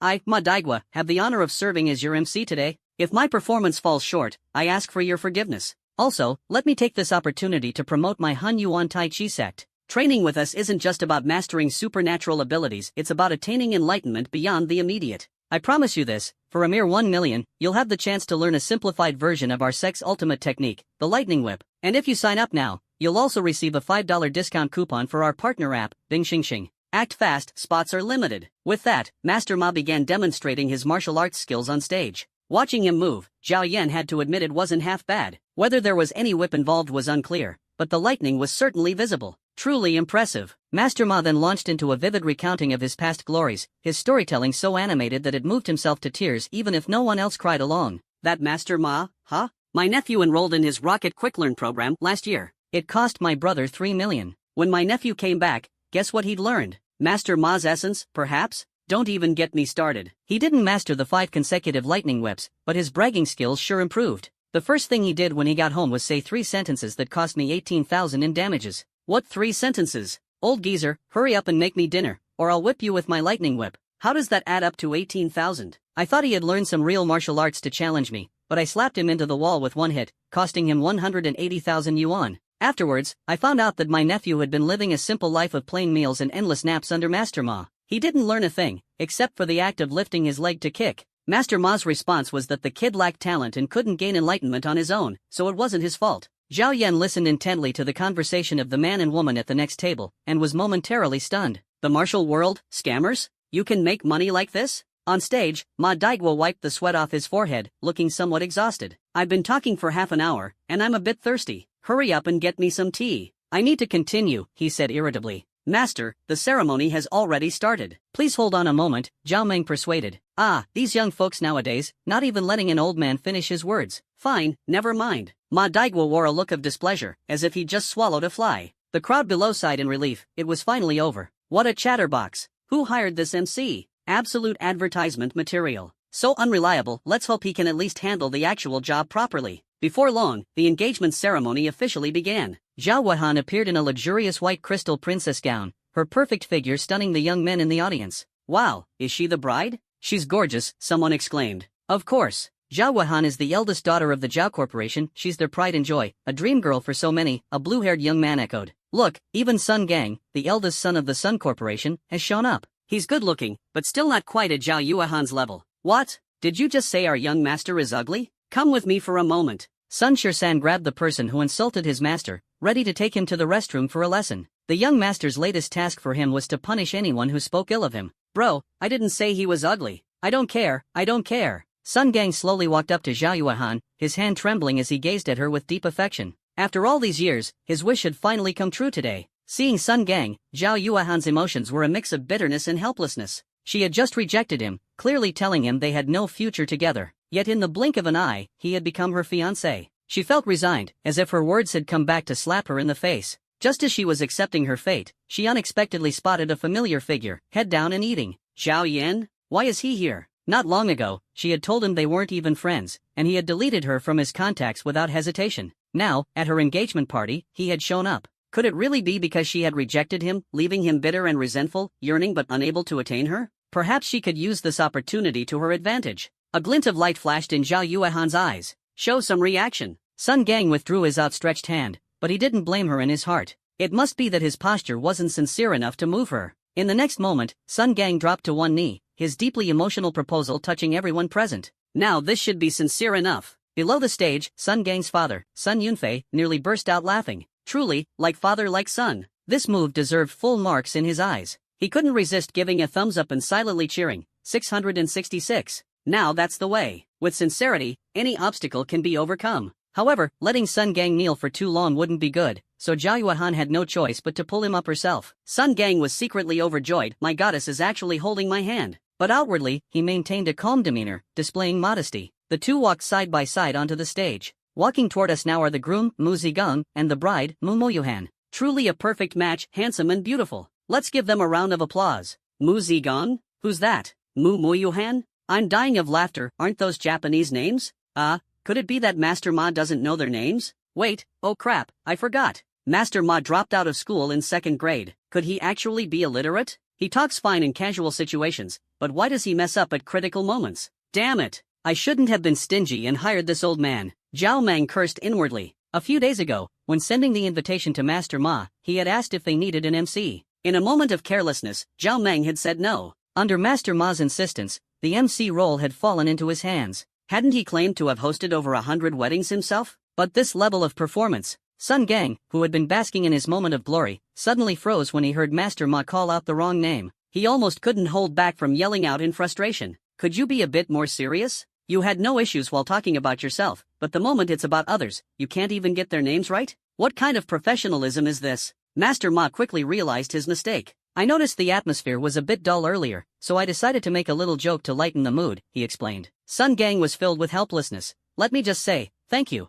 Alright, let's cut to the chase. The bride and groom will now exchange their tokens of love, marking a perfect question mark for the ceremony. A question mark? The audience was collectively dumbfounded. Zhao Yan couldn't help but burst into laughter. This old man had taken the role of an MC to a whole new level. What a legend. Is he not going to say a few ceremonial words? Just ending it like that? Chen Yueshio was exasperated. This was too unprofessional. This might be for the best. If he says any more, this ceremony might turn into a complete joke, Zhao analyzed seriously, frowning. True, for Zhao Wu's official engagement ceremony next time, let's not hire him again. He was brought in by my second brother, Zhao replied. Zhao Meng is really regressing with age, he can't even handle such a simple matter. Hearing this, Chen Yueshio's face darkened as she voiced her disapproval. Under the expectant gazes of the crowd, Sun Gang removed a massive spirit ring, the size of a pigeon egg, from the ring finger of his right hand. Having learned from the previous mishap where he lost a diamond ring during his proposal, Sun Gang had been extra cautious this time, keeping the ring securely on his hand. He wasn't about to lose it again. He carefully raised the spirit ring high, as if showing it off. The ring sparkled with dazzling brilliance. Yuan, this is the spirit ring I specially prepared for you, costing a full 50 million yuan. It was crafted by an S-class spatial ability user from the Imperial capital. It can store 5 cubic meters of items, living or inanimate, allowing you to use it as you wish. A spirit ring? It's actually a spirit ring. My gosh. Spirit rings can only be crafted by spatial artifact forgers. The best ones can store up to 20 cubic meters, but his has 5 cubic meters. I can't take it, I'm so jealous. Sigh, you have to admit, the Sun family is truly wealthy. Such a precious treasure, and they treat it like cabbage to give away. It's beyond comparison. Am I the only one who thinks this spiritual ring is too big and inconvenient to carry? I feel the same way. You too, come with me. Sun Sure-san flashed a toothy grin, his gaze fierce. Caught 2 more who need some disciplining. Who the hell are you? Blood pressure cuffs, blood pressure cuffs. Resume patrolling. Sun Sure-san commanded. Yes, sir. What the hell, so many people bad-mouthing the young master. I've already caught over 20 of them. I'm exhausted. Zhao Yuan, are you willing to get engaged to me and spend the rest of our lives together? Sun Gang's voice trembled, mixed with excitement. Finally, it had come to this moment. Down below, Zhao Yan was diligently munching on a watermelon, not causing any trouble, and secretly breathed a sigh of relief. The biggest obstacle is gone. I'm about to succeed. Who dares to stop me now? Please allow me to refuse. Under the expectant gazes of the crowd, Zhao Yuan replied without hesitation. What? Why? Sun Gang's expression drastically changed, his heart sinking. He couldn't understand. This was a family alliance marriage. Didn't the Zhao family need the Sun family's help? How dare she refuse? I've fallen for someone else. A long time ago, I even made a marriage promise to him. Zhao Yan? Sun Gang asked quietly. How did you know? Zhao Guohan was a bit stunned, not expecting her secret to be guessed in advance. I just knew. Sun Gang clutched his chest, feeling as if his heart was being torn apart. In that moment, he seemed to blacken, gasping for breath. Damn it, you lousy system, you knew all along, didn't you? Zhao Yan cursed inwardly. I was just enjoying some watermelon, and now the fire's burning its way to me. The pain, it's unbearable. There are 3 great tragedies in life. Your wife runs off with someone else, your child turns out not to be yours, and your partner ends up being your long-lost sibling.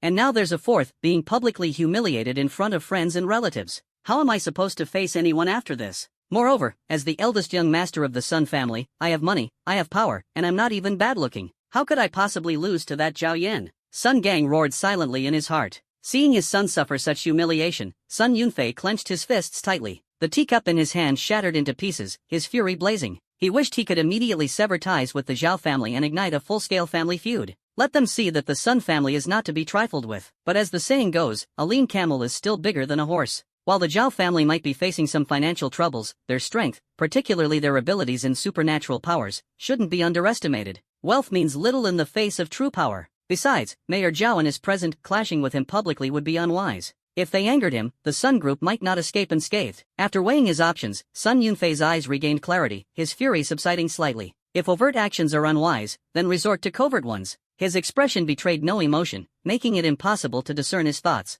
Zhao Yan, the name feels so familiar. Where have I heard it before? Someone at the banquet below asked first, their gaze curious as it landed on Zhao Yan. I remember the mayor earlier seemed to favor a young man who was quite the fighter. His name was Zhao Yan, wasn't it? As soon as the words were spoken, all eyes turned to Zhao Yan at the 33rd table. Then, one by one, they withdrew their gazes, whispering, impossible, absolutely not this guy. Who would eat watermelon so calmly under such circumstances? Indeed, Zhao Yan was feigning innocence, his face smeared with red watermelon juice, even with a black watermelon seed stuck to his cheek. He looked exceptionally at ease, making everyone believe that Zhao Yan must be someone else. Brother, are they talking about you? The guy next to him whispered. How could it be me? Zhao Yan spread his hands, outwardly calm as a mountain, but inwardly panicking. System, can I leave now? Zhao Yan asked silently in his mind. Task completed. Naturally, you can leave if you can manage to.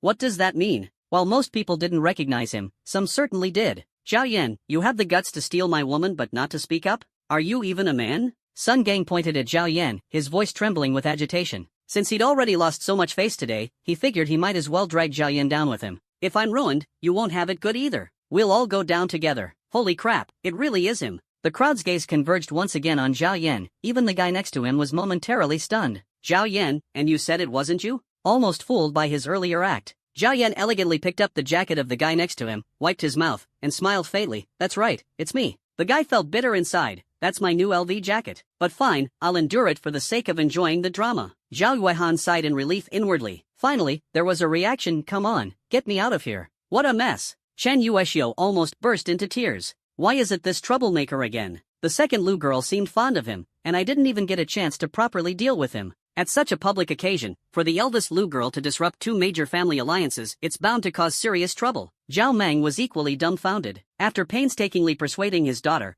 how did Zhao Yan suddenly appear out of nowhere? Childhood betrothals, how could those be taken seriously? Certainly not. Even if they were, Zhao Yan isn't worthy. His parents are gone, his family's assets have been seized, and he's nothing but a penniless nobody now. Zhao Meng had investigated before. The lives Zhao Yan and his sister were living were tragic beyond words, and he had stopped paying attention after that. A rags to riches transformation? Impossible. Unless he gained some cheat-like power straight out of a novel. What nonsense. Seize him. Zhao Meng's expression grew increasingly grim. After hesitating for a moment, he finally gave the order. At this point, even if it meant forcing her hand, the engagement had to be completed. Brother Zhao, you're as decisive as ever. On this joyous occasion, there's no room for any disruption. Quickly get rid of this unknown troublemaker. Sun Yunfei watched Zhao Meng's reaction with satisfaction. With him around, the engagement should go smoothly. Unless Zhao Meng's wife, Chen Yuexiu, intervened. After all, she's a C-rank ability user, a dominant figure in Linglan City. Meanwhile, the other families were secretly delighted, hoping for a fight to break out. Zhao Yan was just wishing for a chance to slip away, and now here it was, served on a platter. No need to trouble yourselves, Before he could finish, his words were forcefully interrupted. The thing I despise most in this world is two types of people, those who stop me from indulging in NTR, and those who commit NTR. Kid, you've got guts, daring to NTR right before my eyes. Watch me crush you in an instant. A deep, ancient voice echoed, plunging the banquet hall into absolute silence. Who is it? So rude, interrupting like that. Zhao Yan cursed silently in his heart and turned his gaze to the elder on stage, whose demeanor was like that of a wise and ancient sage. But inwardly, Zhao Yan couldn't help but think, oh no, this goofy old man. Alright, Master Ma is taking action. 20 years. I can't believe I have the privilege of seeing Master Ma make a comeback. No way, I have to record this and secretly watch it under my blanket tonight. Good idea, make sure to send me a copy. Could this be the proverbial lost amidst mountains, only to find a hidden village? Is heaven itself helping me? The crowd stood behind him in support, giving Sun Gang a newfound confidence. His face returned to calmness, with a faint smile emerging. Feeling the respectful gazes of everyone around him, Ma Daigua silently cupped his hands in acknowledgement and took the chance to promote himself once again. My Hunyuan Taiji school has a renowned reputation for vanquishing evil, but my greatest skill lies in educating the younger generation. On that note, I hope everyone will support my recruitment of disciples. Sign up now and you can still get a 10 yuan discount coupon, first come, first served. Uncle, Zhao Yan hasn't done anything wrong. Bullying him like this, is it really okay? Zhao Wu's heart was full of concern. Her plan hadn't even been implemented yet, and her sister had already taken the lead, sparing her the embarrassment. But after all, Zhao Yan was someone she had recruited. If he got beaten black and blue, she would, of course, feel guilty. Bullying? Where? I didn't see anything. Zhao Yan crossed his arms behind his back, leaning casually like an old cadre, with no intention whatsoever of stepping in to help Zhao Yan. I'm speechless. And you're supposed to be a mayor? So useless. Master Ma is about to strike. Everyone, back up to avoid being hit by lightning. Back, back, back. Get out of the way, move aside. Black Shark impatiently kicked away anyone who came too close and silently picked up a cigarette. Light it for me, Old Wang. Yes, boss. Old Wang sighed. His boss was getting lazier by the day, even needing someone to light his cigarette. When will my life as a tool for others ever end? I once had a dream, but now, I just want to be a carefree slacker. Who the hell kicked me? Step forward. I kicked you. What? Not convinced? Black Shark smiled, his fierce expression exuding an air of banditry. Oh, it's Brother Black Shark. If you kick me, does your foot hurt? Let me massage it for you. The man didn't dare to say a word of complaint. This was someone from the imperial capital who would dare provoke him. Anyone who crossed him would be in trouble. Even the grass on their graves would grow a meter high. As Ma Daigua and Zhao Yan were about to clash, the tension in the air grew thicker, like a drawn sword ready to strike. Interesting. Black Shark's lips curled into a slight smile. He was someone who thrived on chaos. An engagement ceremony sounded boring to him, and he hadn't even wanted to come. But when he heard that all the experts from Linglan City would be attending, he thought he might as well stir up some trouble and see who had drugged him last time, forcing him to spend an entire week in the bathroom, cafeteria, and bedroom. Well, this saves me the trouble of making a move myself. Kid, remember, I'm your elder. I'll give you 3 moves. If you can't beat me in 3 moves, you'll have to obediently join my Hunyuan Taiji school and receive a higher education, got it? Master Ma's lips curled into a sinister grin, his heart leaping with joy at the thought of another payday. Stop. I don't want to fight. Zhao Yan quickly refused, thinking to himself that this old man was absolutely insane. Oh, it seems this kid doesn't want to fight. He must be weak. Master Ma grew even more excited. 20 years ago, he and 5 others had staged a performance, which skyrocketed the fame of the Hunyuan Taiji school and brought in so much money that his hands ached from counting it. But in recent years, the school had fallen into decline. Today was finally his chance to make a comeback and reclaim his peak glory. Although he was a C-rank ability user, age had caught up with him, and his strength was no longer what it used to be. Against opponents of the same rank, he would undoubtedly lose within 100 moves. However, the young man in front of him looked weak and fragile, perfect for some practice. You don't want to fight? Does that mean you're looking down on me, thinking I'm not worthy to be your opponent? Master Ma's face filled with indignation, as if he had suffered a great injustice. I didn't. Don't falsely accuse me. Zhao Yan was shocked and horrified. This old man was a master of twisting words, absolutely unmatched. You say you didn't? Young man, take this whip. Master Ma's feet stomped as if summoning thunder, spiritual energy surging into him. In an instant, he transformed into something akin to a super saiyan, his body enveloped in blue flames. Lightning flickered around him, making hearts tremble with fear. Zhao Yan tensed up, determined not to experience the paralyzing pain of an electric shock. The destructive power of lightning was legendary, and the saying "when thunder roars, who dares to compete" was well known among the people. The floor beneath them began to hum, and the onlookers covered their ears, filled with unease. Damn, he's using his ability. Aren't you afraid he'll destroy this place? Sun Gang, while eager to see Zhao Yan get beaten up, understood that today was his wedding day. If an old-school C-rank ability user made a move, this building would surely be reduced to rubble. Stop. Stop now. Don't fight. Zhao Yuehan desperately tried to mediate, but no one paid her any attention. Master Ma is so old, surely he'll know his limits, right? Someone muttered nearby. This is unbelievable. I just came here for a free meal, maybe earn some points, and now I'm dragged into this mess. Damn it, old man. Zhao Yan cursed loudly and turned to run. But he ran in the wrong direction, straight into the crowd. The onlookers were alarmed. Don't come over here. Seeing Zhao Yan trying to flee, Master Ma couldn't stay calm. Kid, don't run. Let's exchange a couple of moves. Catch me if you can. Zhao Yan sprinted as fast as he could. Among the crowd, would you dare hit me? Lightning 5-strike whip. Master Ma was furious. This was his moment, and this kid wasn't cooperating. He immediately used his ultimate move. Everyone, get out of the way. If you get hurt, don't blame me. Master Ma's steps were nimble as he performed a technique akin to the Lingbo microstep, quickly locking onto Zhao Yan's position. Suddenly, he kicked into the air, and a purple lightning dragon burst forth from his toes. The lightning coursed along the dragon's body, aiming straight for Zhao Yan. One kick after another, 5 in total, left Master Ma drenched in sweat. Run! Salaran! Salaran! The onlookers couldn't fathom why their bad luck had brought this calamity upon them. This was truly unavoidable misfortune. Are you serious? Zhao Yan's anger flared as he quickened his pace. If I run fast enough, danger can't catch me. Get down! Black Shark suddenly shouted. In his mind, seeing so many people die in front of him would be incredibly bad luck. The crowd instantly dropped to the ground at his loud command. With no obstacles in its way, the 5 lightning dragons accelerated, homing in like guided missiles toward Sun Pu, who was standing near Zhao Yan. Sun Pu? You ran away, that's fine, but why use me as a shield? Are you even human? Do you have any sense of respecting the elderly and caring for the young? Sun Pu, a C-rank ability user, was equipped with a defensive spiritual artifact. Although the attack came suddenly, he managed to block Master Ma's strike steadily. It didn't hurt, but most of his hair had been devoured by the lightning, leaving only a few strands behind. He spat out a puff of smoke from his mouth, and his luxurious clothes were riddled with holes, making him look rather pitiful. Wow, that's miserable. Good thing I didn't get caught in that. Zhao Yan thought with relief. Thanks, old man. Sun Pu, I'm absolutely done with this guy. You old geezer, take this brick of mine. Zhao Yan focused his telekinetic powers, and the virtue character brick circled the entire venue, successfully flying to Master Ma's back.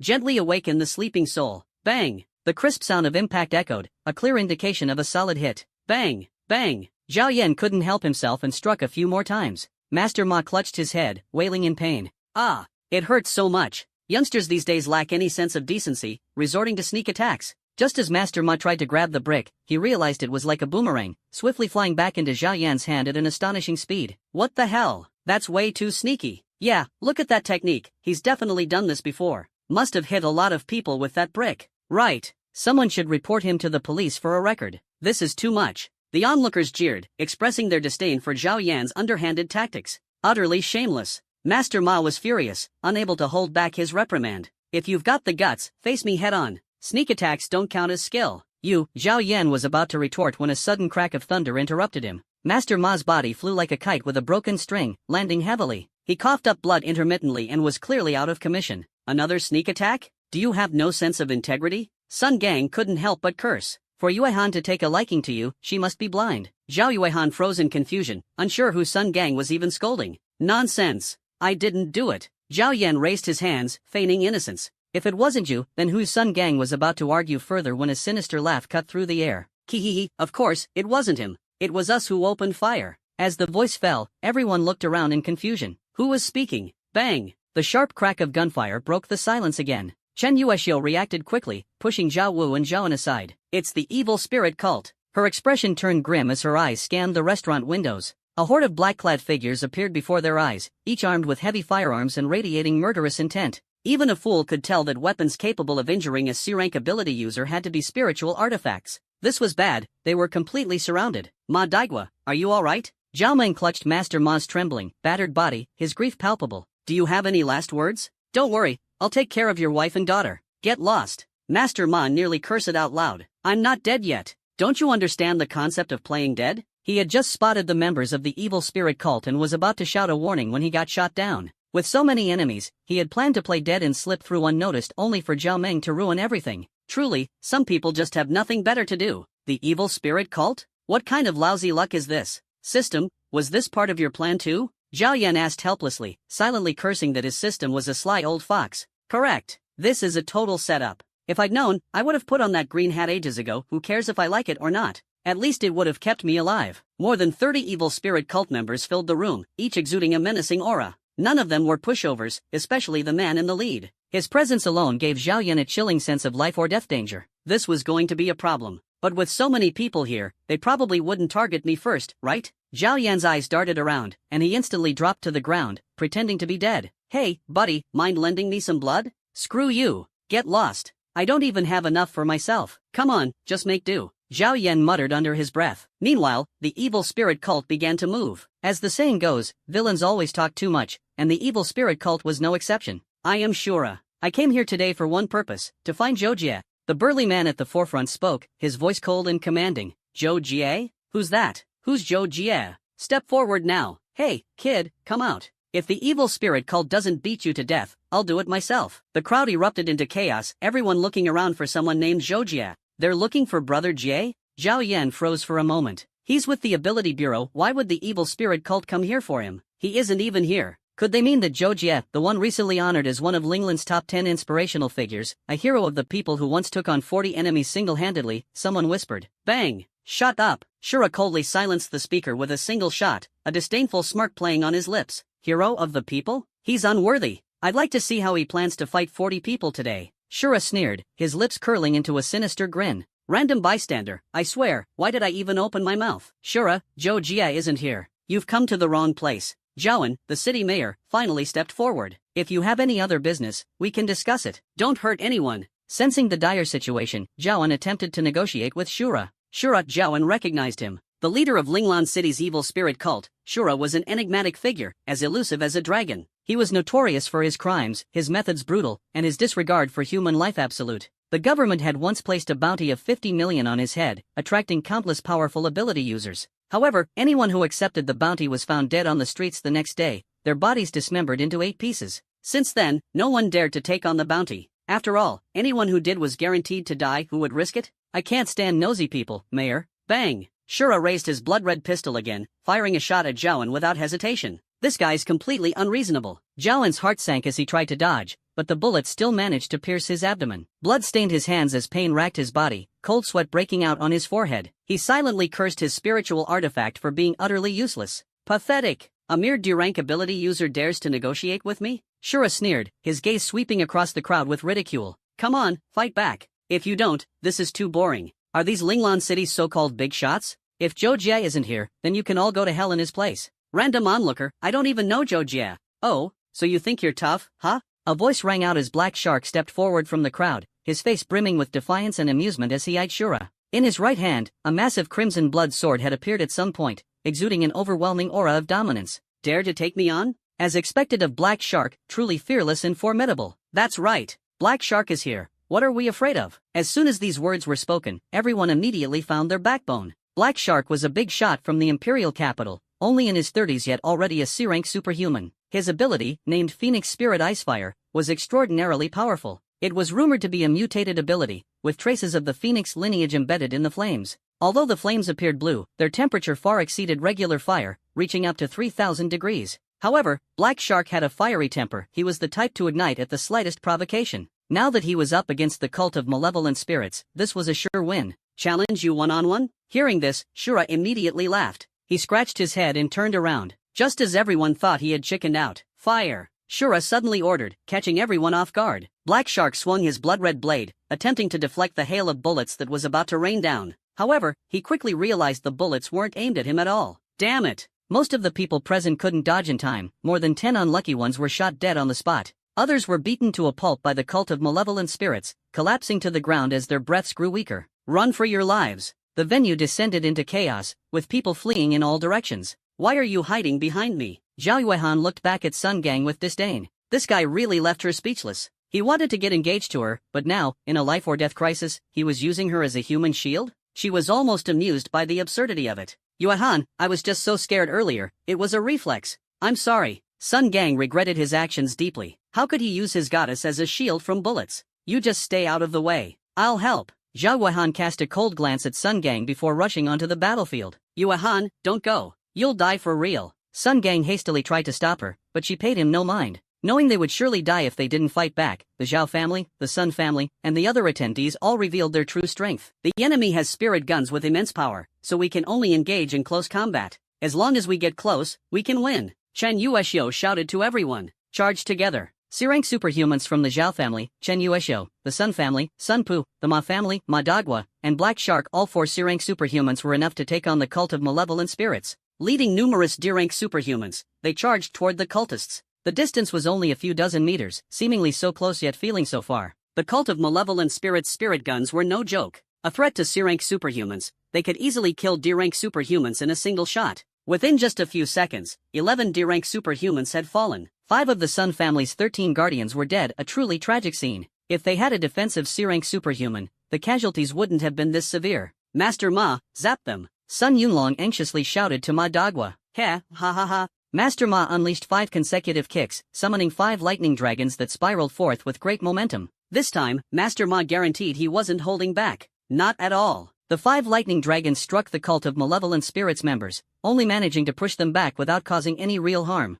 I'll send you away, 1,000 miles away. The cult of malevolent spirits nearly burst out laughing. Are you dumb? We're wearing anti-static suits, fireproof suits, and cold-resistant suits, each one better than the last. The cultists continued firing wildly as they advanced, spirit bullets raining down as if they were free. Thanks a lot, one of them mockingly called out. Damn it. Are you a traitor? You just kicked them so far away. We finally closed the distance, and you ruined everything. Sun Pu was so furious he almost spat blood. Master Ma was driving him insane. Meanwhile, Black Shark's battle was going poorly, as he was completely suppressed by Shura. Despite this, neither side could secure a decisive victory in the short term. It's useless. You can't beat me, Shura sneered. Even Yi Chun of the Imperial Capital's Yi family is nothing special. If this is all the strength you have, then this ends now. I'm tired of this, he said coldly. I haven't used my spirit weapon in a long time. Today, I'll let you experience the terror of eternal ice. With that, Shura struck Black Shark's chest with a palm strike, sending him flying backward. A smug grin tugged at the corner of his mouth, but as he reached into his storage ring to retrieve his spirit weapon, he froze. He searched left, then right, but couldn't find his beloved Ice Soul Sword. Where's my Ice Soul Sword? His heart sank in disbelief.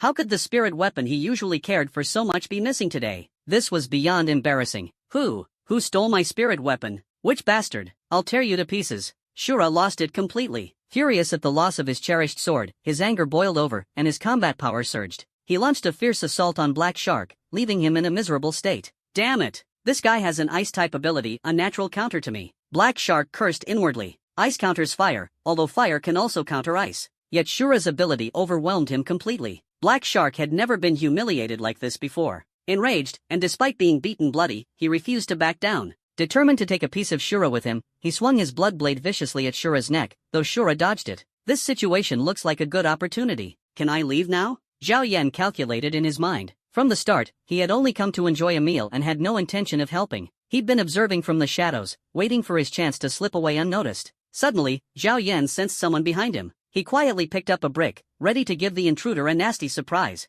Turning around, he found nothing but empty air. Zhao Yan, go help them out. A delicate voice suddenly emerged from thin air, startling Zhao Yan so much that he nearly dropped the brick. Shut up, it's me, Zhao Wu, the voice said. Finally lowering the brick, Zhao Yan muttered, you little brat, scaring people in broad daylight, what's the point? It's such a waste of resources. Zhao Yan, why aren't you going out there? Steal, trick, ambush that Shura guy, Zhao Wu urged hurriedly. Absolutely not. Zhao Yan retorted internally. Why should he get involved in their fight? It was a thankless task and would expose him unnecessarily. Besides, aren't you broke? That Shura guy has a bounty of 50 million. Defeat him, and you'll have money. Zhao Wu continued to persuade. And if you're willing to help, I'll wear whatever clothes you want me to afterward. Deal? She lifted her skirt slightly, revealing her safety shorts as she made the promise. Zhao Yan was stunned. Is this appropriate? Am I really the kind of person to take advantage of others in their moment of weakness? How could someone stoop so low as to profit from someone else's misfortune? That's precisely the kind of immoral behavior I despise most.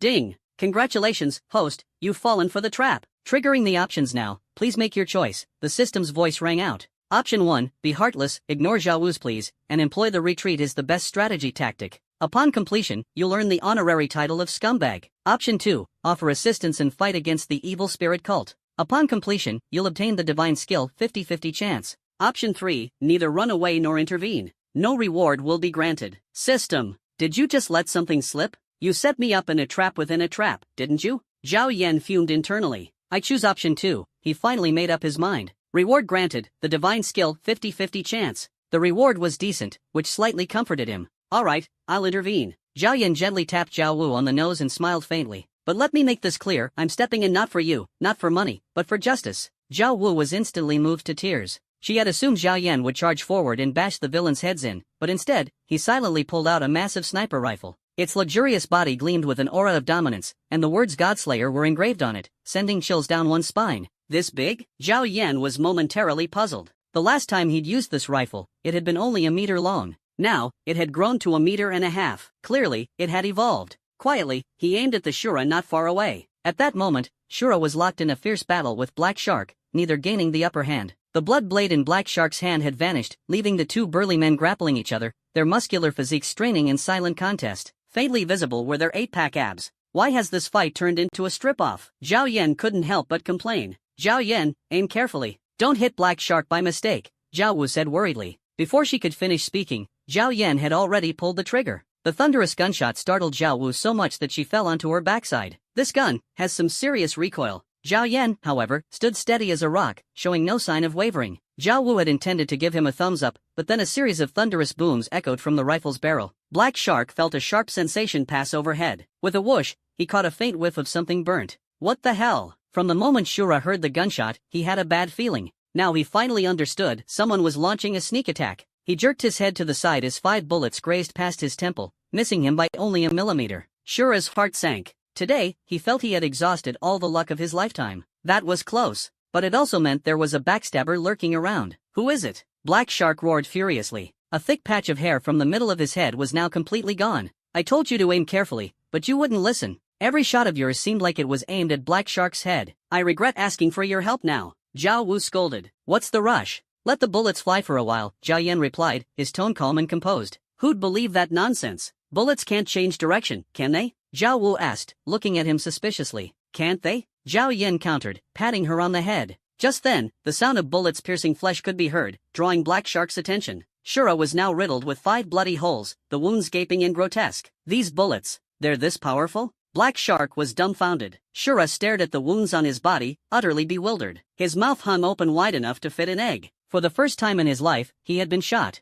You just wait. He cast a deep, vengeful look in a certain direction, silently memorizing the face of the sniper. Retreat, Shura commanded, signaling his men to withdraw. Though they hadn't found their target, they'd killed enough people to repay the previous provocation from the Bureau of Abilities. Think you can escape? Not on my watch. Black Shark, devoid of any sense of honor, took this opportunity to launch an attack. Scram! Shura threw a small black sphere, which exploded instantly, filling the area with thick smoke. By the time Black Shark reacted, Shura was already gone. Runs faster than a rabbit. Black Shark cursed angrily. Meanwhile, Master Ma, Sun Pu, Chen Yueshio, and the other juniors had just concluded their battle with the evil spirit cult. The aftermath was devastating. Who would have thought they'd have so many C-ranked ability users? And to top it off, that Shura fellow makes 5 of them. It's unbelievable, Chen Yueshio said, her face clouded with worry. The close quarters fight had been far grimmer than anticipated. This won't do. I need to give chase. Zhao Yan was about to pursue when Zhao Wu grabbed his arm. Don't! It's too dangerous, she said anxiously. They've retreated. Isn't that good enough? Zhao Yan sighed inwardly. This girl doesn't understand the principle. If you don't cut the weeds at the root, they'll grow back stronger in spring.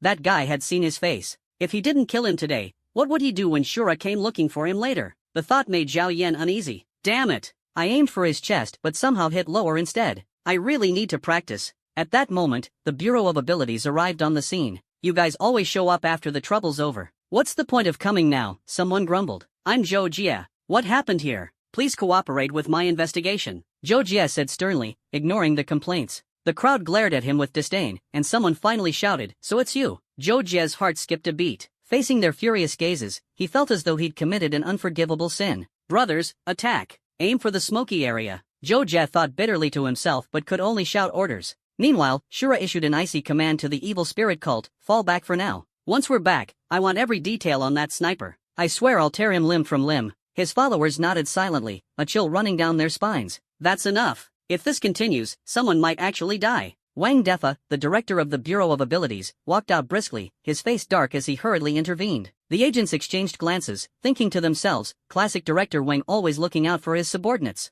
Following him is the right choice. Wang Defa glanced at Zhou Jie, who was cowering with his hands over his head, and sighed inwardly. Though he'd spent a lot of money on Zhou Jie, he now felt it was worth it. If Zhou Jie hadn't been here to take the heat today, he might have been the one suffering. What a pity the evil spirit cult was so irrational. Instead of targeting Zhou Jie, they'd gone elsewhere to cause trouble. It was such a waste of the elaborate trap he'd set up. It seemed Zhou Jie would need to continue serving as bait. His role was far from over. With Wang Defa's intervention, the crowd reluctantly let go of their anger. Though they resented having to take the fall for Zhou Jie, they also had no desire to beat him to death. Besides, the guy was oddly resilient. Beating him was no easy task. Disperse, disperse, what bad luck. The crowd scattered in a flurry, leaving only Zhou Jie gasping for breath. Seriously, even though I had already anticipated this day, it still feels suffocating. Chief, this beating can't go unrewarded. We need extra pay. Zhou Jie deactivated his hardening ability, complaining bitterly. Getting beaten was one thing, but it had to come with a raise. Let's talk about it later. First, we need to save people. Wang Defa nodded, putting on the demeanor of a high-ranking leader. Oh, right, the mayor. Zhou Jie smacked his forehead, almost forgetting about that. Alright, the people from the evil spirit cult have fled. I should leave too, Zhao Yan murmured as he prepared to slip away while everyone was distracted. Zhao Yan, thank you, Zhao Wu said gratefully. No need to thank me. Just remember to send me the photos, you know, for a wallpaper. We're even now, no debts between us. Zhao Yan replied nonchalantly, as if he had no desire to owe anyone a favor. Wait, you can't leave. Are you kidding me? Enough is enough. I came here just to have a meal and go home safely. Count how many times you've stopped me today. Zhao Yan was about to lose his temper but quickly calmed down when he saw who it was. Oh, it's the god of wealth. Although he had made a little money recently selling beauty pills, it was probably not even a fraction of Black Shark's wealth. This guy still had plenty of potential to be squeezed dry. Zhao Yan decided he needed to find more opportunities to save him in the future. Was it you who injured Azura just now? Black Shark asked, frowning as he eyed Zhao Yan with a probing tone. And what about my hair? It wasn't me. Zhao Yan denied it immediately, waving his hands. I don't know anything. That trick worked like a charm. Black Shark glanced at the massive sniper rifle on Zhao Yan's back and then scrutinized his unnervingly calm face. Doubt began to creep into his mind. You think I'll believe that? Black Shark shot him a glare. If you already know it was me, why bother asking? Zhao Yan felt a headache coming on. Alright then, how much would you sell this spirit gun for? Black Shark pointed at Zhao Yan's weapon, his eyes gleaming with intense interest. The way it had effortlessly pierced through Azura's body just now, with bullets that could even curve midair, left a deep impression on him. I can't sell it. Zhao Yan refused without hesitation. What a joke. This was a growth-type spiritual weapon, and aside from his trusty brick, it was practically his only presentable weapon. It was like his beloved wife, how could he lend it to someone else? 1 billion. Black Shark raised an eyebrow, casually tossing out a number to gauge Zhao Yan's reaction. Host, you absolutely can't sell this gun. It's not even from this world, I borrowed it from another one. If you sell it, it'll truly be gone for good. The system quickly intervened to stop Zhao Yan from wavering. Borrowed? More like stolen. This system was truly something else. But, he's offering so much. 1 billion, how could anyone even spend that in a lifetime? 15 billion. Black Shark continued to test Zhao Yan's psychological limits. After all, his family's wealth was practically infinite. To him, it was just a number. Zhao Yan swallowed hard and stopped responding to Black Shark. Instead, he bolted toward the exit. Brother, I'm really not selling it. Stop trying to tempt me. Boss, this isn't like you at all. When you see something you want, you usually just take it, don't you? Lao Wang stared in disbelief. Back in the capital, their boss would pack up anything he fancied, whether it was treasures or women. He was worse than a bandit. And now, he was actually showing restraint? People really do change with time. Well, he did save my life. I'm not a bad guy, you know? Go find out whether our savior has any family. Black Shark clasped his hands behind his back, a smile spreading across his face. And gather our men. I want the entire evil spirit cult wiped out. A murderous glint flashed in Black Shark's eyes. To dare provoke him was a death wish. Understood. Lao Wang frowned slightly but kept his thoughts to himself. Not a bad guy? Sure, but this wasn't something a mere subordinate like him should worry about. His job was to follow orders. Director Wang, here's the latest casualty report. A total of over 50 people have died, including 13 D-grade ability users, 5 E-grade users, and 10 F-grade users. The rest were ordinary civilians. Most others were injured to varying degrees, but they should be fine. And the mayor? The mayor lost some blood but isn't in any life-threatening danger. Good, good. Wang Defa breathed a sigh of relief. As long as the mayor was fine, it was a huge relief. If the mayor had been killed by a terrorist group, Wang Defa would have become the laughingstock of the nation. Forget promotions and raises, he'd be lucky to keep his job. Elsewhere, Master Ma had started another one of his speeches. Listen to me, everyone. The deceased are gone, we must honor them and live on with strength. We must become stronger. Earlier, the evil spirit cult shamelessly attacked me, a 69-year-old veteran. I was caught off guard and didn't avoid it. But with the help of my Hunyuan technique, I managed to repel them. I urge you all to join our Hunyuan Taiji sect and avenge your loved ones. If you sign up now, you can. Before Master Ma could finish, Sun Pu dragged him aside and started beating him unilaterally. Good, keep hitting him. I've had enough of his nonsense. Taking advantage of the dead to make a profit, shameless. He deserves a beating. That old fraud. A con artist. He couldn't even outrun someone from the evil spirit cult, yet he dares to trick people. Sun Pu was livid. His family's 13 guardians had been reduced to just 8. 5 of them gone. Their prestigious title would now have to change to the 8 guardians. What a disgrace. Ow. No honor, bullying an old man. Master Ma was exhausted and had no strength to fight back. He could only beg for help, but no one paid him any mind. I'll beat you to death. Yuehan, I really didn't mean it. Sun Gang stammered as he apologized to Zhao Yuehan, trying to salvage her opinion of him. I'm not blaming you, Zhao Yuehan sighed, though a tinge of sorrow flickered in her heart. She had no expectations for Sun Gang, but the loss of so many familiar faces from her family deeply pained her. I'm still too weak. The thought flashed through her mind, and she felt a sudden moment of clarity. The bottleneck that had held her back for so long dissolved in an instant. Her abilities broke through, advancing to E-grade, 2nd tier. A surge of spiritual energy rushed into her body, leaving many around her stunned and speechless. What a monster! Another breakthrough. This Zhao Yuehan is something else. Wow, sacrificing teammates really does work wonders. Don't say that. Clearly, she gained insight from the battle and achieved a natural breakthrough. Nighttime, at the 3rd People's Hospital in Linglan City. Lu Chuan glanced at his elder brother, who was sound asleep beside him, and couldn't help but let a faint smile tug at the corners of his lips. The beauty pill had arrived this morning, and he had been thinking about it all day. Now, he could finally make his move. With the beauty pill in hand, the alluring scent of wealthy women would surround him, and pursuing his goddess would no longer be a challenge. Lu Chuan felt a pang of nervousness, afraid that his elder brother might not be sleeping soundly. He took out a prepared brick from his pocket and gently placed it beside his brother. Brother, don't blame me. I have no choice. I need this beauty pill more than you do. How could I trade the green pill left by Master for it? I hope this is acceptable. With that, Lu Chuan carefully swapped out the beauty pill hidden under his brother's pillow. Everything I do is for the sake of justice in my heart, for chasing that radiant moonlight in my dreams. Even if it means falling into darkness, I have no fear.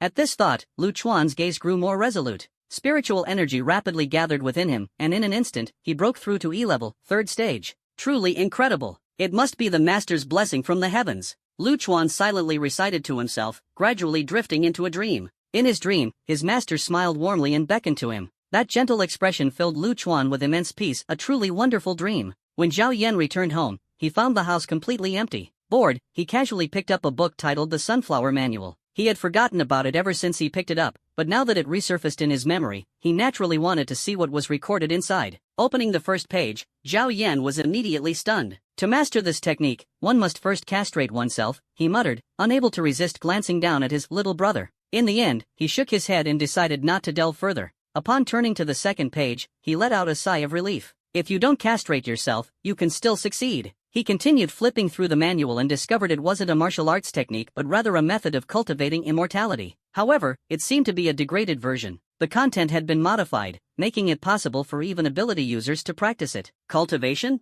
Zhao Yan's heart tightened. In this era of spiritual energy resurgence, how could a cultivation method appear? As for how he knew it was a cultivation method, well, the bold title on the 3rd page read Immortal Cultivation Method. The handwriting was sloppy, as if ants had crawled over it, making it quite unpleasant to look at. Moreover, it was clearly not a proper technique, as it required using others' blood and lives to cultivate. Zhao Yan felt a chill run through him, goosebumps rising all over. Cultivation, did it really have to be this kind of cultivation? Zhao Yan paused for a moment and decided not to learn it. If others wanted to harm him, he wouldn't hesitate to fight back. But to turn himself into a villainous demon? No, thank you. Besides, it wasn't even useful to him. With his abilities, he could fight on autopilot, no need to waste time cultivating. System, what do you think of this technique? Despite his decision, Zhao Yan couldn't resist asking. immoral and heinous. Anyone who practices it will be rejected by the world and will ultimately die a gruesome death.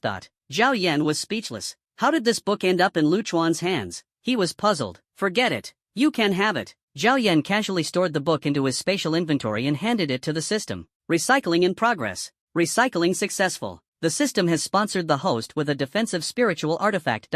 Wait, there's an operation like this? No way, just one? I want two. Zhao Yan bargained. Ding dong. The Emperor's new clothes have been issued. The system's voice rang out and then fell silent. System? Zhao Yan called out repeatedly, but it was as if his voice had sunk into the void, with no response at all. Forget it. After all, he had picked it up for free, no big deal. Zhao Yan tentatively retrieved the spiritual artifact, muttering to himself. What does the Emperor's new clothes even look like? I have a bad feeling about this. What the? The moment he took it out, he was dumbfounded. He clearly remembered taking it out, but there was nothing visible. Yet, he could feel its soft texture in his hands. Touchable but invisible? Only then did Zhao Yan realize what was happening. But how was he supposed to wear it? After some fumbling, he finally figured out that it was a jumpsuit. The material was soft yet exceptionally durable, with impressive elasticity. He tried for a long time but couldn't put it on. After all, this was his first time dealing with invisible clothing. It was truly baffling. Got it. Zhao Yan laid the garment on the bed, went into the kitchen, and grabbed some flour before returning quietly. Late at night, the Flame Eagle, unable to sleep due to a horror movie it watched during the day, saw Zhao Yan moving around and curiously observed his actions. Zhao Yan evenly sprinkled the flour on the bed. With the help of the flour, he finally saw the full outline of the Emperor's new clothes. Though the process was complicated, he managed to put it on successfully. Doesn't seem like anything's changed. Zhao Yan stroked his chin, puzzled. This was supposed to be a defensive spiritual artifact, but aside from being invisible, it seemed utterly useless. What a disappointment. The Flame Eagle was equally dumbfounded. It thought to itself, I'm such a big bird, yet the master's brother has vanished into thin air? Coo. The Flame Eagle let out a low cry of distress, its expression terrified as it fled in panic. The videos the master showed me were real. There really are ghosts in the world, and the desert butcher must be real too. With that, it became even more sleepless. System? Zhao Yan called out to the system again, but there was still no response. This time, it felt like a real loss. At dawn, Zhao Yan arrived early at school. The teleportation felt like riding a bullet train, fast and stable, truly enjoyable. The only downside was that the teleportation landing spots were often unstable. Sometimes they were fine, but other times they led to awkward situations like landing in the boys' restroom, the girls' restroom, or even the principal's office. This time was even more ridiculous. The moment he emerged, the ground beneath him was suddenly empty. Before he could activate his telekinetic ability, he found himself stepping on someone's head, and it was surprisingly soft. Have you had enough? How dare you sit on my head? A furious voice roared. Brother Lu, what a coincidence. Zhao Yan, still perched on Lu Chuan's head, greeted him quietly, making the situation awkward. But as the saying goes, fate works in mysterious ways. Coincidence? My foot. Get off me. Lu Chuan, upon realizing it was Zhao Yan, was fuming. His good mood was instantly ruined. He grabbed Zhao Yan's leg and yanked him down forcefully. Zhao Yan chose not to resist. After all, it was his fault. Using Lu Chuan's forehead for leverage, he gently leaped off and landed steadily on the ground. Before Lu Chuan could lose his temper, Zhao Yan grinned and said, Congratulations, Brother Lu, on being discharged from the hospital. Lu Chuan assumed Zhao Yan had chickened out and decided not to pursue the matter further, thinking to himself that they were ultimately not of the same ilk. Humph. On account of you saving my life last time, I'll let you off this time. But next time, don't blame me for using my power to bully you and binding you with green gold grass. Lu Chuan warned, adjusting his stylish hair as he strode toward the classroom. Zhao Yan's heart began pounding. He can bind me with that? I've been stressing over not having any green gold grass, and now he says I can get it this easily? Next time? No, I want it now. With that thought, Zhao Yan decided to strike back. Ha! Who's afraid of green gold binding? Zhao Yan shouted loudly. Lu Chuan spun around, his face filled with fury. Green gold binding. He unleashed a torrent of green gold grass that swept toward Zhao Yan like a tidal wave. Lu Chuan smirked as his lips curled up. You asked for it. With those words, he turned and left without looking back. A true man never looks back at an explosion. The crowd was present, and Zhao Yan certainly wouldn't let himself get wrapped up like a dumpling by Lu Chuan as he had last time. After all, humans are social creatures and always care about appearances, especially with so many people watching. Under the silent influence of his psychokinetic powers, the green gold grass stopped its entangling motion and quietly fell to the ground. In an instant, the onlookers began murmuring amongst themselves. Disperse, disperse. I thought something miraculous was going to happen. As expected, trash powers. Can't even manage basic binding. I told you, who's afraid of being bound these days? Hey, look, what's that guy doing? A curious kid pointed at Zhao Yan, who was furiously harvesting the grass, in utter disbelief. Mowing grass? In this day and age, someone actually wants weeds? How embarrassing. Meow meow, I think I just saw your brother, Luca said, pointing ahead, faintly recognizing Zhao Yan's figure. I saw him too. Zhao Meow Meow was puzzled. Her brother had just woken up when she left home. How did he get to school so quickly? After pondering for a moment, Zhao Meow Meow decided to walk over. Brother, what are you doing? She asked softly as she crouched down. Over the past month, her brother had changed dramatically. Not only had he awakened his abilities, but he'd also been extraordinarily busy, constantly running around to the point that she couldn't quite figure him out. Whenever she asked, he would silence her with a wad of cash. Over time, she lost interest in money and became numb to it. But what made her happy was that she could finally boast to others, Zhao Yan is my brother. Her brother was handsome and wealthy, what little sister wouldn't be proud? When they were kids, her brother excelled academically and took great care of her, but after their parents passed away, he fell into a slump. Their relationship grew distant, with only necessary exchanges, and they had almost no common ground.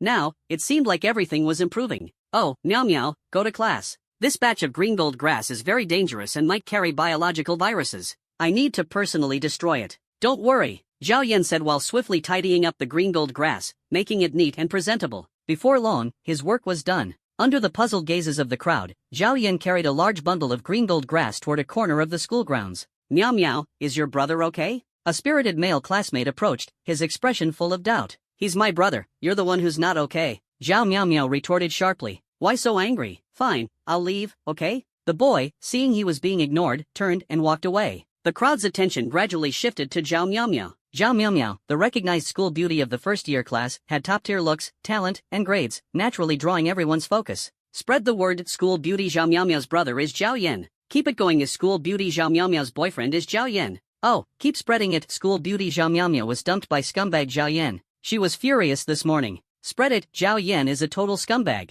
Meanwhile, Zhao Yan remained blissfully unaware that he had once again become the school's public enemy. Sigh, next time I should just order green gold grass online. This really is embarrassing for my sister, Zhao Yan muttered, rubbing his chin. If only I could get brother Lu to do the work for me for free. Ding ding, the bell for class rang. Ah, I'm late. Zhao Yan panicked, rushing toward the classroom, only to be stopped at the staircase by a teacher. Which class are you in? What's your name? Do you know you're late? Points deducted. The teacher on duty scolded him angrily. Bad luck. Several flamboyantly dressed male students, clearly nonconformists, had also been caught alongside Zhao Yan. Teacher, please let us off this time. A red-haired student offered a pack of premium cigarettes, attempting to bribe the teacher. Oh, trying to bribe me? Come with me to the principal's office for tea. The teacher pocketed the cigarettes without a second thought and dragged the group of nonconformists alone. You too, come with us. The teacher pointed at Zhao Yan. What does this have to do with me? Teacher, I don't even know them. Zhao Yan protested, looking aggrieved. Late by just a few minutes, and now he had to go to the principal's office?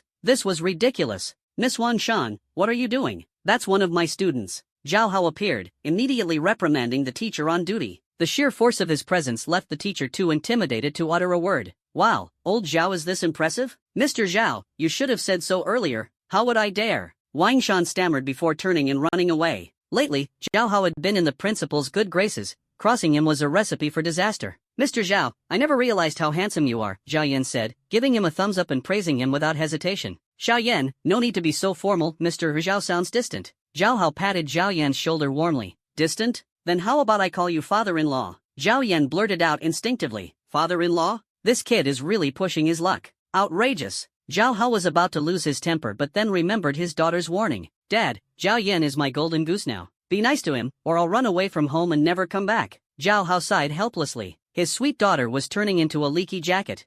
Xiao Yan, forget father-in-law. Zhao Hao began, only to be interrupted by Zhao Yan. Then how about dad? Zhao Yan chimed in. This conversation is going nowhere. Here I was hoping we could be like brothers, but you want to date my daughter? What a mess. Just call me brother Zhao. Zhao Hao coughed lightly, changing the subject. By the way, don't you sell beauty-enhancing pills? Do you have any left? Zhao Hao couldn't help but ask. He had no choice, other teachers and even the principal had been asking him about it. In a moment of impulsiveness, he had declared, leave it to me. He had wanted to do someone a favor, but his daughter had outright refused. I only have 3 left. You should go find Zhao Yan. He definitely has some, said his daughter. So, here he was. Mr. Zhao, you're making this really difficult for me. Zhao Yan scratched his fingers, his face full of reluctance. Can't do it? If not, forget it. It seemed like it wasn't going to work. This guy was seriously stingy. Better keep an eye on his daughter. I can give you one, but you have to agree to one condition. There's hope. Condition? Zhao Hao asked, utterly puzzled. You're not seriously trying to date my daughter, are you?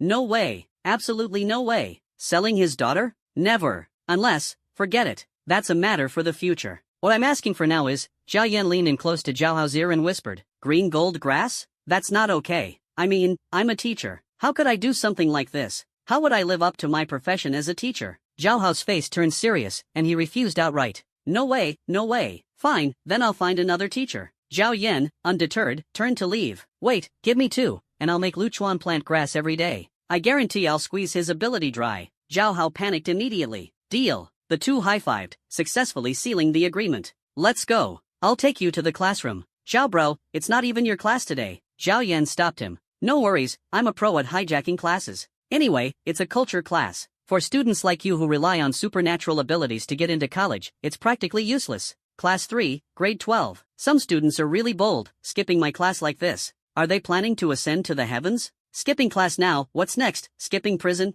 Zhao Yan really wants to be an outlaw, doesn't he? The students below were speechless. What kind of savage words were these? Was that even a proper analogy? Exactly, Mr. Luo, you should properly punish Zhao Yan. That guy's trouble. Best to make him clean the toilets. Sun Gang chimed in. As the saying goes, the hatred of stealing a woman is no less than this. From today onward, Zhao Yan was Sun Gang's sworn enemy. It was either him or Zhao Yan, one of them had to go. That guy even sleeps during class. Our homeroom teacher, Mr. Zhao, has been fed up with him for ages. Lu Chuan added. As soon as Zhao Yan stepped into the classroom, he overheard people bad-mouthing him. However, he didn't get angry. Instead, he quietly looked over at Zhao Hao. Mr. Zhao, it's your time to shine. Zhao Hao instantly understood. Knock, knock. Zhao Hao pushed the door open. Well, what's all the chatter about? Spreading rumors, are we? Sun Gang, since you love toilets so much, go clean them. Zhao Hao, asserting his authority as the homeroom teacher, said leisurely. Sun Gang was utterly dumbfounded. What was going on? When did Zhao Bro start siding with Zhao Yan?